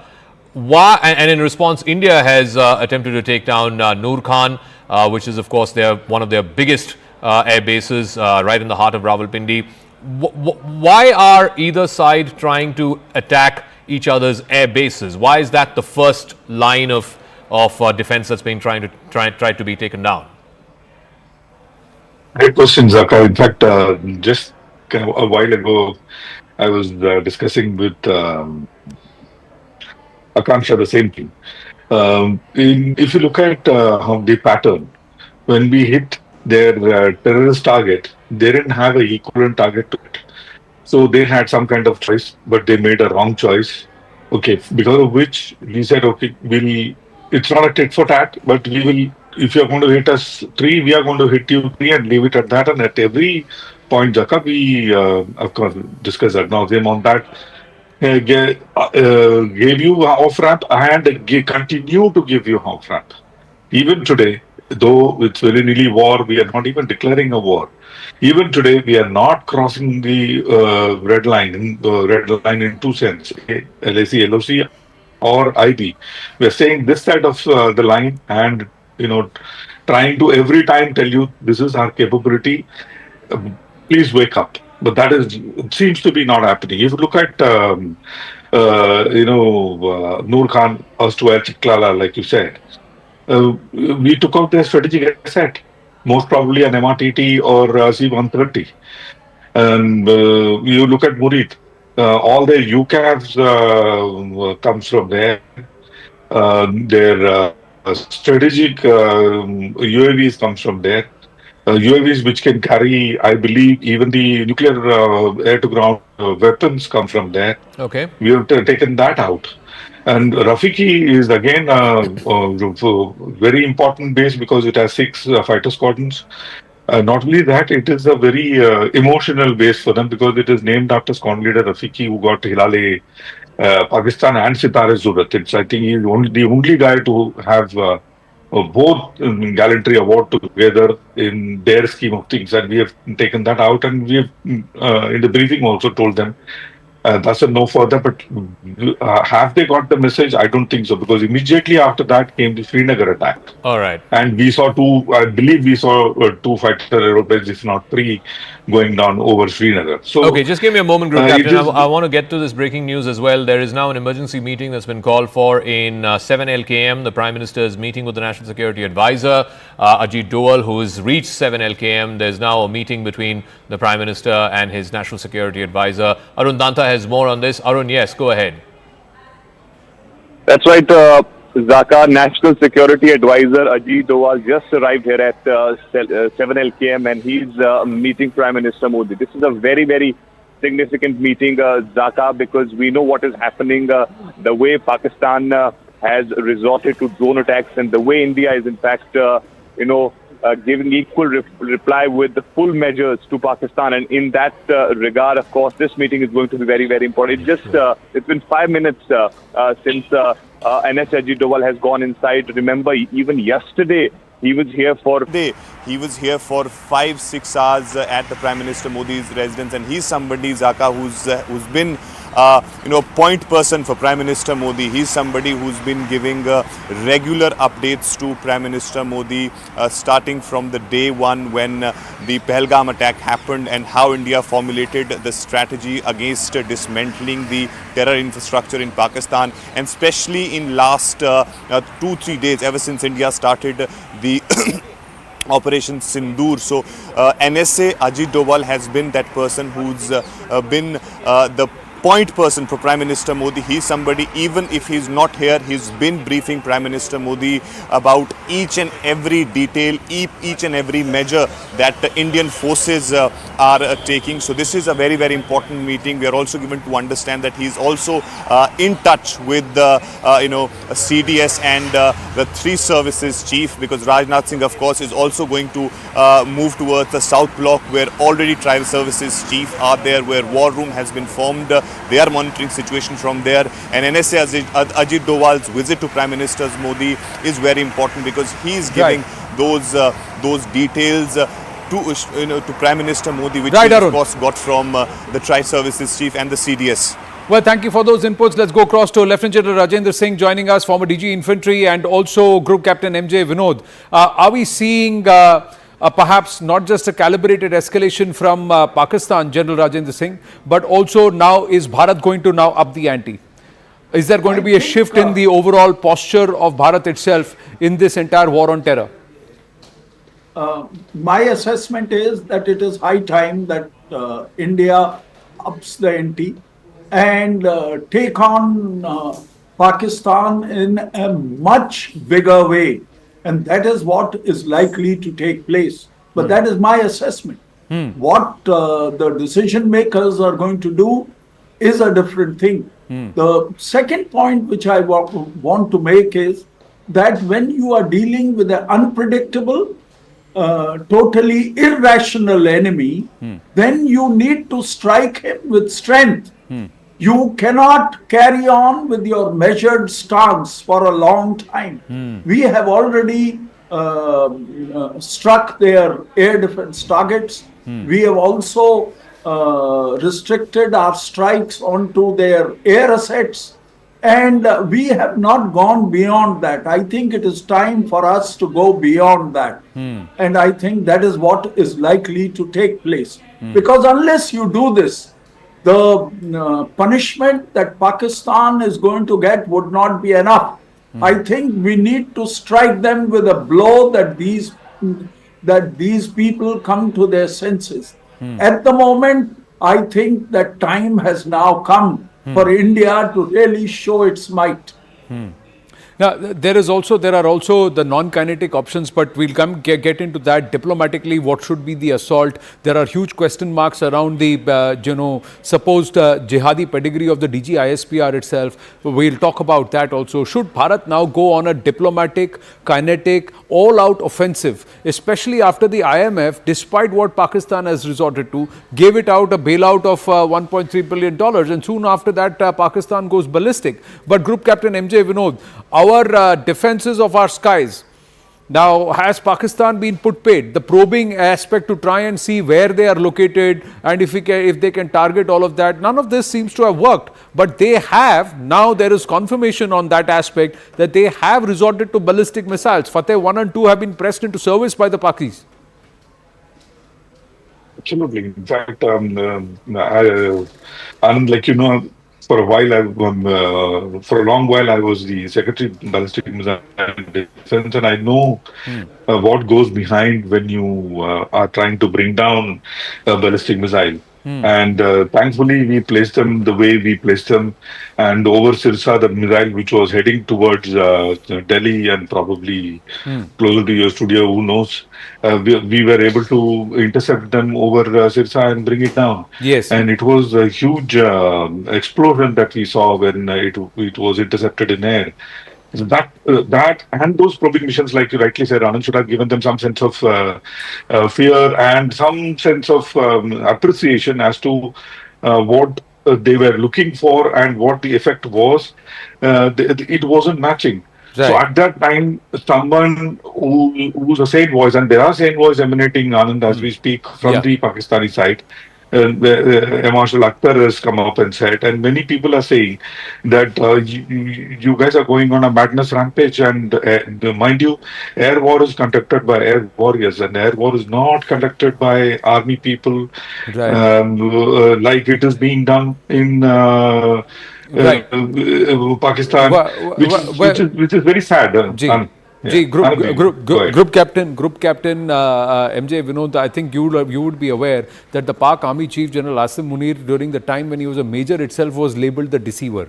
So many in Pakistan believe he's deceiving the Pakistani people with what he is doing, but Pakistan is also deceiving the world. Meanwhile, closer home in terms of the kinetic action that was witnessed over our skies, and it was all blocked, but there were two loud explosions that were heard in the morning over in Srinagar. So these are the pictures, and so this is CCTV records. CCTV records which are now showing two loud explosions, or we can hear them. There are two. Yeah, that's the second one. So two loud explosions. That now is this one of them? One of the planes that's being brought down, or is it the missiles that have been brought down? Which and this is at a time when yes, Ishan is joining us. Ishan, so what are these sounds reportedly? Do we have any this one? And is it close to the location where supposedly there was a missile and also remnants of a Pak plane that were found in Srinagar? Yes, exactly. This is near that particular area where the CCTV footage clearly gives you an idea. the sort of explosions that we all heard in the morning. And since then, people are in a little bit of panic, but the administration is trying to tell them to stay calm. Well, there are reports that there's a possibility of an aircraft of Pakistani origin which has been shot down on the outskirts of Srinagar. And since then, we don't want to divulge any further operational details because it's an operation in progress. But two of these objects were recovered from the house of one of the persons living there. It's a very closely knitted locality where they fell, and lucky enough for the residents, that didn't fall on any of the houses, could have led to damage. But those were taken away by the police, and now what we have been given to understand is that a team is looking after it, what kind of object it is, whether it is part of an aircraft that possibly could have been brought down, because they believe that they have been able to successfully neutralize aircrafts over Srinagar. Whether it's an aircraft or a drone which was neutralized, that remains to be seen, and that's being investigated. That part is being done by the security forces. Right, and if it is two aircrafts, Pakistani jets that have been neutralized over Jammu and Kashmir, what happens to the pilots, and have they been apprehended? Plenty of questions doing the rounds. There's nothing confirmed. We are standing by for the briefing, the MEA briefing,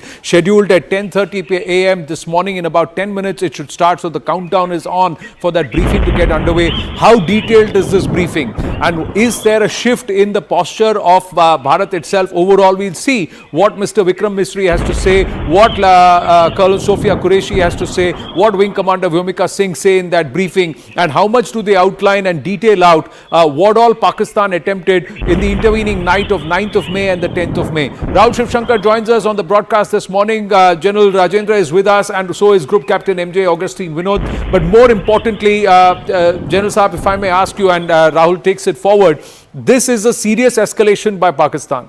Now, is this foolhardy? Have they walked down a path of no return? And should Bharat now respond not in equal measure, but in a far more punitive measure? As of now, the counter strikes itself have hurt Pakistan. We are given to understand that at least 4 air bases of Pakistan have been rendered ineffective. Rawalpindi has suffered massive setbacks. Their machines also there have been destroyed. There is speculation it could be the C-130 fleet or squadron that's been destroyed entirely, but there are that's subject to confirmation. We'll wait for the official confirmation, but this is confirmed that Pak air bases have been hit. Yes, General Saab.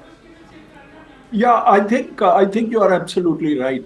The time is now there for more punitive action. That doesn't mean that you don't carry on with your diplomatic efforts. It also does not mean that the other means that you are adopting must not continue.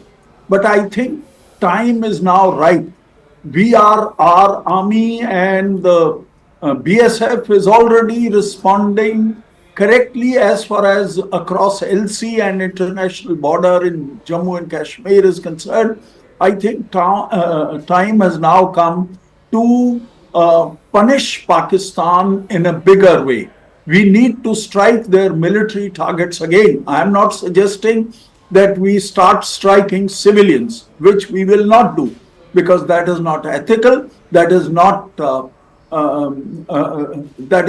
kind of operations that we undertake ever. And I think unless we do this, these mad people running the military hierarchy in Pakistan will not come to their senses. Well, what is very interesting, General Saab, is that this morning Mark Rubio actually spoke to General Munir. That's what has been reported by Reuters and other international media organizations, suggesting that for the first time the American dispensation is addressing itself to the military, which they believe actually runs Pakistan. There's no secret of it. But I want to bring in Wing Commander Vinod also. Wing Commander, this morning the entire thrust once again has been aerial, but Pakistan craft, we are told, were sighted over Srinagar. There were dogfights. We have been told that one of their crafts is down, or maybe even 2. There's debris that has been recovered. You've seen some of those loud explosions that happened around 5:45 in the morning when we were all waking up this morning, and it pretty much happened real time. And after that, we know. So, what do you make of this? Getting the jets into the race now. At one time it was just drones, now come the jets. Sure sign of escalation, and we haven't, and let's be very clear, isn't it? Please correct me if I'm wrong. We haven't crossed the LOC in any which way. Absolutely. In group captain it doesn't matter. See, a couple of things, Rahul. In fact, while that famous movie, while we were sleeping, I was with Akanksha covering. I mean, we both were going through this live as it was happening. The issue here is, I'll start your last question first.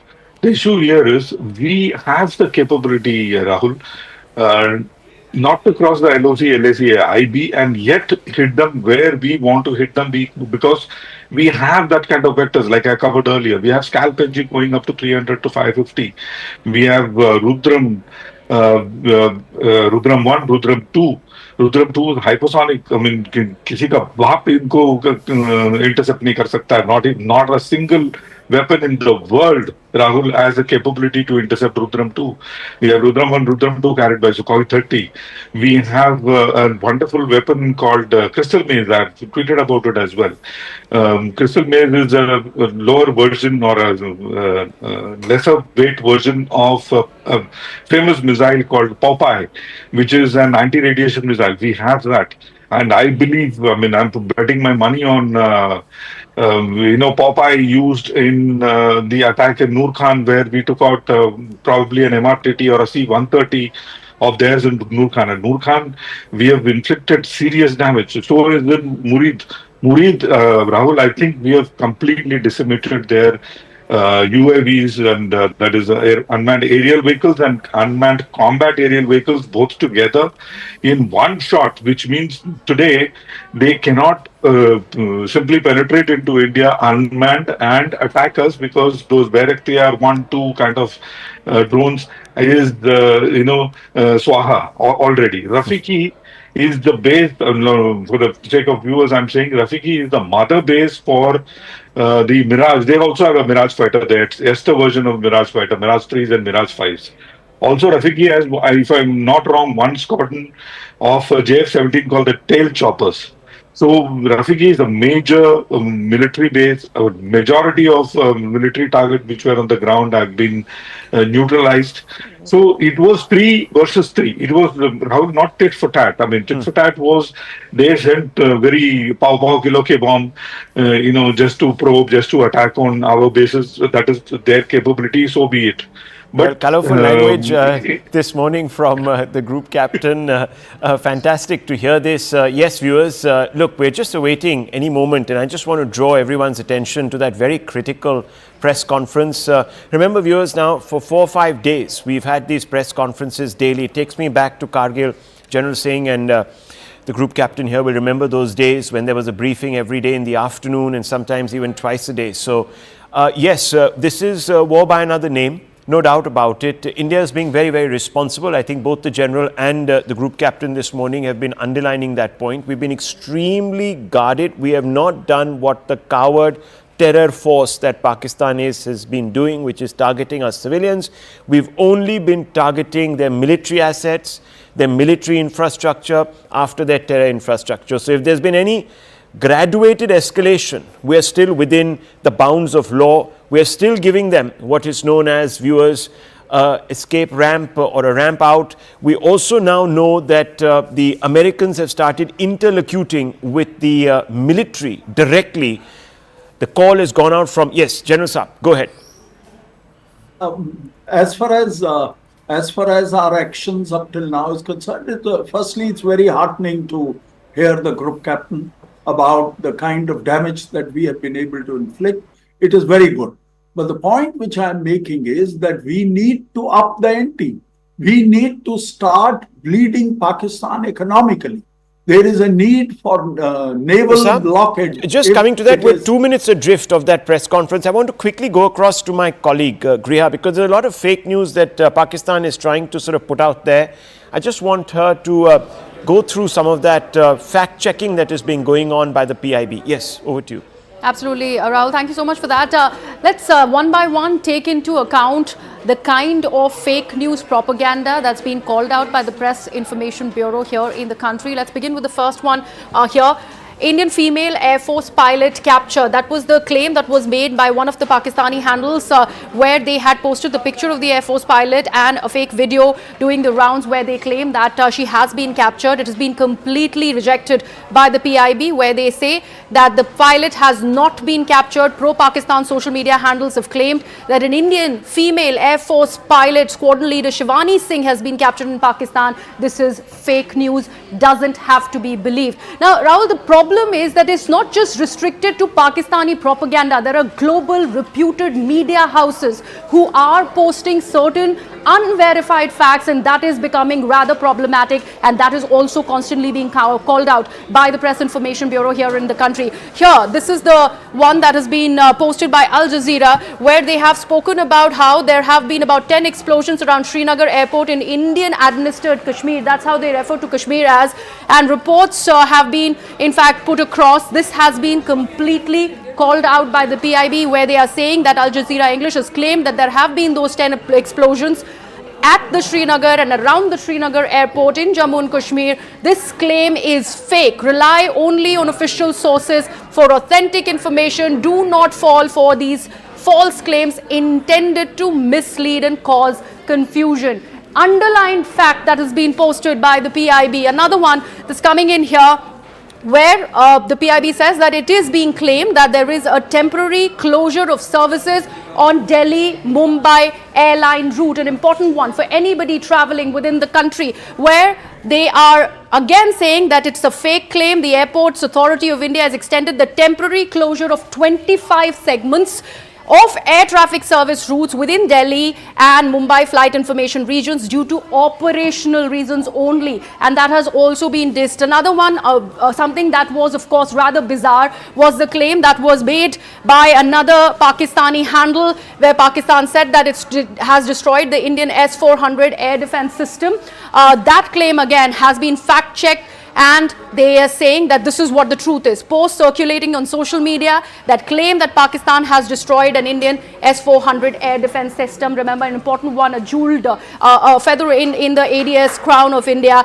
Absolutely a fake claim, says the PIB. Reports of destruction or any damage to an S-400 system are absolutely baseless. So all of these fact-checking accounts, they have been put out across at the Press Information Bureau website and also on the social media platform. Absolutely. The real facts now will be presented in just a few minutes. We were told that at 10:30 the briefing is going to begin. We know that the NSA is meeting the Prime Minister right now. That's also news that has come through. But it's a minute past 10:30. That meeting is going to happen any moment now. It'll be interesting to hear from I suppose it would be the Foreign Secretary, Mr. Misri. He's been helming these along with the two Indian Armed Forces personnel there.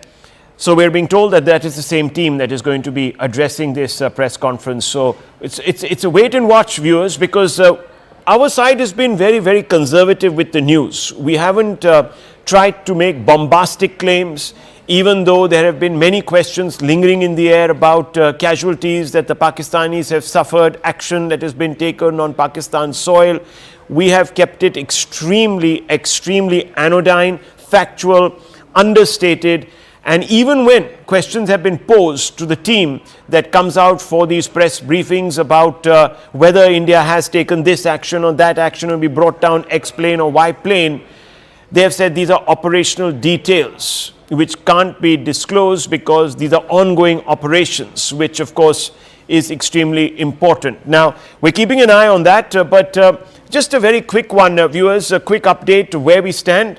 About 10:30 in the morning, a total of 6 drones have been shot by the IF in Karachi, Gujarat, 4 shot down in Nalia and 2 in Bhuj. BSF Jammu has destroyed launch pads in Sialkot. We have news coming in that the NSA is meeting the Prime Minister. They are clearly going into another huddle, perhaps even reviewing the night's progress, the operations, going back on the effectiveness of the Indian action.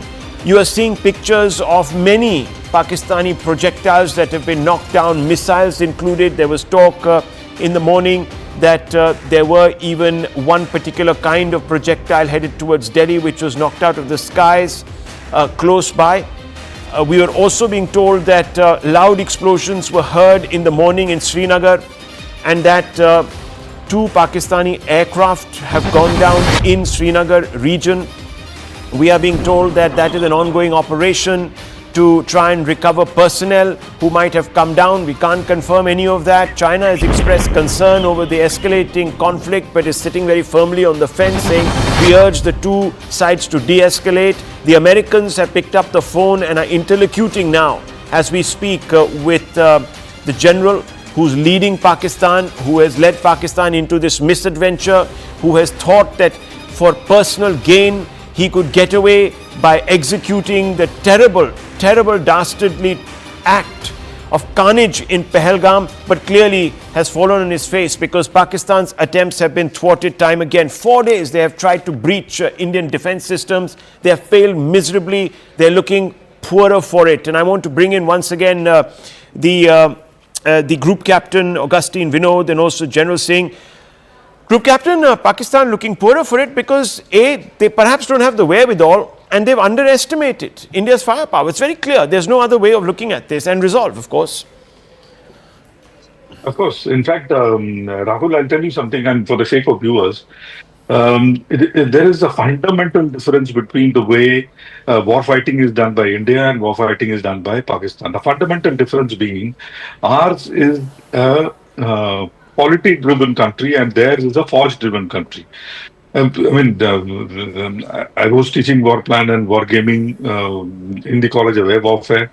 So with that as a background, and let me tell you, the people who take decisions in the upper echelons of Indian Armed Forces all go through those training courses where we understand what an escalation ladder is. The question or the observation that General was making. In our case, we follow different, we study different kinds of escalation ladder models, be it the Khan model, the KAHN model, or the Russian model, where we know at what level of escalation we want to take it to and what are the pointers at which we will escalate to what level. So all that has been wargamed, all that has been decided. And like I said, since we are a polity-driven country, we have other aspects also, Rahul, to keep in mind before we escalate it to make it extremely prohibitive for Pakistan. And you see in last 2-3 days, there is no the nuclear saber rattling from Pakistan at all. And even that, Rahul, has been wargamed. And wargamed 1,000 times. At what stage will he press that red button? Right. And I must tell the viewers and you, there is no war game conditions in which the Pakistan can and will press that button, and which is why probably the reason why he's not nuclear saber rattling anymore. Okay, well, some inputs coming in, sir. Some inputs coming in. Let me just update our viewers as well as you, of course, so you can make something out of this. We also have General Singh with us. This is a Chinese statement that has come out, Chinese government. We strongly urge both sides to act in the larger interest of peace and stability, exercise calm and restraint, return to the track of political settlement through peaceful means and refrain from any action that could further escalate tensions. The Chinese putting pressure on both sides to de-escalate. Of course, with India, we have not been told whether there has been direct contact between the Indian government and the Chinese government. So clearly this is just being put out by them on their social media handles. In fact, we are being told that AFP is quoting a spokesperson of the Chinese External Affairs Ministry. So that's really what's happening, a briefing. And Siddhant joining us for more on this. Siddhant, what can you tell us about all these interlocutions that are going on? So the Americans are calling the Pakistani general, Munir. The Chinese are urging India and Pakistan to de-escalate. Any conversations happening at the official level, or just these statements by the spokespeople, etc., etc.? Well, these statements do matter, Rahul, especially in these times when there have been missiles fired by both sides.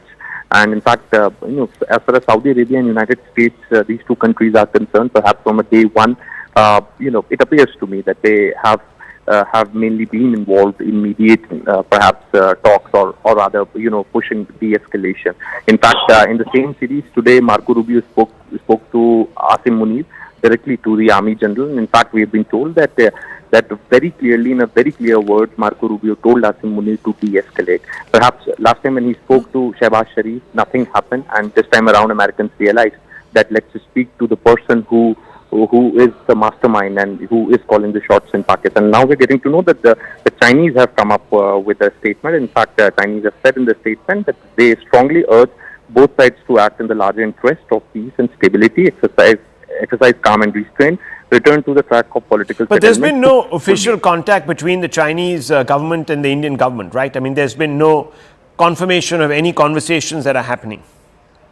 Last I know, Rahul, after the strikes were conducted by the Indian side on the terror camps, NSC Dowell established contact with his Chinese counterpart Wang Yi, and that is the last time I guess India spoke to China. After that, if some back channels are on, I really don't have any idea about that. But officially, that was the last communication between India and China. Having said that, Saudi Arabia and United States, as I said before, it appears to me that they are the main guys, pushing for a de-escalation. Well, viewers, all I can tell you right now, as we await that all-important press conference where many things will become clear. I don't know, of course, how far the officials on the Indian side will take us through the actions that have been taken very visibly, viewers, because we've got enough visual evidence now, and I'm going to show you certain visuals that have come in from Pakistan, from the streets of Pakistan, from these air bases specifically. There is also talk of degradation of certain airfields which are very, very critical to the operational requirements of the Pakistani Air Force, etc., etc. Airfields, of course, one of the first things that are targeted, General, because they completely, at one level or the other, disable an enemy's attempt to try either thwarting or, of course, coming across and causing damage. So that's one of the reasons why I presume the airfields are the ones that are first targeted, as well as, of course, radar systems. But what is your reading of the way the Indians have responded since last night? What does this constitute in your mind? The choice of targets and, of course, the quality of the action that we have seen visibly. I think India has been carrying on with a kind of a plan that is well thought out, and as per the strategy that we have evolved for ourselves. This similar strategy was evolved, or a similar strategy was implemented during 1971 war also, where right in the beginning our Air Force was able to actually decimate the complete Air Force of Pakistan in Bangladesh, and in the western sector also they were able to achieve a favorable air situation which allowed the ground forces to go in for major offensive. I think the similar thing is happening. But I think for us to now we are dealing, there are two things different.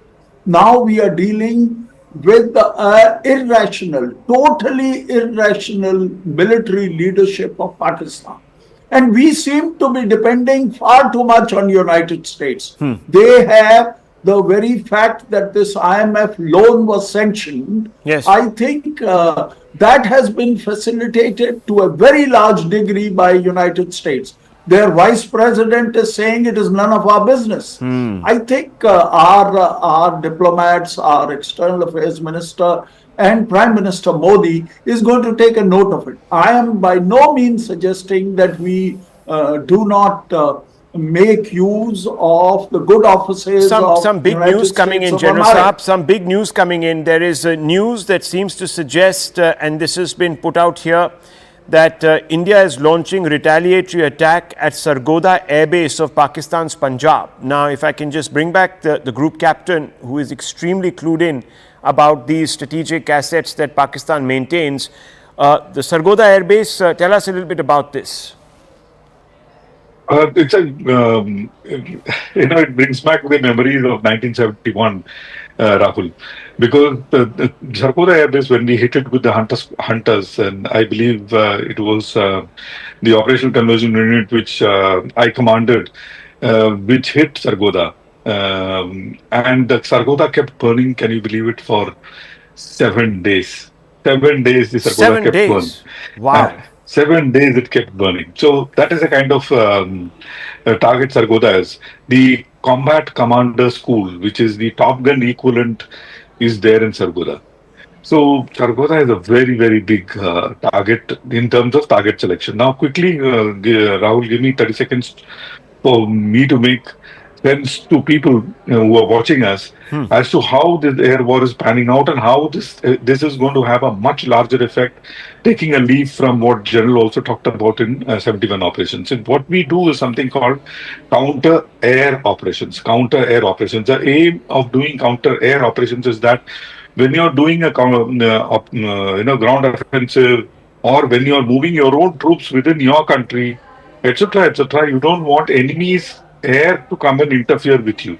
So the counter air operations has two sub aspects. One is something called DEAD, spelled DEAD, also dead, is when you take out his radars and his other communication networks, etc., which we have done and done very beautifully. Next thing about counter air operations is hitting the airfield. That was your question. Yes. So if we have to keep the enemy down, we have to blind him and we have to cut off his limbs so that he does not come and interfere with you. So that, to the extent that we achieve, is where we say the air control, which General also mentioned, favorable air situation. So for the air control is also okay, I just need to interrupt you. Those are the shots coming in from Sargoda. Look on your screens.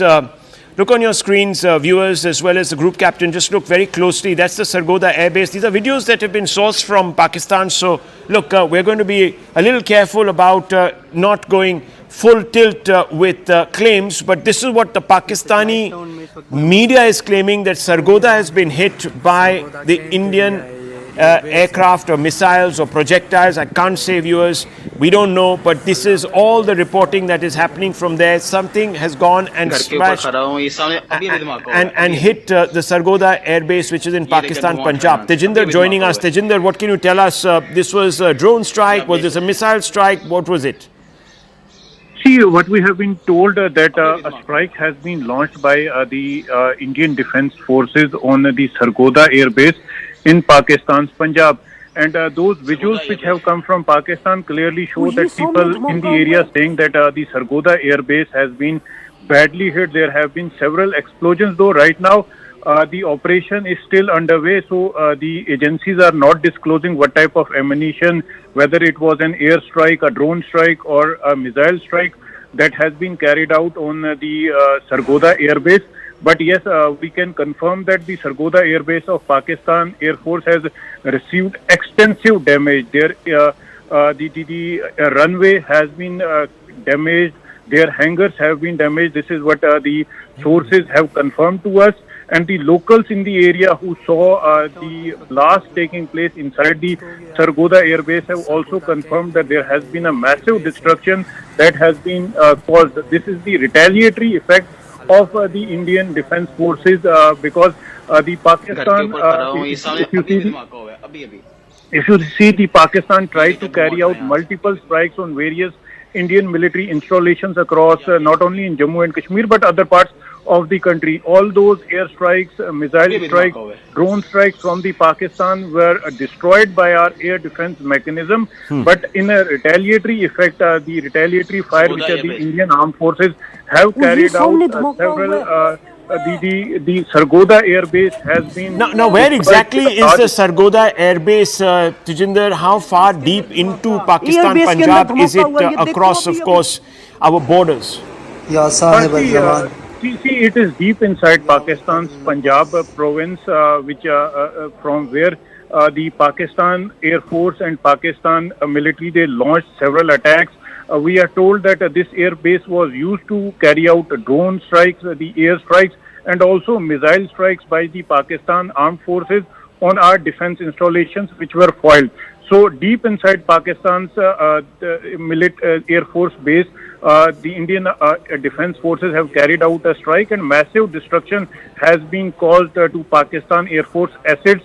We are told, though we don't have exactly the number of aircraft of Pakistan Air Force that have received damage because of this airstrike, but yes, the confirmation from the highest level of sources say that there has been large-scale destruction to the air assets of the Pakistan Air Force, and the runway has also been destroyed, making it the airbase incapable of launching any airstrike anytime soon. So right now this airbase seems to have lost the capacity to launch any airstrikes against India, but yes, a massive retaliation by Indian armed forces towards the one of the biggest, what we are told, this is one of the biggest airbase of the Pakistan Air Force. And so since the morning now, Tejinder, since the morning, we've seen a large number of retaliatory strikes by India on air assets of Pakistan. Now, can you just take us through some of them? There's Rafiki, we are being told, all in the Punjab province, I think.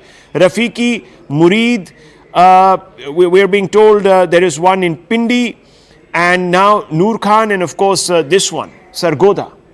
Yes, there is also a Rahim Yar Khan air base that has also been attacked by in the retaliatory fire of the Indian Army, Indian Defence Forces. We are told that the airstrip of that, the Rahim Yar Khan air base, has also received extensive damage. But yes, this retaliation has come in the backdrop of Pakistan Defence Forces launching multiple airstrikes, multiple drone strikes, multiple missile strikes towards Indian Air Force stations. You see, Rahul, they try to attack the Udhampur Air Base, they try to attack Avantipura Air Base, they try to attack Srinagar Air Force Station, they try to attack the Pathankot Air Base, but all those attacks from the Pakistan side were destroyed. Their air projectiles that they launched, whether in the form of missiles or drones, were destroyed by the air. Okay, the press conference has begun, viewers. Let's go straight across. That's the all-important press conference this morning.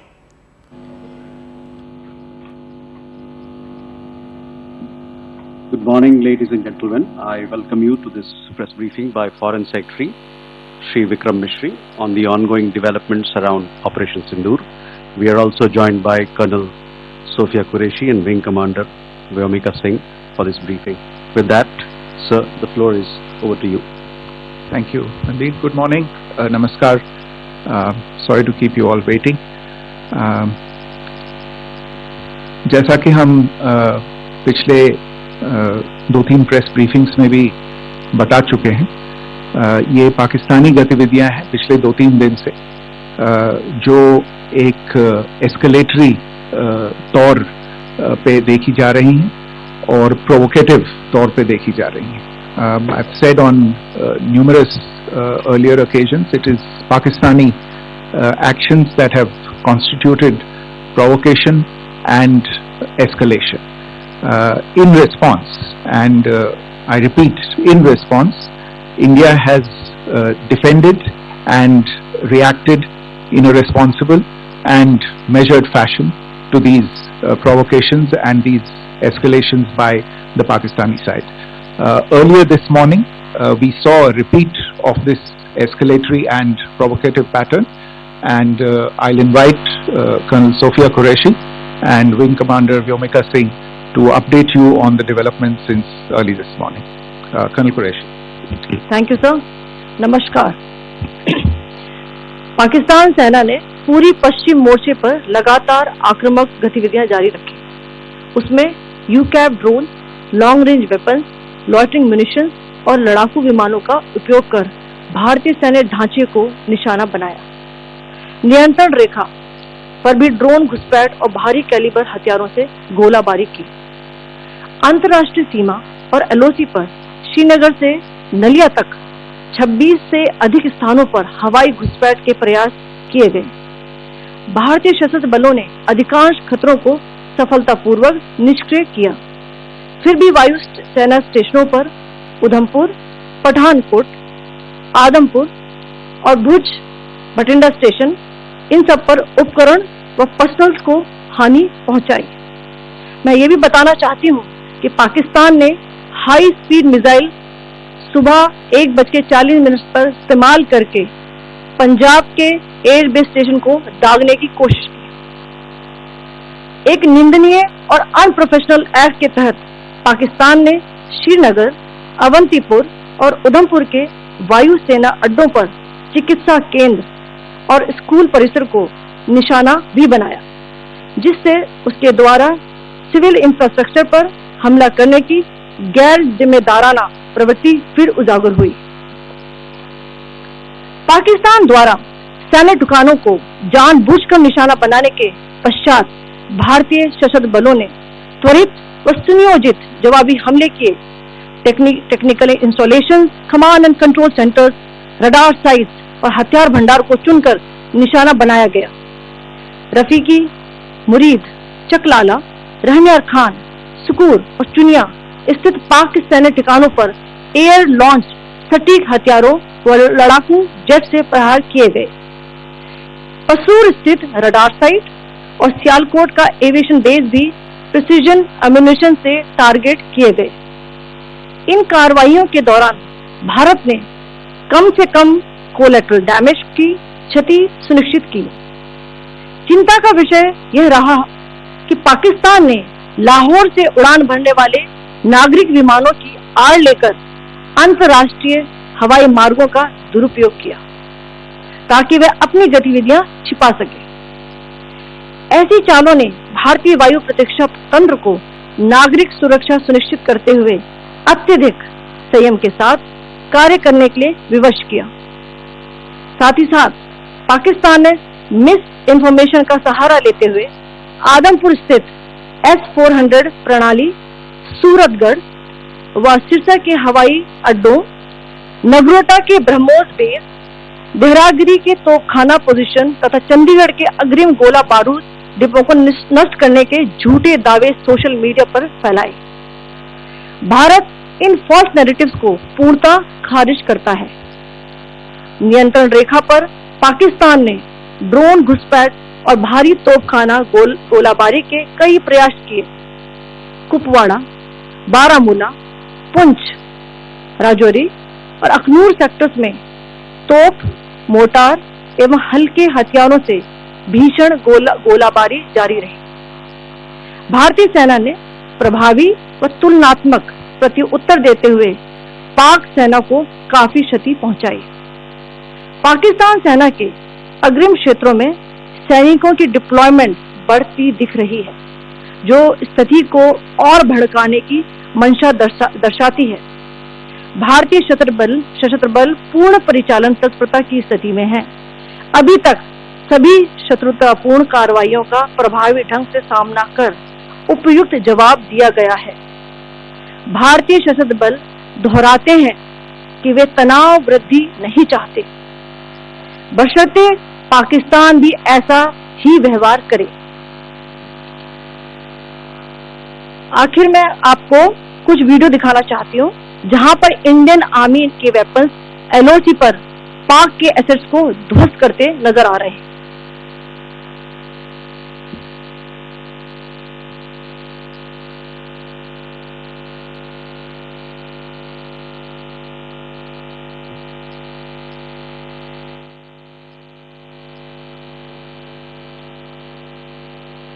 Screen में आप देख सकते हैं इस video को।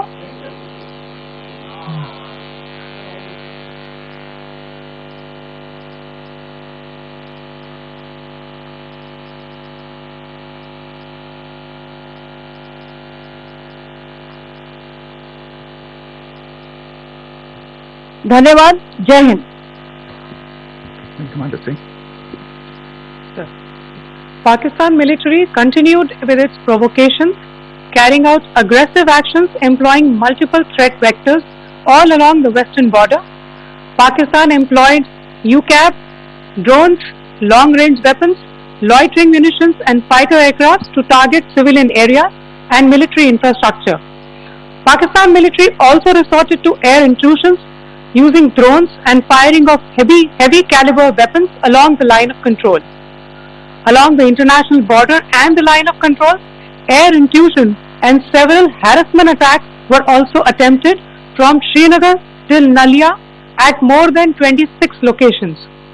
Indian Armed Forces successfully neutralized these threats and majority of the vectors. However, limited damage was sustained to equipment and personnel at Indian Air Force stations at Udhampur, Pathankot, Adampur and Bhuj. There were also several high-speed missile attacks noticed subsequently after 0140 hours in the night at several air bases in Punjab. In a deplorable cowardly act, targeting of civilian infrastructure also had taken place, where Pakistan attacked the Medicare Center and school premises at the air bases of Srinagar, Avantipur and Udhampur, yet again displaying irresponsible targeting of our civilian infrastructure. In a swift and calibrated response, Indian Armed Forces carried out precision attacks only on identified military targets. These included technical infrastructure, command and control centers, radar sites and weapon storage areas. Pakistan military targets at Rafiqi, Murid, Chaklala, Rahim Yar Khan, Sukur and Chunya were engaged using air-launched precision weapons from our fighter aircraft. Radar sites at Pasroor and Sialkot aviation base were also targeted using precision munitions. While carrying out these responses, India ensured minimum collateral damage. Pakistan has also attempted to execute a continued malicious misinformation campaign with claims of destruction of Indian S-400 system at Adampur, destruction of airfields at Suratgarh and Sirsa, BrahMos base at Nagrota, RT gun positions at Dehrangyari and Chandigarh forward ammunition depot, with heavy damages to other military stations being propagated on social media. India unequivocally rejects these false narratives being spread by Pakistan. Along the line of control also, Pakistan has attempted multiple air intrusions using drones and conducted shelling using heavy caliber RT guns, targeting civilian infrastructure and killing some civilians. Heavy exchange of artillery mortars and small arms fire in Kupwara, Baramulla, Poonch, Rajouri and Aknoor sectors continued. Indian Army has responded effectively and proportionately, causing extensive damage to Pakistan Army. Pak military has been observed to be moving their troops into forward areas, indicating offensive intent to further escalate the situation. Indian Armed Forces remain in a high state of operational readiness. All hostile actions have been effectively countered and responded appropriately. Indian Armed Forces reiterate their commitment to non-escalation, provided it is reciprocated by the Pakistan military. At the end, I would also like to show you a few images of Air Force bases in the Punjab sector and Rajasthan sector, where it is mighty clear that we are debunking the Pakistani claims of causing destruction at these air bases. You can yourself see the normalcy and these air force stations. This is Sirsa, Suratgarh. The runways are intact.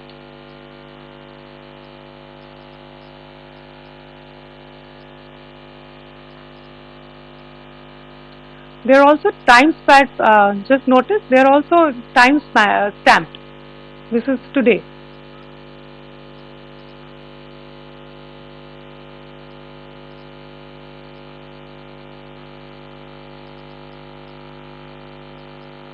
Yes. Thank you very much. Thank you. Thank you, Colonel Qureshi. Thank you, Wing Commander Singh. I just have a few points to make in closing. First of all, as you have seen, Pakistani claims about activities that they have undertaken continue to be heavy on lies, misinformation and propaganda. And on top of that, this is peddled by Pakistani state agencies.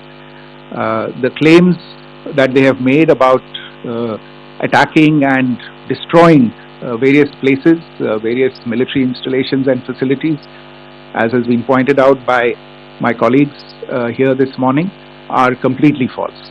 The claim about the Air Force station in Sirsa being destroyed, completely false, as you've seen. The claim about the Air Force station in Suratgarh being destroyed, completely false again, as you have seen.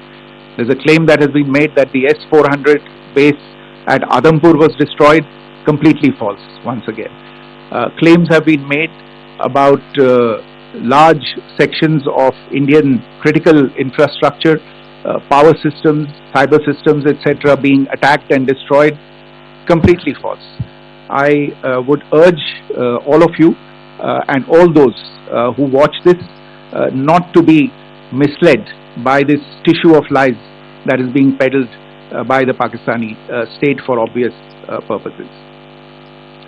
The second point that I wanted to emphasize is that Pakistan continues with its execrable and wanton campaign of targeting civilians and civilian infrastructure, especially in the states of Jammu and Kashmir and Punjab. There is also on its part a consistent attempt to sow discord between communities in India. As I said, there has been a particular focus in its targeting of civilian infrastructure and the population in Jammu and Kashmir and Punjab. Earlier this morning, Pakistan shelled the town of Rajouri, killing the additional District Development Commissioner Shri Rajkumar Thappa, adding to the civilian casualties and the damage in that state. We have also observed overnight damage to property and injuries to civilians in Firozpur and Jalandhar, among other places. Finally, as I said, Pakistani officials also continue to make ludicrous claims about India firing missiles towards Sri Amritsar Sahib. As I said, these lame attempts to divide India are doomed to failure. We have also seen in some of the remarks that have been shown on television that the Pakistani army spokesman seems to take great joy at the fact that the Indian public should criticize the government of India with regard to various issues. It may be a surprise to Pakistan to see citizens criticizing their own government. That is the hallmark of an open and functioning democracy. Pakistan's unfamiliarity with that, again, should not be surprising. And finally, there is this yet again completely ludicrous claim that Indian missiles have hit Afghanistan. Totally frivolous allegation, and I only want to point out that Afghan people don't need to be reminded about which country it is that has on multiple occasions in just the last 1.5 years targeted civilian populations and civilian infrastructure in Afghanistan. Ladies and gentlemen, as you would have gathered from this morning's briefing, we are dealing with an evolving situation. Accordingly, today we don't have the time to take questions, but we will continue to update you on this situation as we go along. Thank you all very much for joining us this morning. Well, viewers, that was a very comprehensive press conference there by Mr. Misri and, of course, the two officials of the Indian Armed Forces who have been doing their job diligently day after day. Now, let me just quickly recap for you some of the points that were made before we connect to Siddhant and other reporters who were there at this press briefing. I can tell you that the first big headline that emerges from there is that the Pakistanis are moving their troops into forward areas, which marks on their part, according to Mr. Misri, an attempt to escalate. So let's note that very, very importantly, 8 air bases have been struck by India.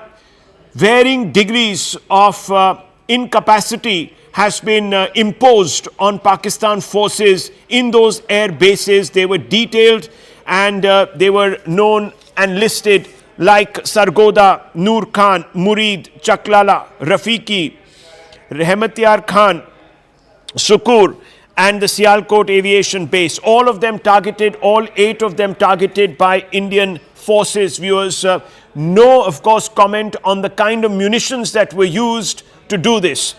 Also, we have news that 26 localities were targeted overnight. ranging from Srinagar to Nalia, and they were targeted using an array of airborne munitions, including aircraft by Pakistan. That is also what the team has told us, led by FS Mistry. Now, lies and propaganda, viewers, is being spewed by Pakistan, and all of that has been negated by the 2 or 3 officers that made that presentation. Lies about offensive successes peddled by the Pakistan state agencies are all lies. Which ones exactly? Well, the fact that they targeted the Sirsa airbase, for example, that looks absolutely spot on. You can see it on your screens. Suratgarh, S-400 base at Adampur, critical power cyber systems, all of these are very much functional, not touched by the Pakistani offensive. Also, civilians have been targeted, and there's been an attempt to sow the seeds of dissension between communities. The news about Sri Amritsar Sahib being targeted in a false flag operation is lies. There are no strikes on Afghanistan, and several high-speed missile attacks have been made by Pakistan in complete violation of all known laws. I want to go straight across to Akash for more on this. Akash, what do you make of this press conference? A lot of details, and I have to say that most of these details, congratulations to you and the others in CNN News 18 getting the information right. The scoops were all right. Yes, go ahead. 2-3 takeaways, Rahul, I want to stress on. First one, the weapons that have been used by Pakistan to target the infrastructure here in Jammu and Kashmir, in Punjab and in Rajasthan as well. UCAVs were very much used, long-range weapons were very much used, loitering munitions were used, and jets were used. We know that how there are reports that jets were downed, in fact, by the Indian Air Force. We are still waiting for the confirmation. Nothing on that aspect was spoken in the press conference. Also, in the contrary, India used precision weapon, which means that we only targeted the infrastructure that we intended to. And this is the reason why they don't have any civilian population impacted with the sort of strikes that were conducted in retaliation to what they initiated. Also, as far as our country, our places are concerned, so we have seen in Jammu and in fact in Firozpur that how civilian population is targeted. They have targeted one hospital, in fact a nearby hospital was targeted here in Jammu, and we have seen that how they have targeted one temple here in Jammu. Other than that, they are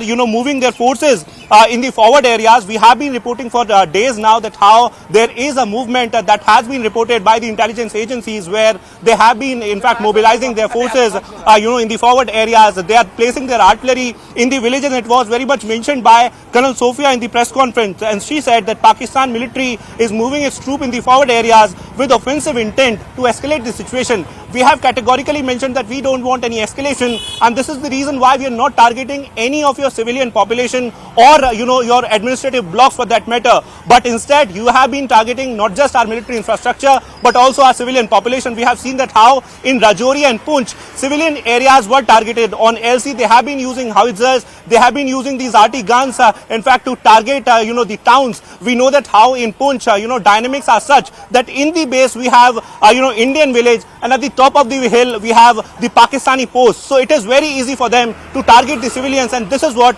they are doing for so many days now. In fact, last night firing was happening, and across the LC we have seen that how they have been involved in ceasefire violation. A number of other things were also in fact made very clear as far as our establishment and our assets are concerned. So all assets are safe, and in fact it was categorically mentioned by not just the Foreign Secretary but also by Colonel Sophia and the officer wing commander who was sitting there for the press briefing. It has been categorically mentioned that whatever they targeted, they got failed in it because our air defense was very much there, our AD weapons were there, AD guns were there. In fact, we have in fact made a number of damages to their infrastructure. We know that how a number of their Air Force stations were targeted, and in fact we have been reporting, Rahul, since morning that how their Noor Khan Air Base, which is of course in Chaklala, has been targeted by Indian forces. A precision hit is what has been done by the Indian Armed Forces, and this is the reason why their AD radars and in fact their sensors and the weapons within the Air Force stations have been destroyed. We have been talking about Sialkot Air Base that is in Punjab of Pakistan, and also the Murid Air Base which was targeted. A number of other military infrastructure was targeted by India, but the difference between the Indian strikes and the Pakistani strikes is that India has targeted the exact location where they have their AD systems. On the other hand, they have been targeting our civilian population out of frustration because they have not been successful till now in any sort of attempt that they have tried. Rahul. Well, let me very quickly, viewers, hold this phone up for you, and we're going to try and focus on some of these pictures. So, viewers, this is one of the air bases that Pakistan says it struck, and you can see that this air base is the AFS Sirsa Air Base. Fully functional. There's a timestamp there, and the timestamp shows 10:48 a.m. So quite clearly, this is why the press conference got a bit delayed, because we were collecting information to ensure that all the fakery would be set aside. So this is one very clear example of Pakistan saying that they've taken out the Sirsa Air Base, but here it is fully functional, cars going in and out, not an issue to report there. Now viewers, AFS Suratgarh, there you can see once again the runway absolutely intact, all the assets intact, runway intact. In fact, this was taken again, and I'm just trying to blow this up here so that one can get an idea, around 10:44 a.m. So at 10:44 a.m. you can see there are fresh tire marks there. This entire airstrip is absolutely functional, not a blemish. Now a long drawn out shot here again of the airbase there. Again viewers, you can see this is a more panoramic view. Nothing has changed on the ground. There you can see it viewers. Nothing has changed on the ground. We're going to also put those visuals out for you after treating them properly so you can get a sense of them. This is the propaganda that Pakistan has been spreading, that they've caused extensive damage. All of these pictures are latest within the last 10-15 minutes viewers, half an hour, in fact less than half an hour. All of them show that these particular air installations are perfectly okay. So clearly the Pakistanis are harried. They don't quite know what to do, how to do, when to strike. There you can see there's a military truck, there are personnel on the ground. There is not a scratch. There's not a scratch. Maintenance, which is regular maintenance and inspection. There you can see you have some of our assets there. I don't want to focus them too much, but you can see all of them are there. Nothing here which shows that anything untoward has happened. So it's quite clear viewers that all of this propaganda by Pakistan has assumed is coming out of desperation really, coming out of desperation because they haven't been able to do squat to India. And there is going to be a briefing in the evening, and there's going to be, the phrase is Sham ko sab batayenge. So questions have been asked, and I'm going to try and get Siddhant on this. Questions have been asked about other interesting details. Akash there also, Aman also there. Aman, the phrase that was used was Sham ko sab batayenge. It's almost as if picture abhi baki hai. There's a lot to tell. Clearly there have been other incursions and other successes by the Indian Army which for operational reasons which are in continued motion right now can't be divulged. Would you agree with me? Absolutely, Rahul, and I think the sense which I got from the press conference where I was there inside the Ministry of External Affairs, two things very, very clear. That one, Pakistan is on an escalatory, inflammatory mode. They are trying to provoke India. They have used high-speed missiles at our Air Force stations in Punjab. They are trying to damage us, and this is all happening, Rahul, after Pakistan has secured the IMF bailout last evening. So it is very clear that Pakistan has reserved this provocation only after it got the IMF bailout. So India is essentially also asking the world community that look, you're putting dollars, in their bank, billions in their bank, and they are firing missiles at us with that very money. So that is one question that India is very clearly asking to the abroad community. Second question, I think, which is very interestingly, they said that even the Pakistani armed forces, the Pakistani military is mobilizing in big strength on the borders. This shows that their intent is not good. This is also a very, very important, development, because this shows that Pakistan is also trying to put pressure on the LOC, on the international border, by mobilizing its forces. Okay, some breaking news coming in. Just hold your thoughts. Aman, Marco Rubio has also spoken with Indian External Affairs Minister Subramaniam Jaishankar, Dr. Jaishankar. There's a conversation that's happened. Secretary Rubio emphasized that both sides need to identify methods to de-escalate and re-establish direct communication to avoid miscalculation. He further proposed US support in facilitating productive discussions to avert future disputes. Well, one of the problems, viewers, is that the United States has facilitated a IMF bailout for Pakistan. So start walking the talk, America, and I want to bring in Aman Sharma on that point. Walk the talk. Don't give us this lecture sermon about de-escalation, nuclear powers, when you are actually rewarding one that is completely out of line?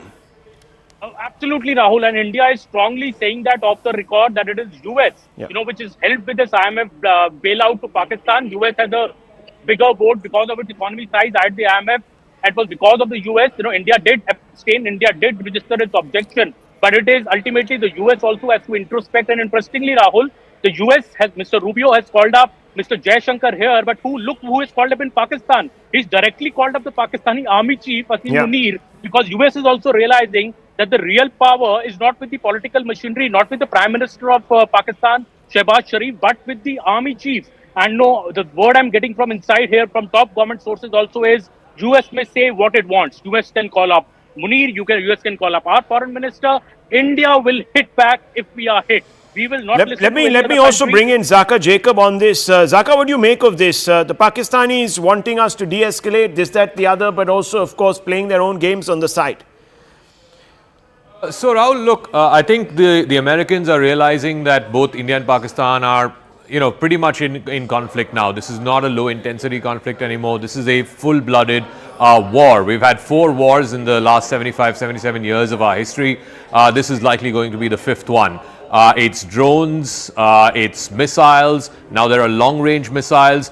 You heard from the press conference a moment ago saying that Pakistan is moving troops to the forward area. So clearly the Americans, and I think Donald Trump has basically told Marco Rubio to be the front person as far as the Trump administration is concerned, to try and engage with both Indian and Pakistani counterparts. So earlier this morning we had the readout from the State Department saying he's spoken with the Chief of Army Staff, General Munir. Now he's spoken with Dr. Jaisalmer as well. The other problem, Rahul, is no direct engagement between India and Pakistan. There were some reports about the two NSAs speaking, but of course the steer that we're getting from the Indian side is that we're not necessarily talking, we're in touch, but that doesn't necessarily mean that we're talking.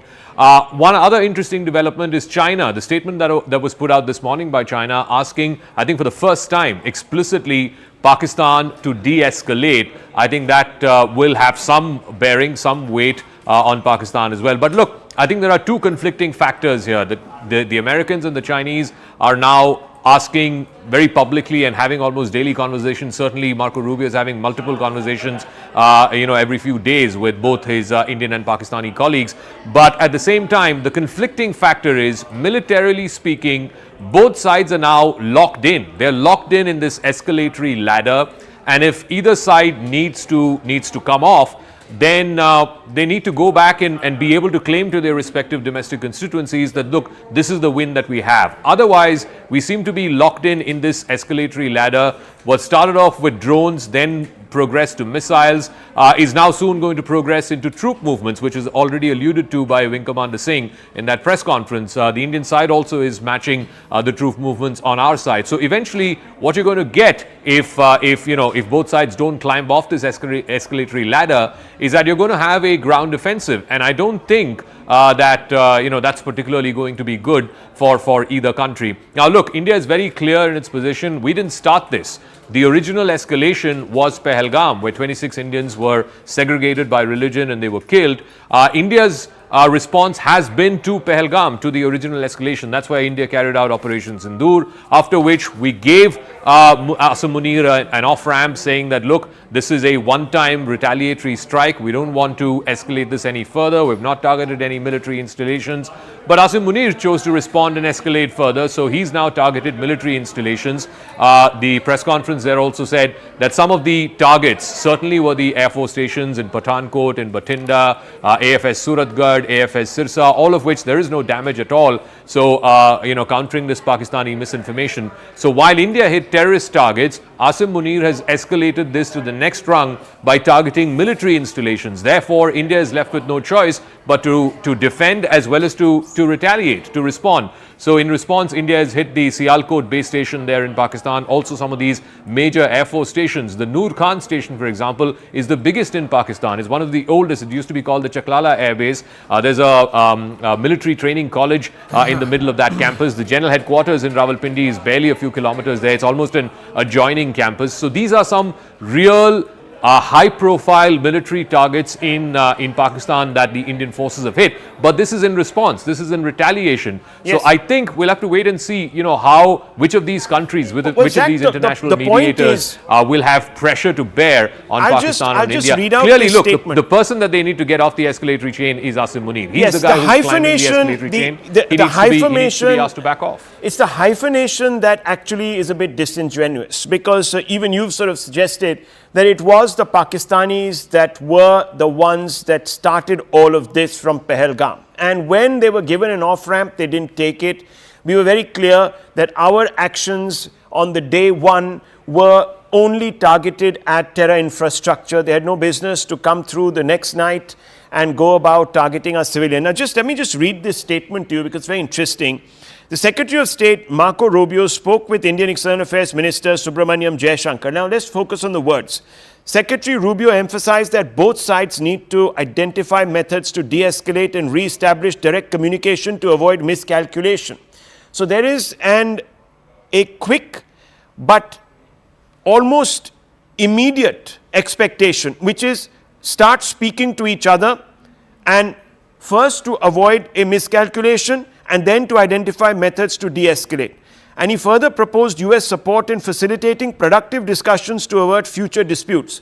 Now, there are 2 or 3 ways of looking at it, and I want you to weigh in on this. Number one, is US part of the problem, or is it part of the solution? Today we've had off-record briefings from Indian officials who have said that it is most unfortunate that the United States didn't weigh in on the IMF, lean on the IMF to try and stall that loan, because that is what has actually given Pakistan this sort of boost, some sort of confidence lift to go ahead and do what they've done today, which is an escalation. Absolutely. I think that announcement from the IMF came around midnight, and soon after that, it was like an emboldening signal. It was a signal to not just the Pakistani civilian establishment, but certainly to GHQ in Rawalpindi. All right, you've got the monies you need. It was $2.3 billion. It's not a small amount of money, and that's gone through.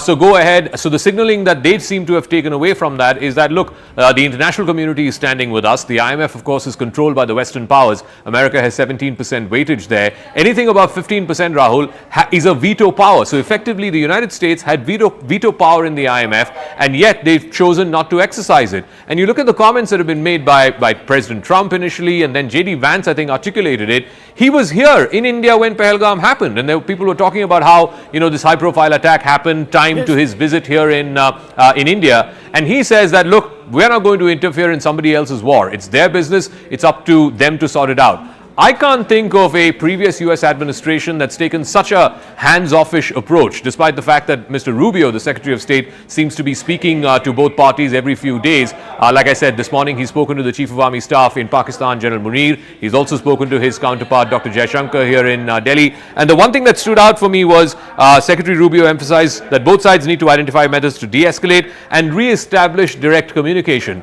This is the other problem. Even in 2019 Balakot, when the Pulwama Balakot escalation happened, there was direct negotiations happening between the NSAs, the National Security Advisor Ajit Doval, and his then counterpart. Right now, there is no direct negotiation happening, and I think that is one part of the problem.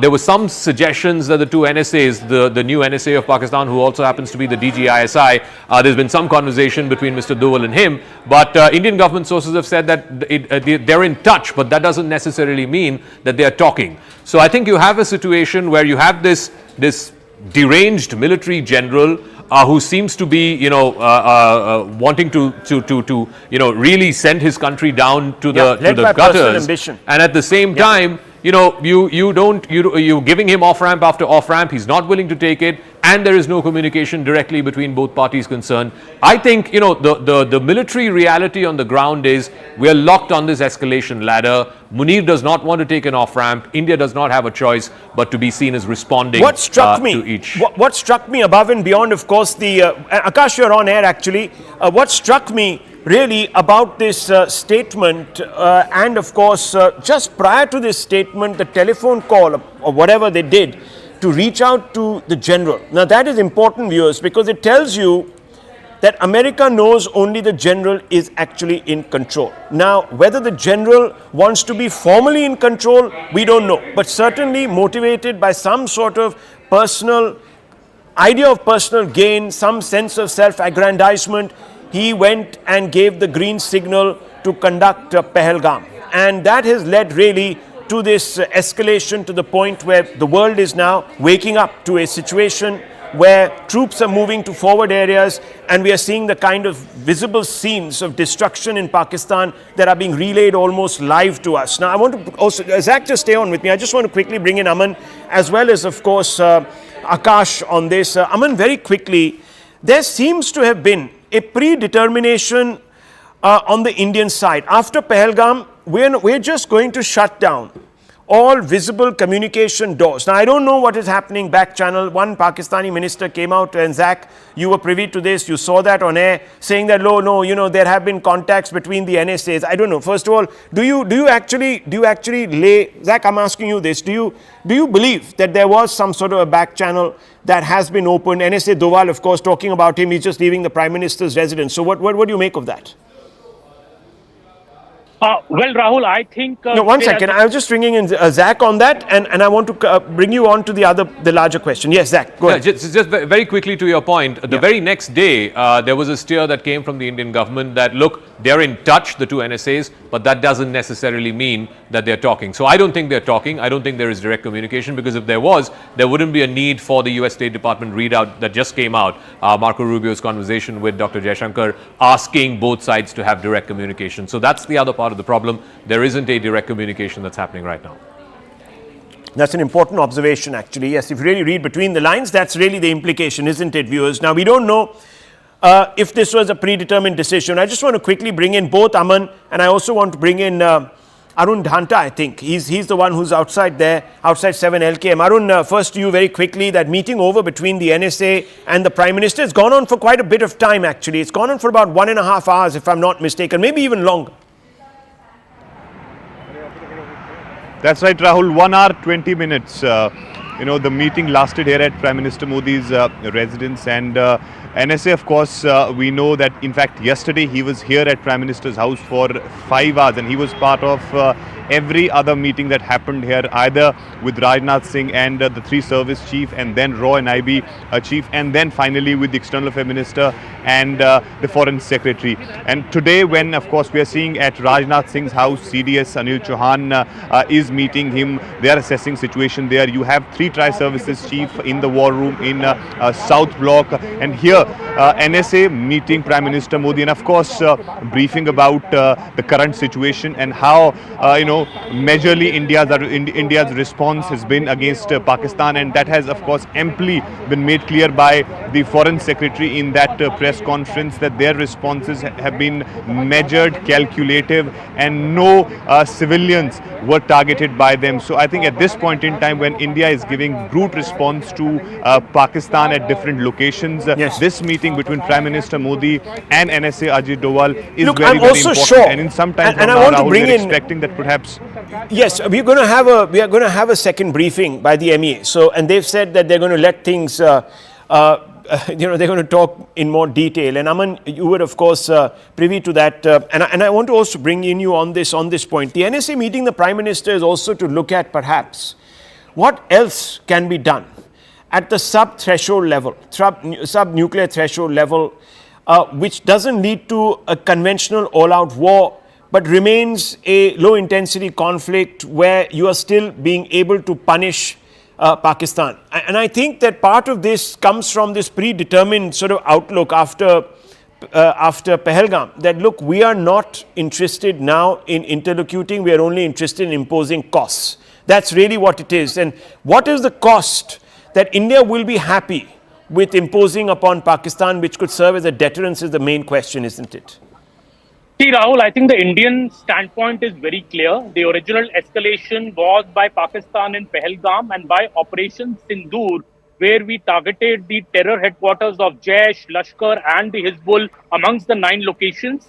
That was the answer of India to finish off Pakistan's terror tap for good. That was India's intention, and for India, larger point of that objective was complete with Operation Sindoor. That was India is very clear. We didn't attack any military infrastructure. But since then, since May 7, just look at what has happened. May 8, May 9, we have seen these swarms of drones coming from Pakistan, targeting our civilian population in cities like Jammu, right from Leh to Sir Creek.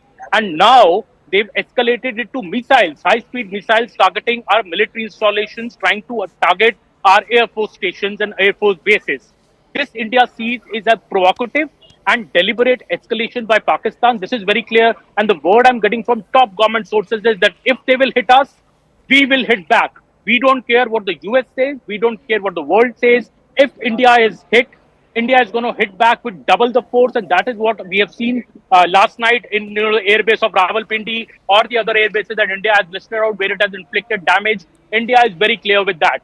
Also, I think very significant, Rahul, is that the earlier call of Mr. Rubio, the Secretary of State, was to the Pakistani Prime Minister a few days back. That was when things were normal. Pakistan had not, begun its retaliation. But now the US calling up directly Asim Munir, Mr. Rubio speaking to Asim Munir shows that the Pakistani political establishment, the Prime Minister, is not in control, it seems, of the military strikes. It is Mr. Munir who is on his own agenda to escalate the situation. India is also very clear about it, that it was clear from the start to India that it is Munir who started Pahalgam and who is behind all this. And that is why I think we are seeing India's response is very clear inside, Rahul, inside the top government offices, that India is going to strike back double hard if Pakistan does a strike on India. Yes, we are not escalatory in nature. We are a measured response, but India will not wait if Pakistan is going to do such measures like rain high-speed missiles on our air bases. That is deliberate, almost an act of war by Pakistan, and India will not tolerate it. Yes, the trouble is that the Pakistanis are not taking the off-ramp. And I want to go across to Siddhant on this point. Siddhant, look, if India has to begin to heed the advice that is being dished out by the Americans, both countries need an off-ramp now.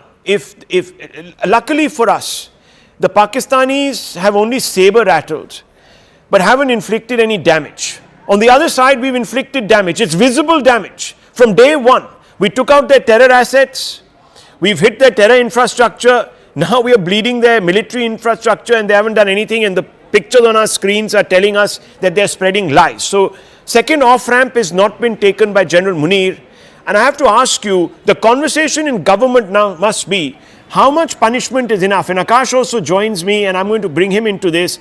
What is enough? What is the point where the Indians will be satisfied that Pakistan will say, nahi, ab agli dafa India ko nahi marna hame, kisi bhi tarike se, kuch bhi karke. We don't want to do this business of cutting using all sorts of extremists, this low subcutaneous sort of subliminal war that we have been waging. What is that point now? Well, Rahul, the larger, the core of this military strike, in fact, on terror camps was perhaps to establish deterrence.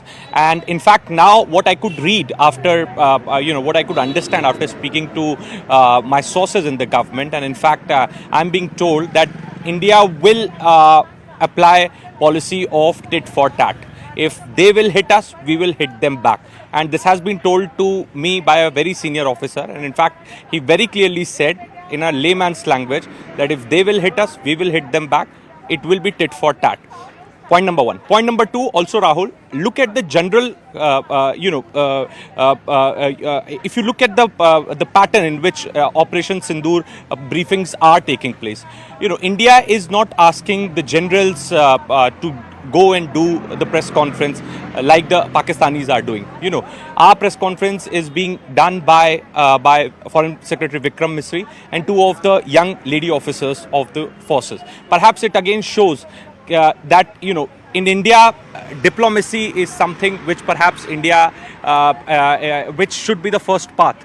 Okay, and that is a very strong message which India is still sending out, despite so many times attack being done by Pakistani side. That India still believes in diplomacy. Foreign Secretary Vikram Misri is doing press conference. It shows that as well.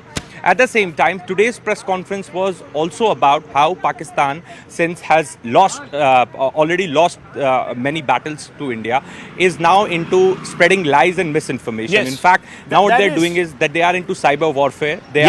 Not even that, not even effectively, because even that has been sort of checked by the PIB. Stay on with me, Siddhant. I just want to quickly bring in Akash also, very importantly. Akash, There is now a confirmation that we have struck their bases, but more importantly that Pakistan is moving troops into the forward area with all intentions of ramping up. So this is what has been said by Vikram Misri.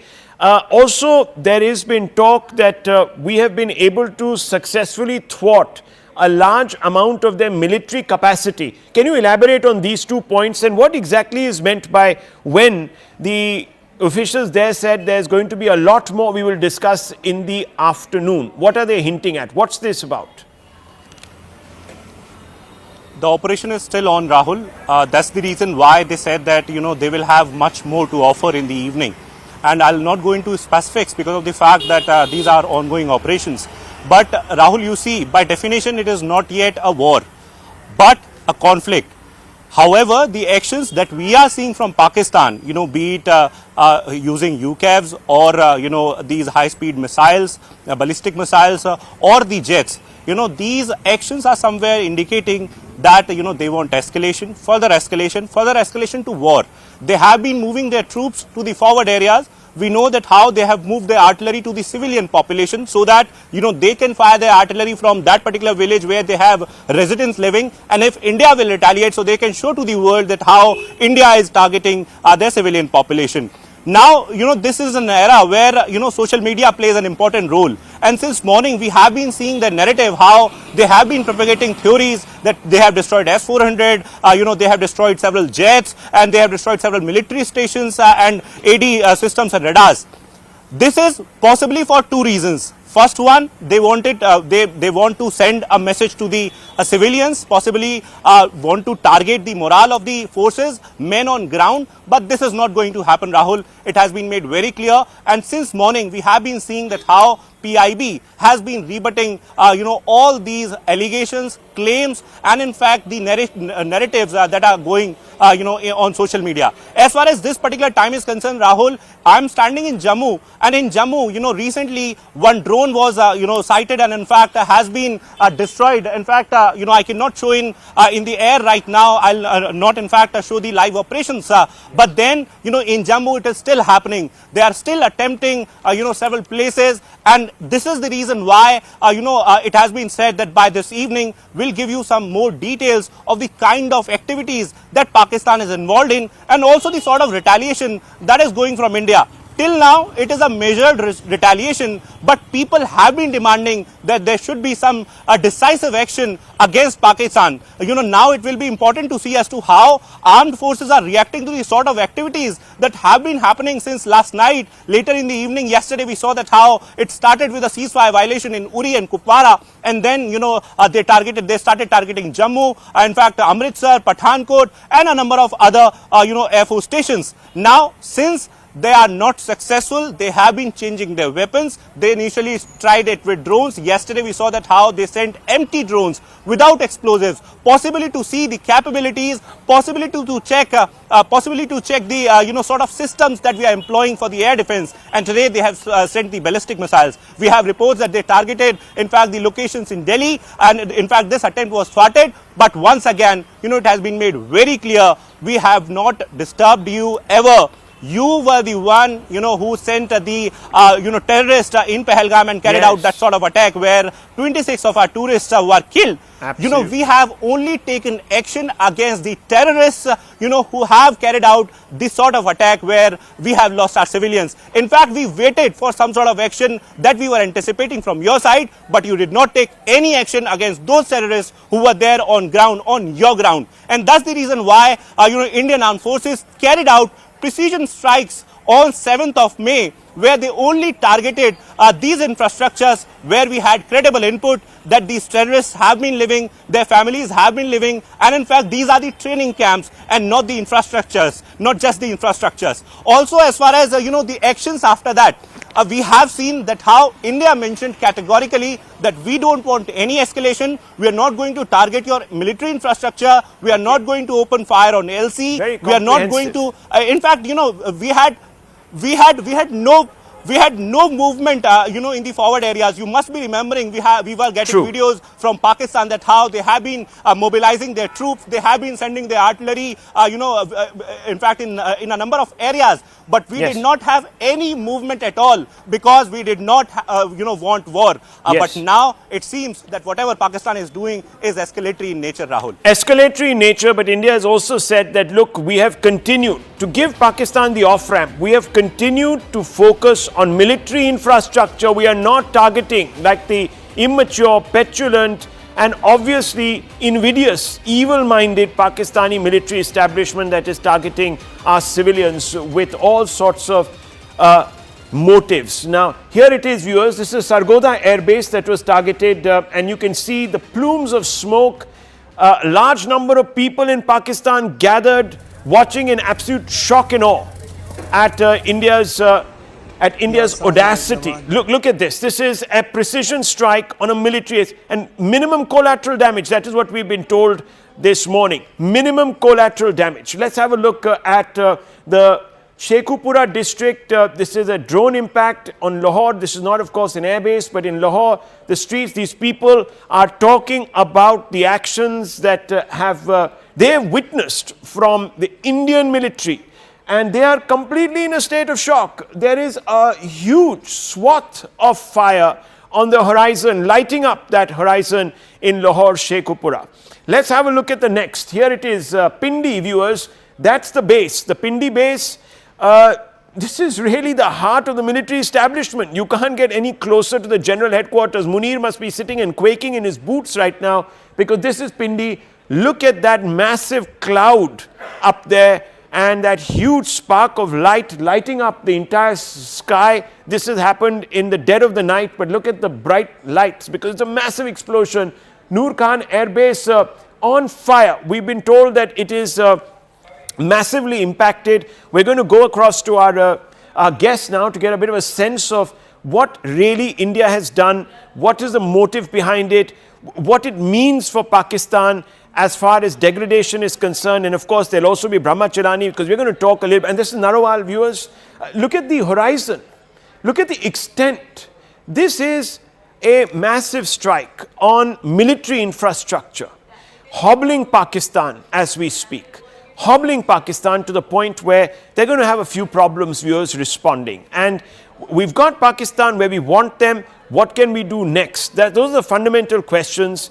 Tilak Devasher, let me bring you on this as well as Brahmacharani. Important conversation this morning. You've heard the press briefing. You're up to speed with all the details. So Tilak Devasher, first of all, what has India tried to do with these military targets? What was the intent behind this?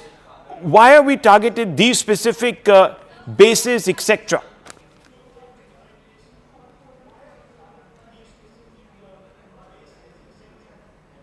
I think you're on mute, so I can't quite hear you. If you could just unmute yourself, thank you. I'm so sorry. There you go.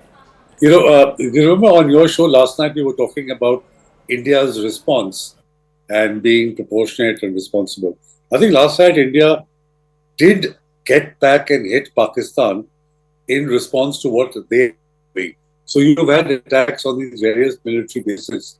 And I'm glad that this was done because, you are now telling Pakistan, the message you're conveying to Pakistan is that enough is enough, that you're going to continue on this path, then you better be prepared to face the wrath of India. Second, two other points I'd like to make, Rahul. One is that Shehbaz Sharif has called for a meeting of the National Command Authority. Now, National Command Authority is the apex body that talks about the nuclear policy and all the matters relating to the nuclear policy of Pakistan. I don't think so. This is a very serious move. I think this is just to show the world that things are getting out of hand and that you had better escalate. But this is something that India needs to watch very carefully, what happens in that meeting of the National Command Authority. Second, if you read between the lines of the US statement by Secretary Rubio, I think what he's doing is giving you a free hand. Rather than weighing in on India's side, I think they're telling you that, look, do whatever you have to do and sort it out amongst yourself. I think I would look at it in that frame of mind rather than saying that the US did not weigh in on India. I think India is pretty competent. They also realize competent to deal with Pakistan on their own. So whatever they have to do, they will do. So long as I think there are no boots on the ground, and so long as there is not, you go up the escalatory ladder to a stage where you escalate up to the nuclear point, I don't think so the US or China are Well, on going to that get point, too excited. Devasher, the foreign minister has just responded, Dr. Jaisankar. He said, I had a conversation with US Secretary Rubio this morning. India's approach has always been measured and responsible and remains so. So it does two lines put out there. What do you make of this response? What else can he say? Yes. He's going to say exactly that. Yes. There is just a measured response to what Pakistan is doing. But Pakistan has gone up the escalatory ladder. You know, there was a report that they fired a missile at Delhi, at the national capital region. Now, if that is not a major escalation, then what is an escalation? I mean, Pakistan is willing to risk attacking your capital. Fortunately, we were able to disable it to make sure before it hit Delhi. But what if it had hit Delhi? And how do you know it's an armed conventional or is it a nuclear armed missile? So Pakistan is testing the limits of India's patience, and therefore any response henceforth will be measured, but that measure will also go up several notches. Well, again, since you're talking about that, well, let me report two other developments. Sirens on in Jammu and another explosion heard in Srinagar. So let's just hope that everything is, everyone is out of harm's way. Akash joining us for more on these details. Ishan Wani reporting another explosion heard in Srinagar. Akash, the sirens in Jammu and the explosion heard in Srinagar. Yes. Yes, we have been hearing the sirens. In fact, I'll try to give you some natural ambience.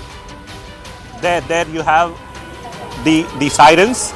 And these sirens are on since just a while back. We heard the AD gun sound destroying one drone, and I was in fact reporting that, Rahul. In fact, in Srinagar we have been hearing about similar activities. So it seems like Pakistan is still not in fact letting its well, big news coming in, Akash. Big news coming in. First phone call between India and Pakistan. The DGMOs are talking now. Just break this down for us. DGMOs talking. What does this mean? Yes, Director General Military Operations. We have seen that how their offices connected last Tuesday. But Manoj Gupta has been reporting that one hotline connection has been established, in fact, today. And Pakistan wants de-escalation. This is a big news coming in fact, Rahul. Pakistan wants de-escalation. Situation is, in fact, bad in the country, and Pakistan wants to meet Indian side. This was the connection between the DGMOs on both the sides, and they have spoken on hotline. DGMO, remember, is someone who takes care of the operation of the military on both sides, and we have been given to understand that DGMOs connected from both the sides. Well, and Pakistan right now I have to go across de-escalation. Okay, just 1 second, because we only have him for 10 minutes apparently, and I've been asked to go straight across to the father of Daniel Pearl. Daniel Pearl, we have to go across to Jude Pearl. I'm being told that we only have him for 10 minutes. I'm sorry, viewers, but in the middle of this breaking news, I have to go across to Jude Pearl, I'm told. Jude Pearl, your reactions really to the Indian strike, taking out the brother of Masood Azhar, a person directly connected with the incident involving your son. Are you speaking to me? Yes, Mr. Jude Pearl. Oh, I can hardly hear you. Okay, I'm sorry. Yeah, the question was what my reaction is. I'm, of course, very delighted that the issues of my son has come to the attention of the media and the general public, because it has been almost forgotten. And what was forgotten is the fact that the people responsible for his murder have not been brought to justice. So I'm glad that at least a person who was indirectly connected with his abduction was killed. I'm not sure that he was killed, actually. I haven't seen any confirmation from the Pakistani side. that Azar was killed. But I trust the Indian intelligence to verify that. Okay. Well, thank you very much, Jude Pearl, for speaking with us. Thank you very much. We'll just come back to you in just a short while. There has been a huge development here in India, viewers. Let's go back to that big story. I want to go straight back to Siddhant. News coming out that nervous Pakistan is seeming to wave the white flag. Can we remove the Jude, yes, the Pearl visuals? Yes, there you go. There you go, Siddhant. Well, yes, that's right, Rahul. In fact, this is what Manoj Gupta is bringing for us, this piece of information that Pakistan wants to de-escalate. Rahul, situation is bad in Pakistan. Pakistan wants to meet Indian side. In fact, first communication between the two countries have been established.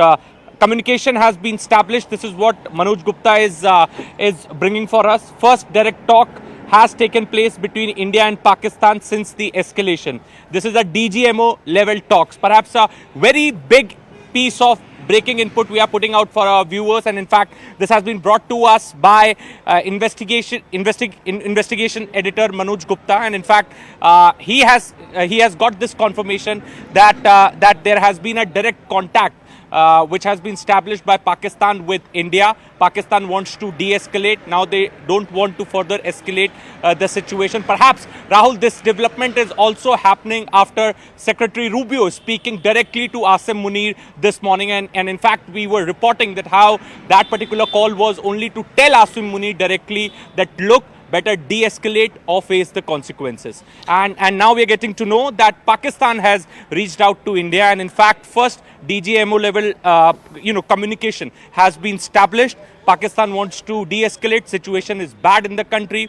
Their own people are not liking that in these times when there is the economy is in doldrums. Pakistan is going all out on war with India, and this is one of the reasons that Manoj Gupta is telling us that Pakistan has reached out to us. First DGMO level communication has been established between the two sides. A very, very important piece of okay, let me bring in Akash. Let me bring in Akash on this point. We also have, of course, Tilak Devashare, and we also have Brahmacharani with us to put this into perspective. But Akash, yes, over to you. This is big news, very big news. It is big, in fact, for the first time when DGMOs have connected, because till now only officers were getting connected where the colonel rank or brigadier rank officers were talking to each other. But this time around, we are learning that Director General of Military Operations on both the sides have connected via hotline, and Manoj Gupta, has been bringing this input for us, where he is suggesting that Pakistan, wants de-escalation. In fact, there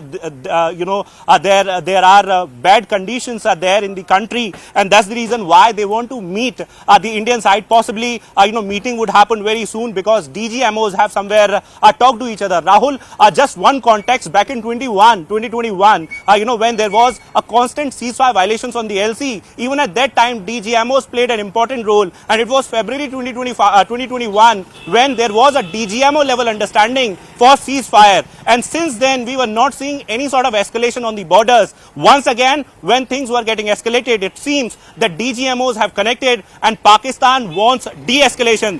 This is indeed a big development that Manoj Gupta has been bringing to us. And, in fact, what was the sort of issues that were discussed? One meeting was the core agenda. We have been told that, they wanted to meet, and since this was a hotline communication, so of course, not many things were discussed, but definitely Pakistan wants a de-escalation. This has been clearly indicated, and in fact sources have been suggesting this to Manoj Gupta, that how Pakistani DGMO and in fact the Indian DGMO connected on hotline, and they discussed the current scenario, and Pakistan wants de-escalation. Rahul. De-escalation is the buzzword right now. This is very, very interesting news, viewers. Yes, Pakistan has been punished. We've shown you those pictures, and I'm going to ask our director Saab to show those pictures of Pakistan being eviscerated. We'll also have confirmation, and not contested, because this has been confirmed by DG ISPR that they have been attacked on their air bases, viewers. Don't forget this. This is confirmation that came this morning from DG ISPR. He looked glum. His face was small, shrunken. His cheeks were shrunken, he looked petrified, and we have struck really in Rawalpindi. In Rawalpindi, viewers, that's where General Munir sits, and therefore he picked up that phone from Rubio, almost immediately, because he realized that his time is up. His time is up. And I want to bring in Siddhant. Siddhant, the compulsions here weighing on the Pak army chief are great. He's leading his country into a massive misadventure. He doesn't have the public support. He doesn't have political support. This man is completely in it for himself, and he realizes he's made a grave error of judgment. Well, that's right, Rahul. And in fact, he heard it from Americans this morning. This is what I have been told. And since a very long time, Rahul, he was looking for this opportunity. Asim Munir was looking for this opportunity. In fact, there is a direct link between his speech given at Pakistani diaspora event, perhaps where he said that the both countries were divided on the religious lines, and perhaps right after that, Pahalgam took place, where the people were singled out on the basis of religion and killed. So there is direct linkage between the two. In fact, the same was highlighted by Foreign Secretary also on the very first day of his press briefing. So Asim Munir is the mastermind of Pahalgam terror attack, and perhaps he is calling the shots in Pakistan, and Americans know it very well. And this is the reason that last time when Rubio spoke, he spoke to Shehbaz Sharif, but nothing happened, because Americans also understood that Shehbaz Sharif is a puppet. Nobody will listen to him. So today this call was made. This call directly to a army chief, perhaps, Rahul, is a very big thing. American Secretary of State, National Security Advisor, will never talk to a counterpart who is much below to him in And why is all of this happening, viewers? Siddhant, stay on with me. Why is all of this happening? Because we are getting inputs left, right and center now. Viewers, we are completely on the front foot here. And we are getting inputs that ADG PI has put out a statement of the Indian Army saying that Indian Army pulverizes terrorist launch pads. Their entire auxiliary infrastructure has been absolutely eviscerated as a response to Pakistan's misadventures of attempted drone strikes on the night of 08 and 09 May 2025 in multiple cities of Jammu and Kashmir and Punjab. The Indian Army conducted a coordinated fire assault on terrorist launch pads, pulverizing and raising them to cinders. The terrorist launch pads located close to the line of control were a hub for planning and executing terror attacks against Indian civilians and security forces in the past. The Indian Army's swift and decisive action has dealt a significant blow to terrorist infrastructure and capabilities. All of these details, viewers, being put out now by the ADGPI, and that were put out in about 10 minutes back. Massive views. All the photographs of that action are here. This is how it's gone up, viewers, on the LOC. They are taking them out one by one. Those are our forces using their munitions, and you can see them in their bunkers, winding it all up and releasing these grenade launchers, all sorts of other munitions. Viewers, I'm not going to go into the munitions, but they've been put out there for the world to see. There you can see it, pulverizing the living daylights out of Pakistan, its proxies. It is complete focus, it is clinical, and it is absolutely debilitatory. Pakistan falling apart. And if they are pushing troops to the front lines, viewers, it allows us to engage at the front lines and even alter the LOC. Remember, even that can be done. So you can see these pictures. This is a video that has been put out. This is a relay of all the action that has been taking place. It is a complete newsreel, one after the other, and Indian soldiers showing the victory sign, flashing the victory sign there, viewers. They're doing this in every video. They are completely blowing the Pakistanis out of their bunkers, smoking them out. This is what India has brought to the table. It is brought to the table not just at the LOC, but on Pakistan soil. 8 bases flattened, viewers, we are being told. Massive punishment being inflicted on the body of Pakistan. The body politic, the mind, scarring the mind. The public is out on the streets, shocked, seeing their country in flames. Look at those pictures, viewers. That's Rawalpindi. That is where the Pakistani army sits and plots evilly against India. Today, they are not safe in their cribs. They are not safe there, viewers. Look at that Rawalpindi in flames, ball of flames lighting up the sky. Noor Khan Air Base flattened. Those are the pictures, viewers. Video released by the ADGPI 10 minutes ago. Look at these pictures. The Indian Army clinical, bashing the brains out of Pakistan's terror and of course bat, as well as their forward positions. There you can see them, viewers, completely. And after each one of those attacks, a victory sign. You can see them going up one by one. This could be out of Rambo, viewers. This is not a movie. This is absolute real life.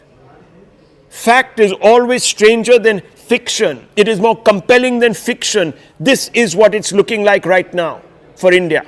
Pakistan blown out, pushed back, mentally scarred, physically debilitated, and worse, viewers, militarily on the back foot, thwarted, defanged. They don't know what to do. They've tried everything. Now, the deranged leadership is trying to play the nuclear card. The National Command Authority is being summoned. They're doing what they always do.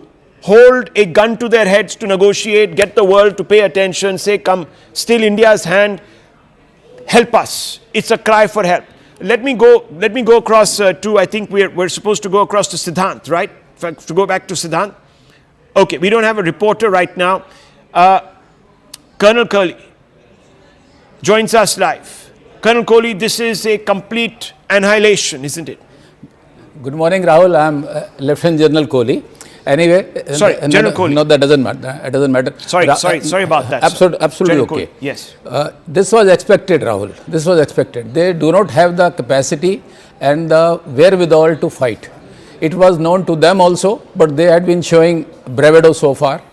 And yesterday the boost which they got through IMF, $2.3 billion which they got, which they started.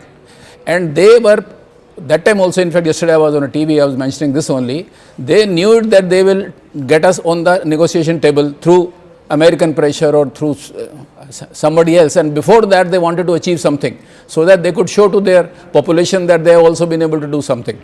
So, though their attempts have failed, even they attempted today missile at Delhi, which was also failed. But now they are seeing the future because they do not have, their ammunition is less, their economy is less. You know what economic conditions are. So Absolutely. What this 2.3 billion has been given, how long will it last? 15 plus 2.3. You see, we have 660 billion if you talk of the forex what we have. So they do not have the capacity. But at the same time, Rahul, I wish to say, we should not let go of this opportunity. Today, conditions are very good for us. In the past, if you see these many 70 years, 4 wars we have fought with them, we have allowed them to go away. In 71, these many prisoners were given, Hajipir Pass was given in 65. We should make use of the situation what is there today. We must achieve something and sort of inflict on them deterrent punishment so that they don't do this kind of thing in future. Because any kind of peace treaty with them will have no meaning. It will last only for few years, few months only. Let me bring in Professor Nalapat. Good morning, Professor. Good afternoon, rather. 5 minutes past noon. And we have Pakistan leaning against the ropes. Their air bases flattened, their forward positions pulverized. I'm not saying it, the ADGPI is saying it. I'm not saying it, the MEA is saying it. This is a complete humiliation, a defanging of Pakistan. It's happening at the behest of the Prime Minister of India. We are teaching them a lesson. We are establishing deterrence. We are also being told now that nervous Pakistan is seeking a meeting with India. It's willing to throw in the white towel. We've got them where we want them, Professor Nalapat. What should we do? We haven't got them, Rahul. The fact is that they always do this. Whenever they are down, they want to resist a knockout blow, which will come soon. And then they say, well, you know, now I'm down. Now I'll come back up. And then they swear everlasting peace. That peace usually lasts only a few weeks. Yes. If it lasts that long. General Kohli is saying the same thing. Yeah. A bunch of cheats, yes, a bunch of liars, and they are hardwired to hate India. The GHQ Rawalpindi is hardwired to hate India. The colonel knows full well the unique chemistry that they have. They genuinely believe that Hindus and Muslims are two different species. They have invented a new form of biology.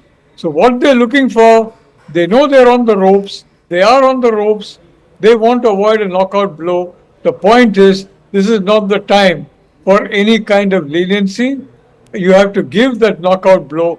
And in the meantime, whatever devices they have for interception, whatever devices they have for finding Offensive out action, what is yes. coming at them, these devices need to be put out of commission. Pakistan needs to be rendered completely defenseless. We have the means. I'm sorry to say that the United States doesn't seem to understand. It's a war between Terroristan and India. But I'm sure that people are going to reach out to the MAGA community in the US and they're going to understand that very soon that their president is wrong, their establishment is wrong. That is India which is fighting terror. And when you want to fight the global war on terror, this is the most important front. And Pakistan is the facilitator of terror. Hamas, Hezbollah, you name the organization. There are Pakistani trainers working there, retired or serving. And again, this is well known. So the reality is, this is not the time to let go. So, Professor, I want to ask you, because Pakistan is convening this meeting. First of all, Mark Rubio calls not the Prime Minister, he calls the General Munir, number one, which tells you that Munir perhaps did all of this because he wants to consolidate power, perhaps even go in for a coup and install himself as the real leader of Pakistan, come out of the shadows, so to speak, number one. Number two, the National Command Authority has been summoned by the Prime Minister. What does all this mean? It means nothing. It means hot air, frankly. The reality is the nuclear button cannot be pressed. You remember some decades ago, there was a big hoo-ha. Again, the Americans got very alarmed. Oh my God, nuclear conflict. And the reality, and I wrote at that point in time, there'll never be a nuclear conflict. Pakistan knows very well that you might eliminate quite a lot of Indians, but nowhere close to. We will eliminate practically the whole of Pakistan if that happens, and the whole region will be affected. So they are irrational, but they're not madcaps. The Nuclear Command Authority thing is a farce. It's not meant for India. We know the truth. It's meant for the United States. And Marco Rubio, frankly, doesn't know what is happening. He has been misbriefed. He doesn't understand this situation. He doesn't understand the Pakistan army. He better bone up. And he better, because Rubio studied China, he better understand Chinese tactics. Pakistan has become a Chinese proxy. Just when Apple and Google and others were shifting from China and relocating to India, you have Pahalgam. Is that a coincidence? Of course not. The Chinese are terrified that India will, with the decoupling that takes place in China, which I regard as inevitable. You may have coziness, you may have trade talks, but the fundamental interests are divergent and the US and China will decouple. In that situation, the US needs India. Marco Rubio needs to look at China and its connections with Pakistan, and then he can understand what we are facing. Now, Professor Nalapur, I want you to, you're a foremost analyst, so I want you to tell me, what really has India achieved by going in there and knocking out some of these air bases? What was the thinking? We'd also ask the General that question, General Kohli. I'll bring him in too. But Professor, you're thinking about the targets. Now, if you're going and attacking the Pakistani military in Rawalpindi, you're basically telling them that we've got you by the scruff of the neck. It's only a matter of turning our guns in your direction. And Munir, you can be wherever you are, but you're not safe. Rahul, please understand that these gentlemen do not believe India was capable of this kind of a completely comprehensive response. They regard, I'm sorry to use religious terms, I've never believed in religious differentiation. I've always believed in all faiths living peaceably, but they honestly believe the Hindu is some kind of an inferior species. The Hindu cannot fight back. The Hindu is the only mammal in the world without a backbone. They honestly believe that. From the time you look at school textbooks in Pakistan, you look at school textbooks, there you're taught to have contempt for the Hindu, to despise the Hindu, and the primary rule of wartime is never underestimate your enemy. The fact is, we are Homo sapiens. They have a backbone, a pretty weak now. We have a backbone, but the point is, Rahul, They are economically very vulnerable. They are on the ropes economically as well. And they will go under if this lasts for more than, I would say, about 2 weeks. The Pakistan economy will collapse like a house of cards. And all those people in the IMF who voted, we need to out them. We need to put their images out. We need to show who they are because these people will have blood on their hands. They are funding a terror machine. They're not funding the civilian government. Shahbaz Sharif is a paper cutout. He has no authority, nothing. And Munir is the madcap who made Pahalgam happen, believing, oh, ये हिंदू है, हिंदू क्या करेगा? अरे कुछ नहीं करेगा, एक दो यहाँ हम दो तीन थप्पड़ लाएगा, खत्म हो जाएगा. I am sorry to say, over the decades, we proved Munir right, but not this time, not under this Prime Minister, not the Indian people today. We are different from the Indian people of some time decades ago. The Indian people of today are saying enough is enough. Let's put an end to this situation once and for all. And we have them, as you correctly said, on the ropes.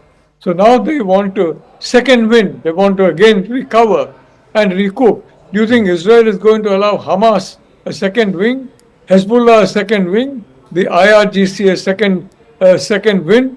Of course not. I mean, the Israelis made a big mistake in tolerating Hamas for so long. We made a big mistake in tolerating this terror machine for so long. But the fact is, Rahul, they have a distorted view of India. Yes. And that view blinds them to reality that this is a resolute, resilient people with a resolute, resilient leadership under Prime Minister Modi, and we have enough,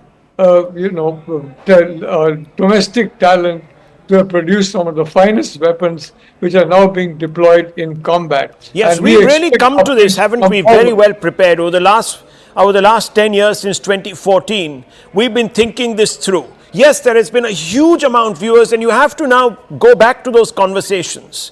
Those people who printed in their newspapers reports about how the Rafale, this, that, the other was not up to it, how we shouldn't be buying it, how this is a big scam. All of that was happening, Professor, if you remember. At every stage, Modi was being opposed. When he talked about Atmanirbhar Bharat and the investment in defense, people laughed at him. Today, he's having the last laugh. And also, I want you to weigh in on this because this is very important. The one person who's changed strategic thinking is Ajit Doval. It's quite clear. Ajit Doval is the man who's having his moment, he's having his revenge. He was the IB director in IC-814 times, if you remember, 1999. We all covered it.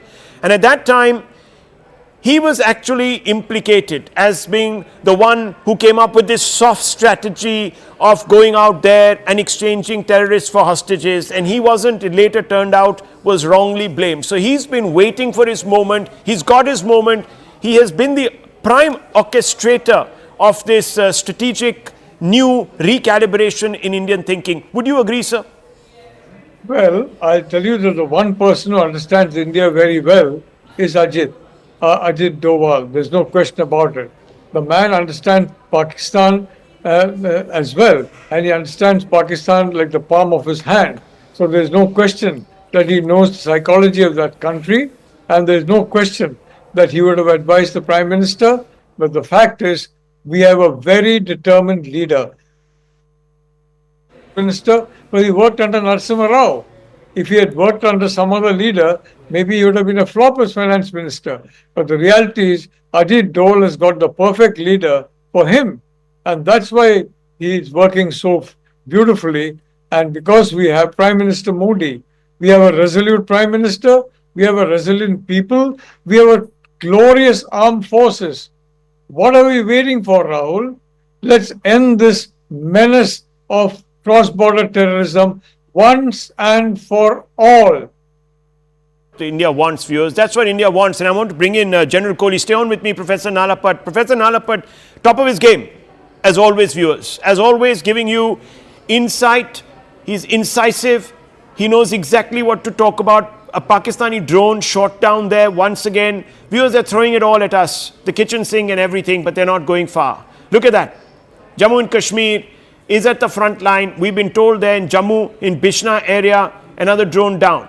There have been loud bangs once again in Srinagar. In the morning at 5:58 or 5:48, if I'm not mistaken, there were 2 loud bangs. Many people have said that Pakistan aircraft are down there. That's a different story because that's an ongoing operation. I don't want to talk about it too much, viewers. But we heard from the MEA that they're going to come back and give us a full briefing in the afternoon. So that will be around 4:30, and that's going to be very, very interesting. They've said there's a lot to still tell you, a lot to update you about. Wait, have patience, just follow the guidelines. Yes, General Saab, I want to bring you in on this.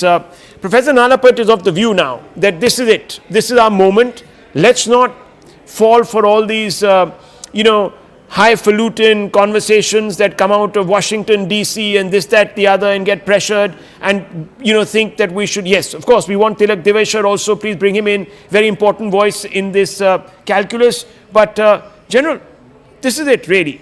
From a military strategist point of view, could you be better placed? I'm just asking, and I don't want to get ahead of ourselves. Look, anything can happen in battle, so we have to be very, very careful. We don't want to sound triumphal. We don't want to at any level sound as if, we won any big contest. We haven't even gone up 1 or 2% on the escalation ladder. So it's very early days. But yes, we have shown that whatever they thought of us is wrong. So, General. Rahul, before I answer that, I just want to say, you see, this call is between the DGMOs. Yeah. And this is the calls between DGMOs are a routine thing which happen. Even during the previous wars, these kind of calls have taken place. Yeah. And in any case, monthly they speak to each other. At times weekly they do speak, depending on the condition. Yeah. So we may not read too much into it, yes. With this call. Second point which you said, Rahul, there is no doubt in this. This is the moment, either now or never. We are very well placed. Firstly, militarily, if you ask me, economically, diplomatically, international support, no matter whatever America is saying, America is in any case, they run with hare and hunt with hound. That's the right. way they have done it so far with number of countries. But, and other thing is, you see the total domestic support is with us. Today, the entire nation is behind Prime Minister Modi. And everyone is expecting that something should happen.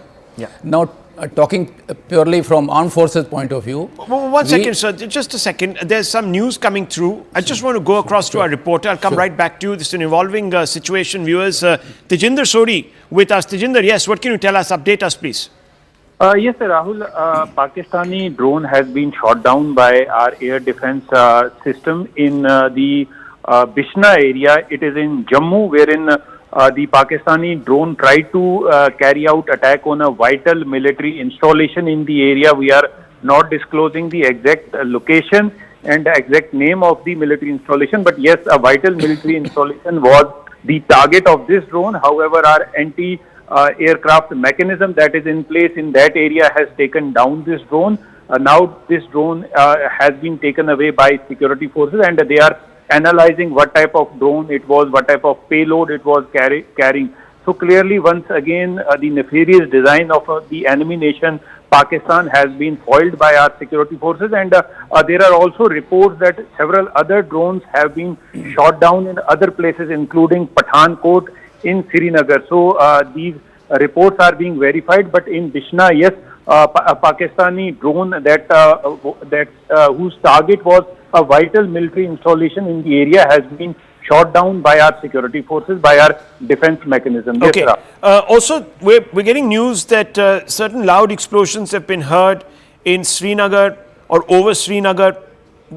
Can you confirm that? Yes, Rahul. There are reports that Pakistani drone has also been shot down near the Srinagar airport. The entire area has been sealed. There is electricity in the entire area has been cut off, and air raid sirens are on in various places, including Baramulla, including Srinagar. Yes, some loud bangs were heard in the vicinity of Srinagar airport, wherein the report suggests that a Pakistani drone has been shot down. In Pathankot also there were certain explosions, and the sources are saying that another Pakistani drone which tried to attack the Pathankot Air Force Station has also been shot down by our air defense mechanism, which is in place in the area. Yes, Rahul. Okay, stay on with me. I just want to quickly go across to Wing Commander Abhishek Mathiman, as well as, of course, General Kohli. Both of them are in with us. Professor Nalapat stays on with us. We're also going to try and connect with Tilak Devasher. This will be an evolving situation, viewers. Lots happening on the ground. We know now that Pakistan is reeling. Abhishek Mathiman, can you hear me, sir? Can you hear me? Yeah, I Wing can Commander. hear you. Loud Yes, and clear. weigh in on this. We've completely taken their bases out. We are being told that by the MEA. You heard the press conference. Lots of details emerging from that press conference. We're seeing the skyline above those bases alit. I mean, there's fire all over the place. It looks as if they walked into some sort of an inferno. They're done. They're fried. Absolutely. Absolutely, Rahul. And what my point of view is, hereafter, let's make them continue crying visibly in front of the world and in front of their own populace. General Munir, I am talking about. Let him keep crying, keep begging for peace, keep begging. He needs to come out with a begging ball on this front also. That's fine, but I want to ask you, Wing Commander Mathiman, just talk me through these bases that we've attacked. What do you make of these attacks? Number one, why were these targets picked?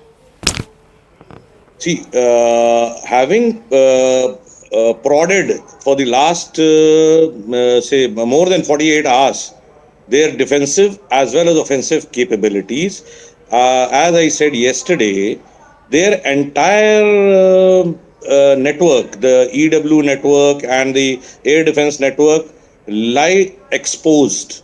We knew where exactly the loopholes are. All our projectiles went through, whereas they were hardly able to land any of theirs on our soil on target.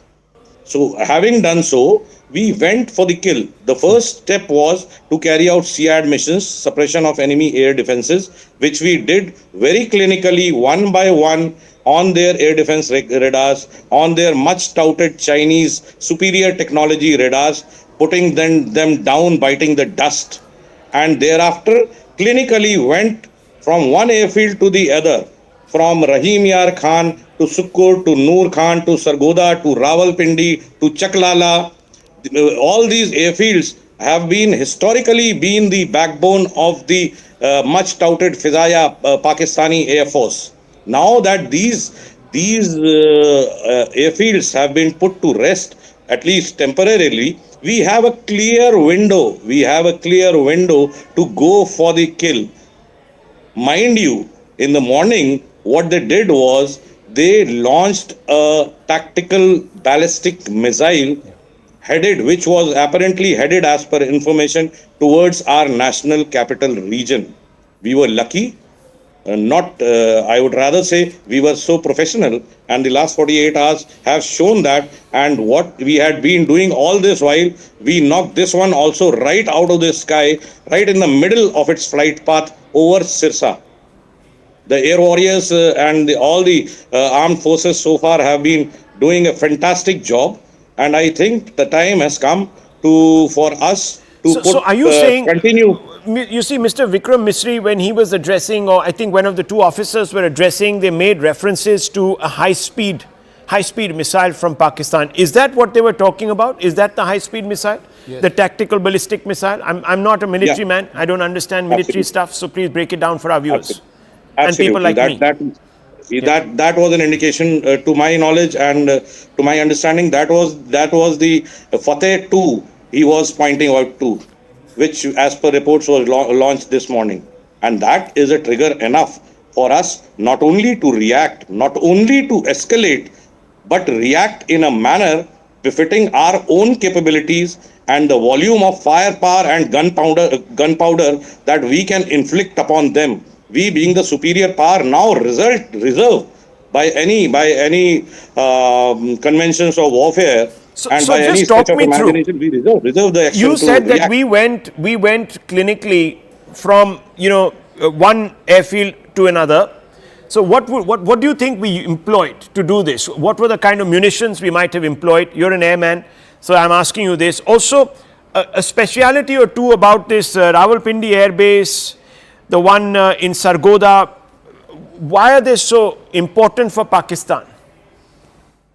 See, what happens is if we have gone through the entire thing, three of these major airfields that I just named are close to their nuclear sites. These are the bases. If at all Pakistan is ever going to imagine or think in terms of launching a nuclear attack, these are the air bases which are close to their nuclear sites. So, rendering them ineffective for the time being restricts their ability to deliver their much hyped nuclear arsenal, at least by the medium of air for the time being, till such time that they are able to repair their runways. What we would have, the weapons we would have used to address these airfields would be a variety of them, including again standoff weapons launched by air-launched weapons launched by our fighter aircraft, as well as BrahMos as and where required. So that would have been a panoply of weapon systems, obviously completely catching these Pakistanis off guard. It's surprising, viewers, that for 4 days, these Pakistanis, much vaunted warriors, couldn't protect their soil. We have taken out at will the targets that we aimed our guns at, our missiles at, our aircraft at. General, what does this tell you about the state of preparedness in the Pakistani army? Yes, the results, they speak for themselves, but having said that, you see, these are the forward airfields, like my Air Force friend has said. These are taken out because once they take off, their fighters will take off from here, subsequently also. Also, every country... How will they do that? Once they take off, like these are the bases. Yes. Sargodha, the Reem Yar Khan, these are their bases. Right? If they have to take off and come on us, these are the places. Right. But these airfields which have been kind of destroyed, this is a very temporary phenomena. They will have the drills of recuperating them. Within few hours or within as many hours, you will find the airfields will be functional and these things will come up. Normally, these things are done when we make use of it, and like when you destroy them, you prevent them from taking off and we take certain action. But this certainly sends them a message. Now, you ask me the comparative thing, that how does it show their preparedness? Their preparedness is seen. You see, their air defense has failed. Chinese HQ-9 system, what they are deployed, we suppressed that very well. And their JF-17s have been brought down, 2 yesterday and probably 2 today or 1 today. But we can't compare, we can't confirm that, but that's the talk. But 2 have been brought down, and even that PL-15 missile, which lots of hype was created when they gave it to them. This is a Generation 5 one, which had been given to Pakistan. Yesterday, the debris which were found, where PL-15 was also found. So their equipment-wise, they are slightly inferior. We haven't made use of so far our naval forces, in which we are much superior.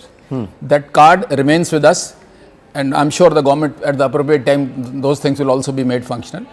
Second thing is, as far as army is concerned, you know the differential, the 6.5 lakhs versus 14 lakhs and remaining equipment also, I'll not go over that. And the other thing is, which is very strong in our favor, is the morale of our troops. You see, there are dissensions in their army. The way, the kind of beating they've been getting from BLA, TTP and their seniors have been disowning that kind of thing, that doesn't motivate a soldier. And it's always the man behind the gun or behind the equipment which makes the difference. So that is their weakness, and we have very solid thing with us. So they know their weaknesses, for how long will they last, and probably that's how they're behaving like this. But what has been spoken, that we should let it go like this. We should let it go. Professor Nalapat, you said that they don't consider us, which are the Hindus here in India, a species like them. They think we're some new biological mammal that has been sort of supplanted. But they also don't. The Punjabi Muslim there, that is the ruling elite of Pakistan, they don't treat the Kashmiris as their own, the Sindhis as their own, the Pathans as their own, or the Balochis on their own. So we have deep fissures in Pakistan. Could we this massive contest now, I'm not even going to call it a war, can't even call it a conflict in that sense because it hasn't been declared as one, but this sort of tit-for-tat response and the attenuation of the Pakistani military system, the vulnerability of the great general Munir, that deranged man that you have defined very well using choice adjectives. Now, could we see perhaps the unraveling of the Pakistani state in the months, years ahead? have established that the army there is actually quite vulnerable. Look, quite hollow. Yeah. What is the Taliban? The creation of the Pakistan army. And today the Taliban has become a ferocious enemy of the Pakistan military and is friendly with India. Yeah. The very thing that they nurtured has turned against them. Yes. Why? Because essentially, I've been to Punjab multiple times during the 1980s. They are wonderful people. And in terms of that, maybe in the military, unfortunately, they have the superiority complex, Punjabis, because they run the military. Potaharis, frankly, people from that Potahar area of Punjab dominate that. But I want to say one thing, Rahul. Don't make the mistake that was made in World War II by Germany. Hitler was pounding away, the Luftwaffe was pounding away at British air bases. Internal documents show that had these pounding attacks continued for a little while longer, Britain would have had no military air bases to take off its RAF from. The RAF was in panic. And then what happened? One stray bomber got through to Berlin and dropped a few bombs. And Hitler went mad. The man was mad anyway. And he ordered full-scale civilian retaliation and therefore removed the threat from the airfields, and that saved the RAF. The airfields are a vital element of defense. Very vital. And going after them, dismantling their protection systems, dismantling the operational capability is a fundamental priority. So nothing should distract us from that. But regarding the United States, Rahul, I have my own views. I think it's no secret that Trump is not like Biden or the usual run of US politicians. True. We need to have people who can appeal to a MAGA crowd in the MAGA idiom. Frankly, Rahul, I hate to say this, but you would fit that bill pretty well, and so many others. But the reality is that they don't like officials and former officials. And this very disciplined and very, what do I say? Starchy. Doesn't work with them. Yes. So we have to convince them and convince them of the China factor. And very importantly, convince them of the fact that we have brought down Chinese defensive equipment, whether it's missiles, whether it's your satellite imaging technology, whether it's protective systems. That's precious gold to the Americans. Absolutely. We need to drill that into them. The world is watching. I mean, Absolutely. China is looking very, very, very bad. It's looking very bad, viewers. Indian missile systems, indigenously developed, are better than the Chinese. We have shown that they make plastic junk, pollute the earth, and they also make metallic junk that they think is going to create waves militarily. It's all junk, viewers. It's junk. It's scrap. It's absolute scrap. And Professor Nalapat is saying so. Hold your thoughts, Professor, because we've got a entire report from the ground, from Jaisalmer, where India has done fantastically well. Let's just go across to it. We are in Jamla village right now, where a part of a missile fell here last night in a residential area, and we have travelled all the way from Jaisalmer, and there are some residents of this village who had actually seen this missile coming in and falling in. We have ex-serviceman Padma Rao ji with us. Sir, क्या हुआ था कल रात में? क्या देखा आप लोगों ने जब ये गिरी थी? जी सर, मैं मेरे घर के आगे सो रहा था, बढ़ियाने के पास में मेरा घर है, तो मेरा बच्चा भी मेरे पास में सो रहा था, वो जगह है अचानक ही। उसने बोला सर ये फाइटर आ रहा, कोई पीछे इसकी लाइट जग रही थी लाल कलर की। तो मैं भी जगह, मैंने देखा भाई इसकी आवाज़ तो नहीं है, आवाज़ नहीं, तो मैंने बोला ये तो मिसाइल है मुझको। उसके बाद में 2 फाइटर ऊपर मंडरा है बढ़ियाना गाँव के ऊपर। उन फाइटरों ने 2 चक्कर निकाले, फिर जैसे ही ये फाइटर इस तरफ आए तो इन्होंने पीछे ट्रेस किया है और इस मिसाइल के अंदर आग लगी है। आग को जलते हुए हमने देखा, इस पीछे छर्रे निकले थे। उसके बाद में ये भटक कर यहाँ जैमला के अंदर आके गिरी है। ये मुसलमान भाई है, नूरदीन, इसके घर के आके गिरी है। मैं पूर्व सैनिक और हमारे अंदर अभी भी इतना ही जज्बा है कि हम अब भी पाकिस्तान की छक्के छोड़ाने के लिए तैयार हैं। कुछ धमाका वगैरह भी हुआ था जब गिरी थी? हाँ, 2 धमाके हुए थे जोरदार। एक इसका था, एक पता नहीं और कहाँ का था। 2 जोरदार धमाके हुए थे। तो कोई जान माल का नुकसान है? जान माल का नुकसान नहीं सुना अभी तक, कुछ भी नहीं सुना। धमाके जोरदार हुए थे। So with big explosions, this part of missile came here, and they then reported it to the local authorities, and then the military and air force and other intelligence agencies were informed. They are all here. A lot of people are here to, they have entire area has been cordoned, and they are making sure that it remains intact so that it can be taken further for inspection. With video journalist Rama Shankar Yadav, this is Anish Srivastava for CNN News 18. But let's go across to Wing Commander Matiman. Wing Commander, did you see that that projectile? Yeah. Blackened by soot. Yeah. Correct. Looking by the size of going by the sheer size of it, appears to be a kind of a missile, not a big one in the sense. Could have been an air launched missile, as he rightly, the ex-serviceman present at that place rightly pointed out. He saw two aircrafts hovering, or two fighter aircrafts to be specific, over the place when this was dropped. This was knocked out and dropped onto the ground in the vicinity of his residence. So it could have been one of those missiles used in the air combat, which eventually landed up on ground.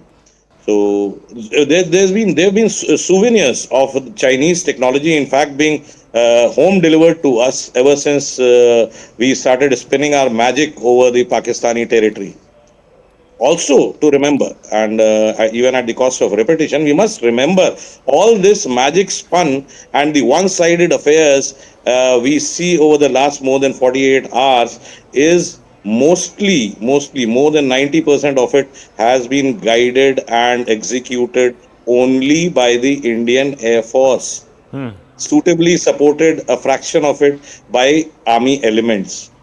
We didn't have the larger force, that is the Indian Army, is still coming really into its colors and showing, giving them the real taste of defeat.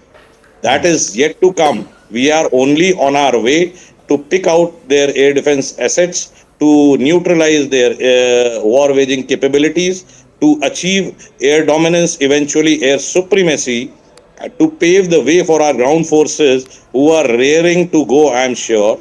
And now let me remind the initial talk that the Prime Minister delivered immediately in the aftermath of the Pahalgam attack in the political rally in Bihar.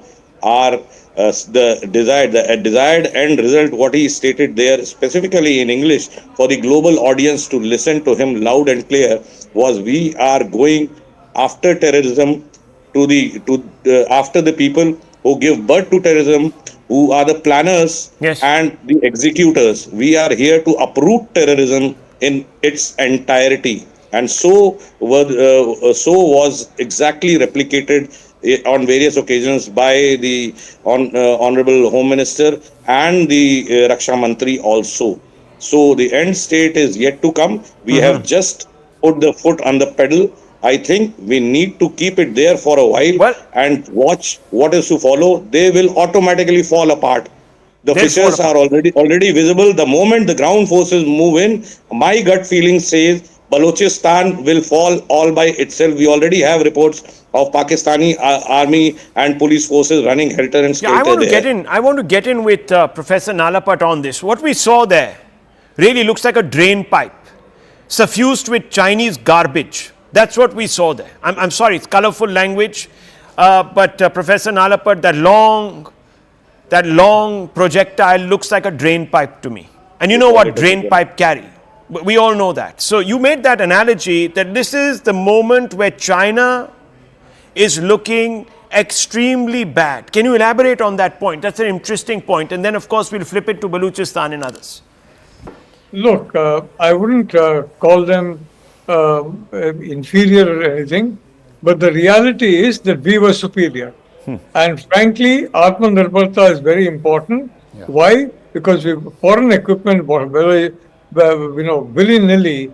We don't know what Trojans are there, what data. For example, some of the advanced fighters, they've got microchips in them which transmit real-time data on all operations back to the maker. The maker of the jet gets all the information. God forbid that maker has got, that our enemies have access to that particular maker, then we'll be in trouble. So the reality is Atmadarpata is very important. Drones are important. Smart bombs are important. Smart missiles are important. And I can tell you, Rahul, this is the age of smart warfare, where the real warriors are, of course, the people in the front line giving their all. But the fact is, also important are the people, who have got thick glasses and who are just in a dark room looking at a bank of computers and guiding drones and predators, especially. We need to replicate a predator. We need to get more of our own drones so that there are no Trojans anywhere. And most importantly, I would like to say, we need to convince the United States about the justness of our cause. I am really surprised at the reaction of Trump and Marco Rubio. Yes. So, one thing I'll tell you about Prime Minister Modi, from the beginning he made it clear, I have given freedom to the military. I have given freedom to them to act as they will. That's the wisest decision that a leader can take, and he took it. So my point is very simple, Rahul. We are united. Where is this? The Munir was talking about, as you said, a new biological species. Where is the disunity? We are one. We are 1.4 billion people. Yes. All religions, all regions, everything. We are all together in this war. And we may represent the four of us may represent four entirely different parts of the country. But the reality is we are united in love of our country, in love of Bharat, that is India. And I would like to say, Rahul, this has shown the nonsense that Munir was spouting. Yes. He was hoping for all-out communal conflict. Yeah. He has got nothing. And I would like to congratulate the people of India for having stood unitedly and for remaining united. And viewers, I have to tell you this. Talking about unity, talking about the unity of purpose, I want to tell you that the picture that we just showed you on the left of your screens, just a little short while back, where the Indian BSF and other units who are deployed at the LOC and the IB are hammering Pakistan. If you listen to that entire video that has been released, it is cut to the strains of Kadam Kadam Bada Ja, a beautiful anthem. Yes. If you listen to it, if you play it loudly, you'll understand. And viewers, that anthem mobilizes all of us and makes us take a stride in one direction. All of us. No one is left behind. The PIB fact-checking unit is also working overtime, viewers. They've just put out a tweet saying, heard of the attack on Nagrota airbase? Well, beware, they've said, beware. An old and digitally altered video is being falsely circulated as footage of a Pakistani attack on the Nagrota airbase. The Pakistanis are daydreaming, viewers, and they're putting out all sorts of garbage. All sorts of garbage on social media. They're only fighting this war on social media, viewers. Let me tell you this. Because on the ground, they're getting hammered. Absolutely hammered. We'll take a short break. Take a short break. We'll come right back.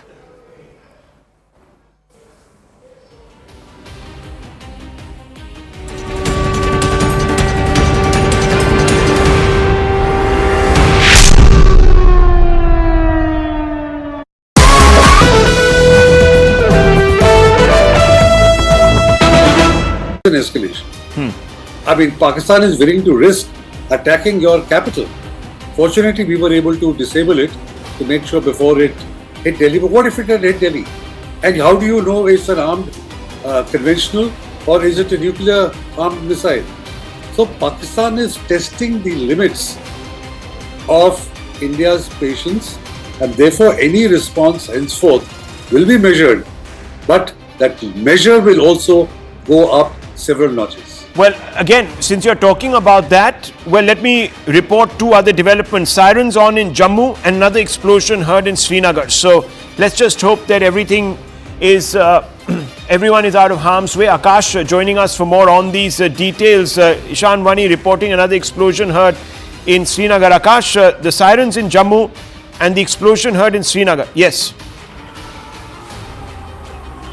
Yes, we have been hearing the sirens. In fact, I'll try to give you some natural ambience. There you have the sirens. And these sirens are on since just a while back. We heard the AD gun sound destroying one drone, and I was in fact reporting that, Rahul. In fact, in Srinagar we have been hearing about similar activities. So it seems like Pakistan is still not in fact letting its big news coming in, Akash. Big news coming in. First phone call between India and Pakistan. The DGMOs are talking now. Just break this down for us. DGMOs talking. What does this mean? Yes, Director General Military Operations. We have seen that how their offices connected last Tuesday. But Manoj Gupta has been reporting that one hotline connection has been established, in fact, today. And Pakistan wants de-escalation. This is a big news coming in fact, Rahul.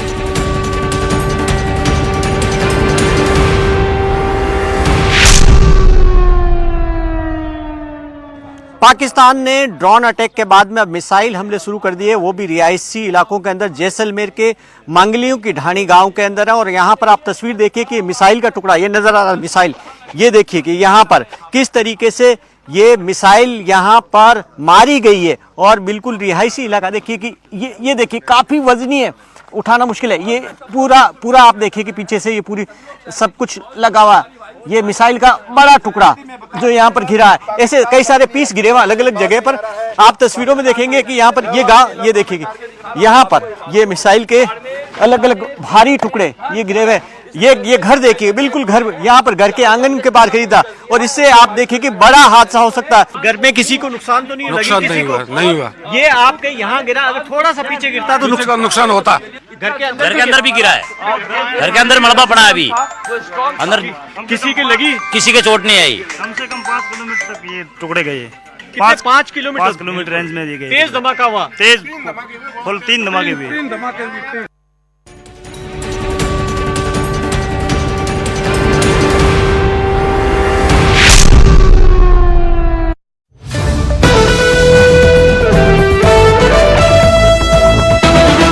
An escalation. I mean, Pakistan is willing to risk attacking your capital. Fortunately, we were able to disable it to make sure before it hit Delhi. But what if it had hit Delhi? And how do you know it's an armed conventional or is it a nuclear armed missile? So Pakistan is testing the limits of India's patience, and therefore any response henceforth will be measured. But that measure will also go up several notches. Well, again, since you're talking about that, well, let me report 2 other developments. Sirens on in Jammu and another explosion heard in Srinagar. So let's just hope that everything is, everyone is out of harm's way. Akash joining us for more on these details. Ishan Wani reporting another explosion heard in Srinagar. Akash, the sirens in Jammu and the explosion heard in Srinagar. Yes. Yes, we have been hearing the sirens. In fact, I'll try to give you some natural ambience. There you have the sirens, and these sirens are on since just a while back. We heard the AD gun sound destroying one drone, and I was in fact reporting that, Rahul. In fact, in Srinagar we have been hearing about similar activities. So it seems like Pakistan is still not in fact letting its big news coming in, Akash. Big news coming in. First phone call between India and Pakistan. The DGMOs are talking now. Just break this down for us. DGMOs talking. What does this mean? Yes, Director General Military Operations. We have seen that how their offices connected last Tuesday. But Manoj Gupta has been reporting that one hotline connection has been established, in fact, today. And Pakistan wants de-escalation. This is a big news coming in fact, Rahul. Pakistan wants de-escalation. Situation is, in fact, bad in the country, and Pakistan wants to meet Indian side. This was the connection between the DGMOs on both the sides, and they have spoken on hotline. DGMO, remember, is someone who takes care of the operation of the military on both sides, and we have been given to understand that DGMOs connected from both the sides. Well, and Pakistan right now I have to go across de-escalation. Okay, just 1 second, because we only have him for 10 minutes apparently, and I've been asked to go straight across to the father of Daniel Pearl. Daniel Pearl. We have to go across to Jude Pearl. I'm being told that we only have him for 10 minutes. I'm sorry, viewers, but in the middle of this breaking news, I have to go across to Jude Pearl, I'm told. Jude Pearl, your reactions really to the Indian strike, taking out the brother of Masood Azhar, a person directly connected with the incident involving your son. Are you speaking to me? Yes, Mr. Jude Pearl. Oh, I can hardly hear you. Okay, I'm sorry. Yeah, the question was what my reaction is. I'm, of course, very delighted that the issues of my son has come to the attention of the media and the general public, because it has been almost forgotten. And what was forgotten is the fact that the people responsible for his murder have not been brought to justice. So I'm glad that at least the person who was indirectly connected with his abduction was killed. I'm not sure that he was killed, actually. I haven't seen any confirmation from the Pakistani side that Azhar was killed. But I trust the Indian intelligence to verify that. Okay. Well, thank you very much, Jude Pearl, for speaking with us. Thank you very much. We'll just come back to you in just a short while. There has been a huge development here in India, viewers. Let's go back to that big story. I want to go straight.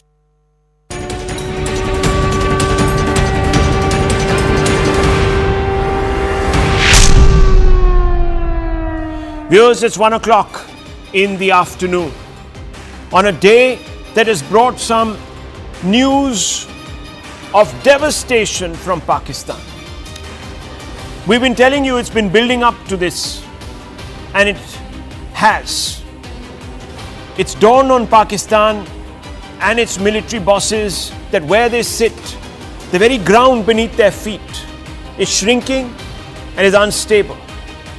And worse, it's within reach of the Indian Armed Forces. Look at the pictures, viewers. Narawal, Rawalpindi, Noor Khan Air Base, not just one air base, viewers. Half a dozen air bases are up in flames. In the middle of your screens is Rawalpindi.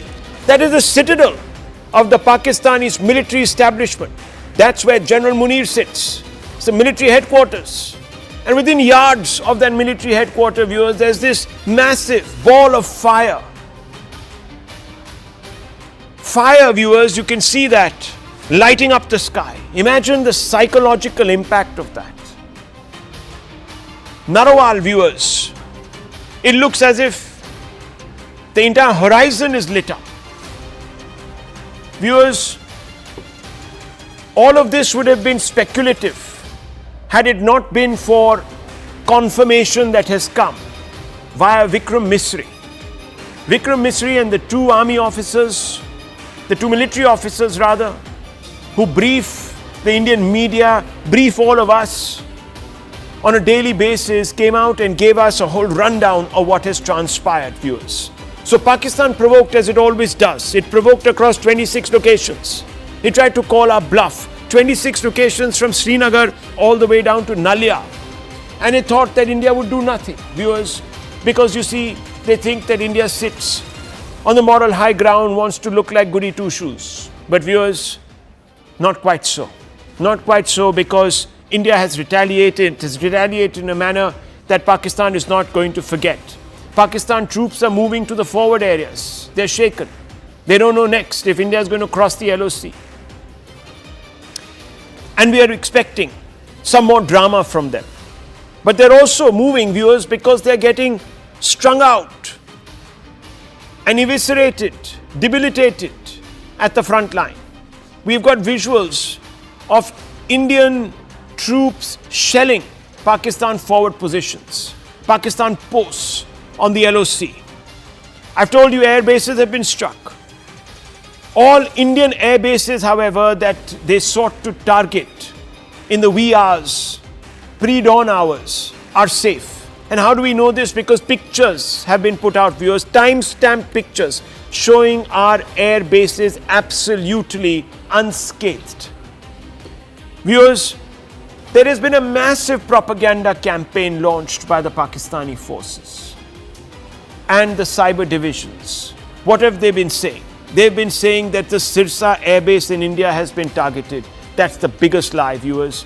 Pictures were shown at the press conference, time-stamped from today, 10:48, to show that everything there is working normally. Then they said that Suratgarh airbase was flattened out. Viewers, the Suratgarh airbase is looking $1 million. It's looking $1 million, again unscathed. S-400 base in Adampur has been flattened. That's what they said, viewers.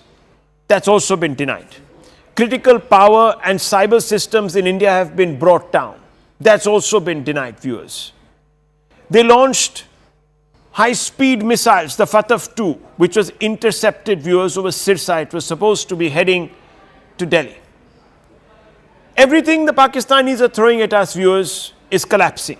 Civilians, however, are being targeted by their coward army, their terrorist force. Since they can't really hit us where it hurts militarily, at our military installations and assets, they've decided, let's go after the soft targets, viewers. Because that's what terrorists do, don't they? They're bullies. They never take on someone equivalent. They always take on the weakest link. And they've gone after our unarmed, defenseless civilians, viewers. And some have suffered grievous casualties. And there's also been an attempt, cowardly attempt, insidious, invidious attempt, viewers, to sow seeds of division between communities by spreading fake news, suggesting that Indian forces have carried out a false flag operation and targeted Sri Amritsar Sahib. Again, viewers, if you just have friends or anybody, they'll confirm to you that that's not the case. They've also said that we've been striking in Afghanistan. Can you believe it, viewers? That's also, of course, a lie. They're using civilian planes, viewers, as shields. That's also happening.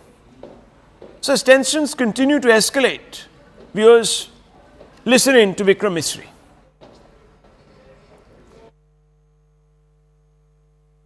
Pakistani actions that have constituted provocation and escalation. In response, and I repeat, in response, India has defended and reacted in a responsible and measured fashion to these provocations and these escalations by the Pakistani side. Earlier this morning, we saw a repeat of this escalatory and provocative pattern. Pakistani claims about activities that they have undertaken continue to be heavy on lies, misinformation and propaganda. And on top of that, this is peddled by Pakistani state agencies. The claims that they have made about attacking and destroying various places, various military installations and facilities, as has been pointed out by my colleagues here this morning, are completely false. The claim about the Air Force station in Sirsa being destroyed, completely false, as you've seen. The claim about the Air Force station in Suratgarh being destroyed, completely false again, as you have seen. There's a claim that has been made that the S-400 base at Adampur was destroyed, completely false once again. Claims have been made about large sections of Indian critical infrastructure, power systems, cyber systems, etc. being attacked and destroyed, completely false.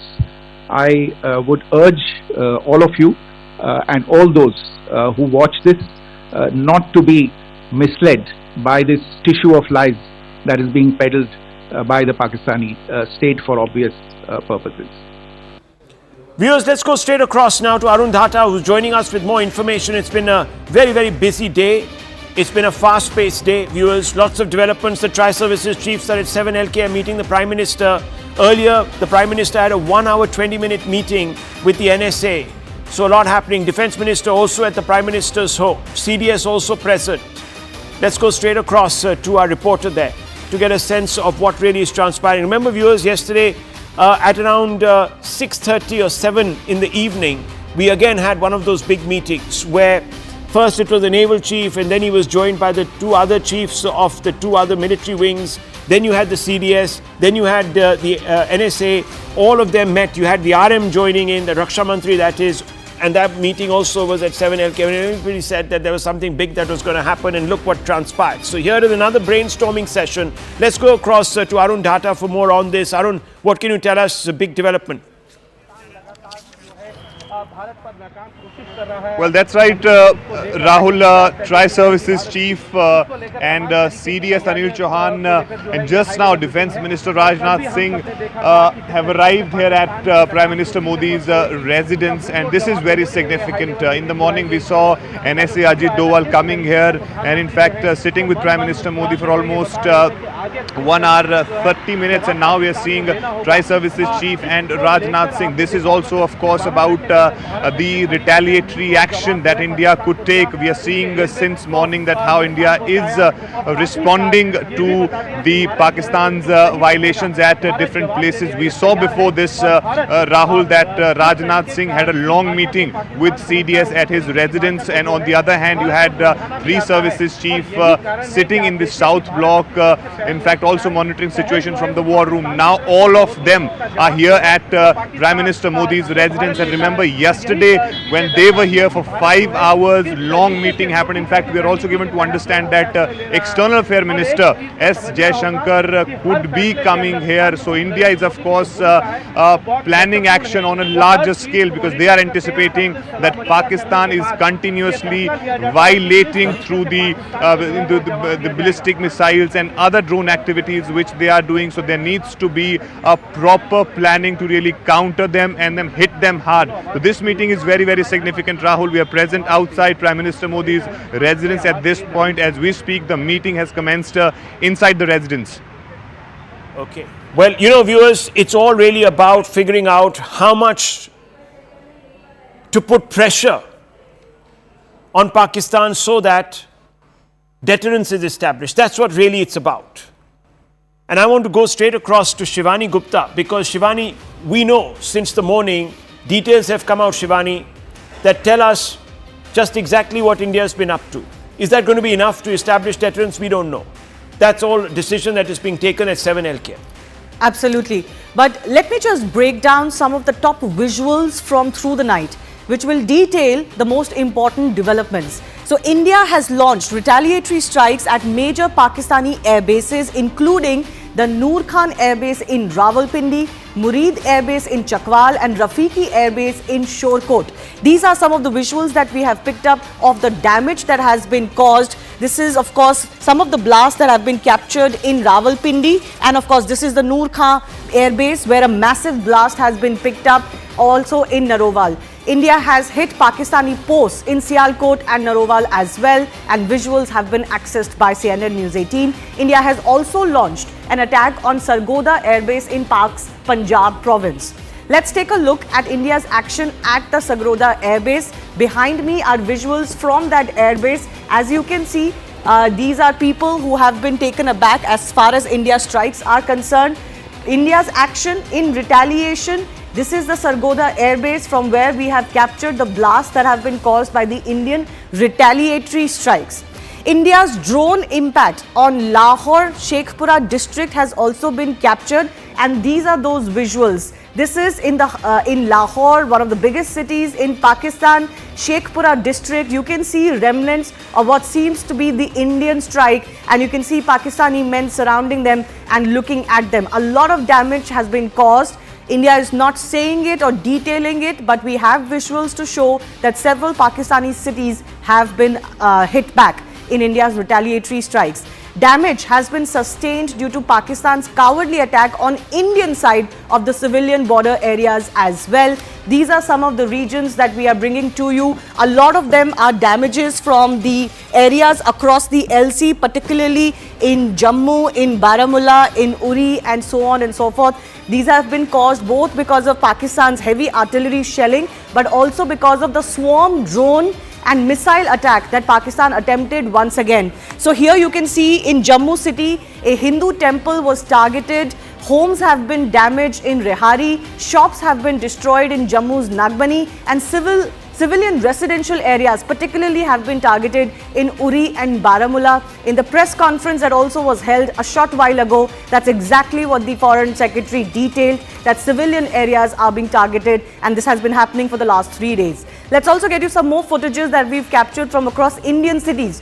Drone and missile debris is being found in multiple cities along the IB in India. Remember, 26 locations along the western border where drone and missile attack was attempted again by Pakistan, and a lot of that debris is being found. In Srinagar's Lajjan, what is believed to be remnants or parts of a downed Pakistani jet are seen in some of these visuals at the very left top of the screen. But also in Lajjan, there are of course a Pakistani projectile debris that has been found. In Jaisalmer, a bomb-like object has been found. Parts of drones found in Amritsar and Uddapur. Also, there is footage here, there on the bottom left is the footage of India's action against launch pads from where a lot of these drones were being fired. This is how India has acted. This is footage released by the Indian government. This is where drones were being fired by the Pakistani side near Jammu, and in retaliation the Indian government has taken on those posts and have destroyed those posts. But the biggest news of the night was Pakistan launching long-range ballistic missiles Fateh-2 at India. It is believed that it was meant for the national capital Delhi. This of course was intercepted and was destroyed somewhere around in Haryana. In Sirsa, loud blasts were seen and heard. These are some of the visuals we picked up from across the border of what they're doing. But of course, missiles have been downed in India. There are visuals from Haryana in Sirsa where an extremely loud blast was heard as citizens watched themselves how the ballistic missile was brought down. Let me also show you a comparison of how Pakistan's attempts were thwarted at home and how India launched a counter-offensive in Pakistan. So these are the places which India has attacked. I have listed some of them: the Noor Khan Air Base in Rawalpindi, the Murid Air Base in Chakwal, Narowal, Sheikhpura in Lahore. There is the Rafiki Air Base, Sukur Airport in Sindh. But all across the western border, actually it goes right up till Gujarat, Bhuj, where once again in 26 locations, Pakistan has tried to swarm the Indian air defense system with drones and also with missiles this time around. This attack is markedly different from what happened last night because this is much more serious. A missile, ballistic missile, was aimed at the heart of the national capital. But none of these attempts from Pakistan have succeeded. Very minimal damage on the Indian side. Actually, the more problematic area continues to be the LOC, where there is indeed civilian areas that are getting pummeled by Pakistani artillery shelling, and there has been some loss of civilian lives. But across the rest of the country, along the international border, when it comes to, let's say, down from Jammu, there's Jalandhar, Amritsar, Firozpur, Sirsa, Suratgarh, Jaisalmer, Barmer, no real damage that has come to light. Well, thanks indeed there, Shivani. That's big news, of course, coming in also. Pakistan's foreign minister says his country would consider de-escalation if India does not carry out further attacks. Viewers, I told you they're shaken up. They don't know what's hit them. We've just had Shivani show you exactly how we've been punishing. Unimaginable punishment is what the Prime Minister had said, if you remember, viewers. Let's go across to Tejinder Singh for more on this. Tejinder Singh Sori will be joining us for more on this, viewers. But a short while back, in fact around 12 o'clock, we had reported that the Pakistan's DGMO had tried to reach out to our DGMO saying that, look, let's de-escalate, we are ready to de-escalate. Now the Pakistani foreign minister says his country would consider de-escalation. In the background, a call has gone out from US Secretary Rubio to the Army Chief of Pakistan. Yes, General Munir, the man who's got his head in the clouds, and that person was told pretty much in very, very, very straight, direct language, you've got to step down, buddy. You've got to step back. He was told that, viewers, because Rubio put out a statement saying that he'd also passed down that message that you need to start talking to the Indian side also. Dr. Jaishankar responded short while back, viewers, saying that India will do what it has to do in its own interest.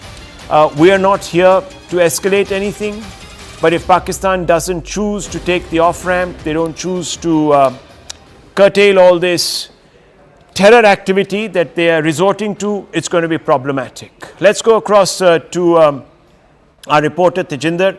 Tejinder, it appears now, okay, we don't have Tejinder, but I also being told, viewers, that at that meeting where the Prime Minister is meeting the 3 service chiefs, as also, of course, the RM, we're being told that NSA Doval is also now part of that. So the CDS, NSA Doval, and I want to show you pictures from last night, viewers, of all of them with the Prime Minister. And if you remember, I tweeted that set of pictures, and I had told you that those pictures showed the Prime Minister once again decisively setting down the guidelines, the parameters, and how the others were reading out to him the options, the playlist really, of what can be done. And if we can pick out those pictures from about 8:40 in the evening from yesterday, it would be great, because it's the same set of people, viewers, sitting with the Prime Minister this afternoon at 1 o'clock. So are we expecting more? Remember, Vikram Misri had said, viewers, right after that press conference, he'd said it off record, off camera, that is, that we're going to have to come back at about 4:35 with a more detailed briefing, because a lot has transpired. Still, a huge number of active operations are on. So are we punishing Pakistan even as we speak? A video has been released by the ADGPI, viewers. That's the video to the left of your screen. It's been shot, or it's been filmed or put together, edited to the soundtrack of Kadam Kadam Badhaye Ja, which is a patriotic song, viewers, urging the military, urging the nation, urging each one of us to be in lockstep and move firmly towards the direction of our goal, which is, of course, to restore a certain degree of deterrence on Pakistan. General Kohli, are we getting to the point where we are beginning to restore deterrence in Pakistani minds, or do you believe we still need to do a lot more? No, Rahul, I certainly feel we need to do more. This is only the beginning. And like you said, rightly, number of off-ramps were given to them. They didn't take it. And now they are realizing their capacity, or they're running out of it. So they are contacting us. Yes. But on ground, I feel we should go full hog. Until unless some deterrent punishment is given to them, we should not sort of roll back anything. These talks have got no meaning. They have done number of talks in the past also, which they will not follow. They will not. So you don't think even now they have been? And General Prasad is here with us. General Prasad, do you believe that the Pakistani military now has got the message, or are they still sort of in doubt, and therefore perhaps will repeat a misadventure 6 months down the line, or have they realized ki, you know, to use a Punjabi phrase which perhaps only they understand, ki bhai shamat aa gayi hai, you know, we're done for? No, Rahul, even though they may understand, they will never admit it. That's the problem with Pakistan Army. Look, let's examine the whole thing very step by step. Yeah, please. If you allow me to do that. Of course, sir, please. Firstly, we must understand what is the task assigned. What is the task before the government of India, before the all agencies of government of India. And that task has to be accomplished. You will ask me tomorrow, where does this war ultimately go? Where does this finish? Everybody wants to know that. And it will finish only when the task is finished. What is the task? The task is to eliminate all terrorists, all terrorist leaders, and those architects who design this terrorism, which is the ISI and the army chief in the current situation. So the task will only be considered as accomplished by our Prime Minister, by our government, by the people of this nation when it is done. Okay, to do this, multi-directional approaches are going on. The military, the finance ministry, the foreign ministry, the economic ministry, the irrigation ministry, all of that is going on. The simple fact is this: we are in a position to, and continue to say that, as the Prime Minister said 3 years ago, this is not an era of war. We do not want to go to war. We have gone to war, if you call it war, to terrorism. We have to remove terrorism. Now, in the process, if the Pakistan army thinks that they can derail us in achieving our objective, they're sadly mistaken. We started by destroying their 9 or 12, whatever those camps were in the first night. Then they retaliated, we retaliated, and all of that is going on for the last 3 nights. The simple fact is this: we are not escalating. They are escalating. They want to first start with the drones, we drop the drones. They started with missiles, we dropped the missiles. They attacked some of our airfields, those are all defeated. They fired some armed drones, they were defeated. Now, if all this continues and they try another stunt, some reports say there's some formation that moves closer to the IB. Sure, come closer to the IB, we have no problem. You escalate, but we will not, as far as possible, target civilians. I need to interrupt you, That sir. is I not just a need part to of interrupt you because look at this, viewers. These are pictures from Rahim Yar Khan. Look at this, viewers. The offices, palatial looking mansions. Look at them. The chandeliers hanging by a thread, viewers, from the ceilings. This is what India has done. This is their cantonment, viewers. It's looking like a garbage dump. Completely flattened out. Rahim Yar Khan Air Base in tatters. Visuals of the destruction. There it is, viewers. This is evidence. Evidence coming out of Pakistan. This has not been put here by anyone else, viewers, than these people in Pakistan who have got the shock of their lives. So if the idea was actually to, at some level or the other, impose a degree of deterrence, we have done that, viewers, in a way that the Pakistanis will remember. It's visible. They can feel it now. They can feel it, they can see it. They know that even their most pristine bases are open to India. Yes, Rahul, I just want to say something. Taking clue of what General Shankar said, you see, we should not forget our aim. By killing 100 or terrorists, 100 more will get created. And so long we do not, because the basic thing is this ideology which is behind this. And the supporting this ideology is their army. So the army needs to be punished. And the Pakistan as a country need to be deterred. How that can be done?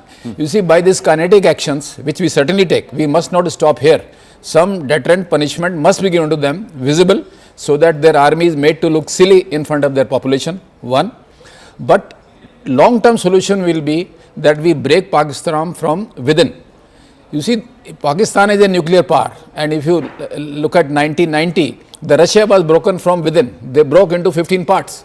So the way we have started these non-kinetic actions and the economic squeeze has been started, that should carry on. The BLA is doing its job, TTP in Khyber Pakhtunkhwa will do its job, and also Indus water, the problem which has been created for them, that will also... So one second, this Rahim Yar Khan airport, just tell me a little bit about this military installation. And I also want to bring in General Prasad on this. General Prasad, these pictures that have come, give me a quick sense of Rahim Yar Khan, its strategic importance, and I'll come out to you, sir. General. Yes, of course it is. First of all, first point, who's sending these pictures to you?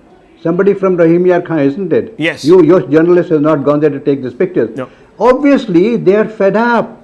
Okay, now your second question about the importance of Rahim Yar Khan.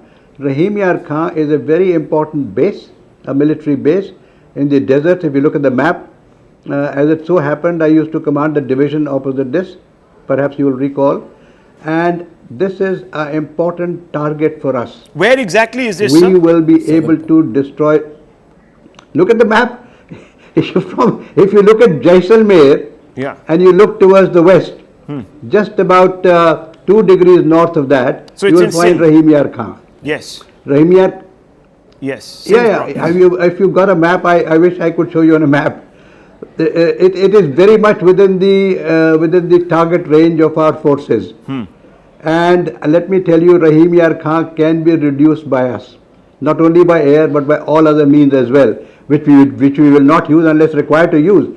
As I said continuously, every military action that the armed forces of India will take will be focused towards achievement of the objective and the task. We will not do anything beyond that task. And if you force us to do it, if Rahim Yar Khan gets activated against us, they will get a lesson. They've already got one lesson already. If they want to do some tank movement from there, they'll get an answer from us in tank movement also.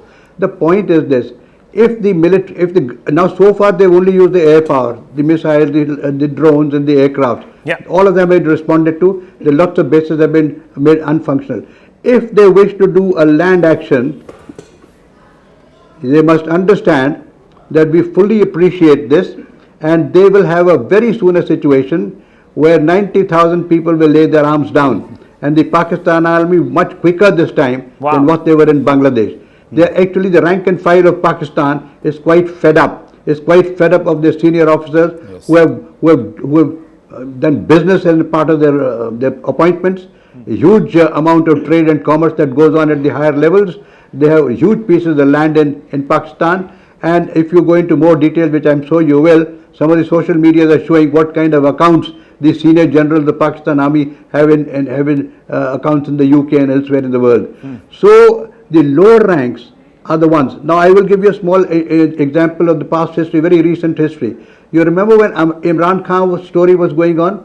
The GHQ headquarters was surrounded by the civilians. Yes. One of the corps commanders had to run away from his home. You remember that? Yes. So is that situation likely to occur? See what the general that was said, unprecedented, sir. That was unprecedented. I mean, can you imagine the Holy of Holies in Pakistan, General Shankar Prasad, exposed in that manner? You're absolutely right. That's a very good example you've picked. Yes. Go ahead, please. Yeah.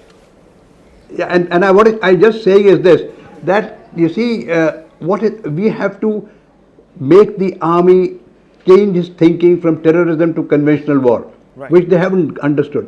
They are only focusing on terrorism. If you allow me, I'll tell you, Ziaul Haq, back 30 years ago, said, we cannot win a conventional war with India after Pakistan, they're going to defeat. He said the only way to tame India is to give terrorism and 1,000 cuts, whatever that saying he said.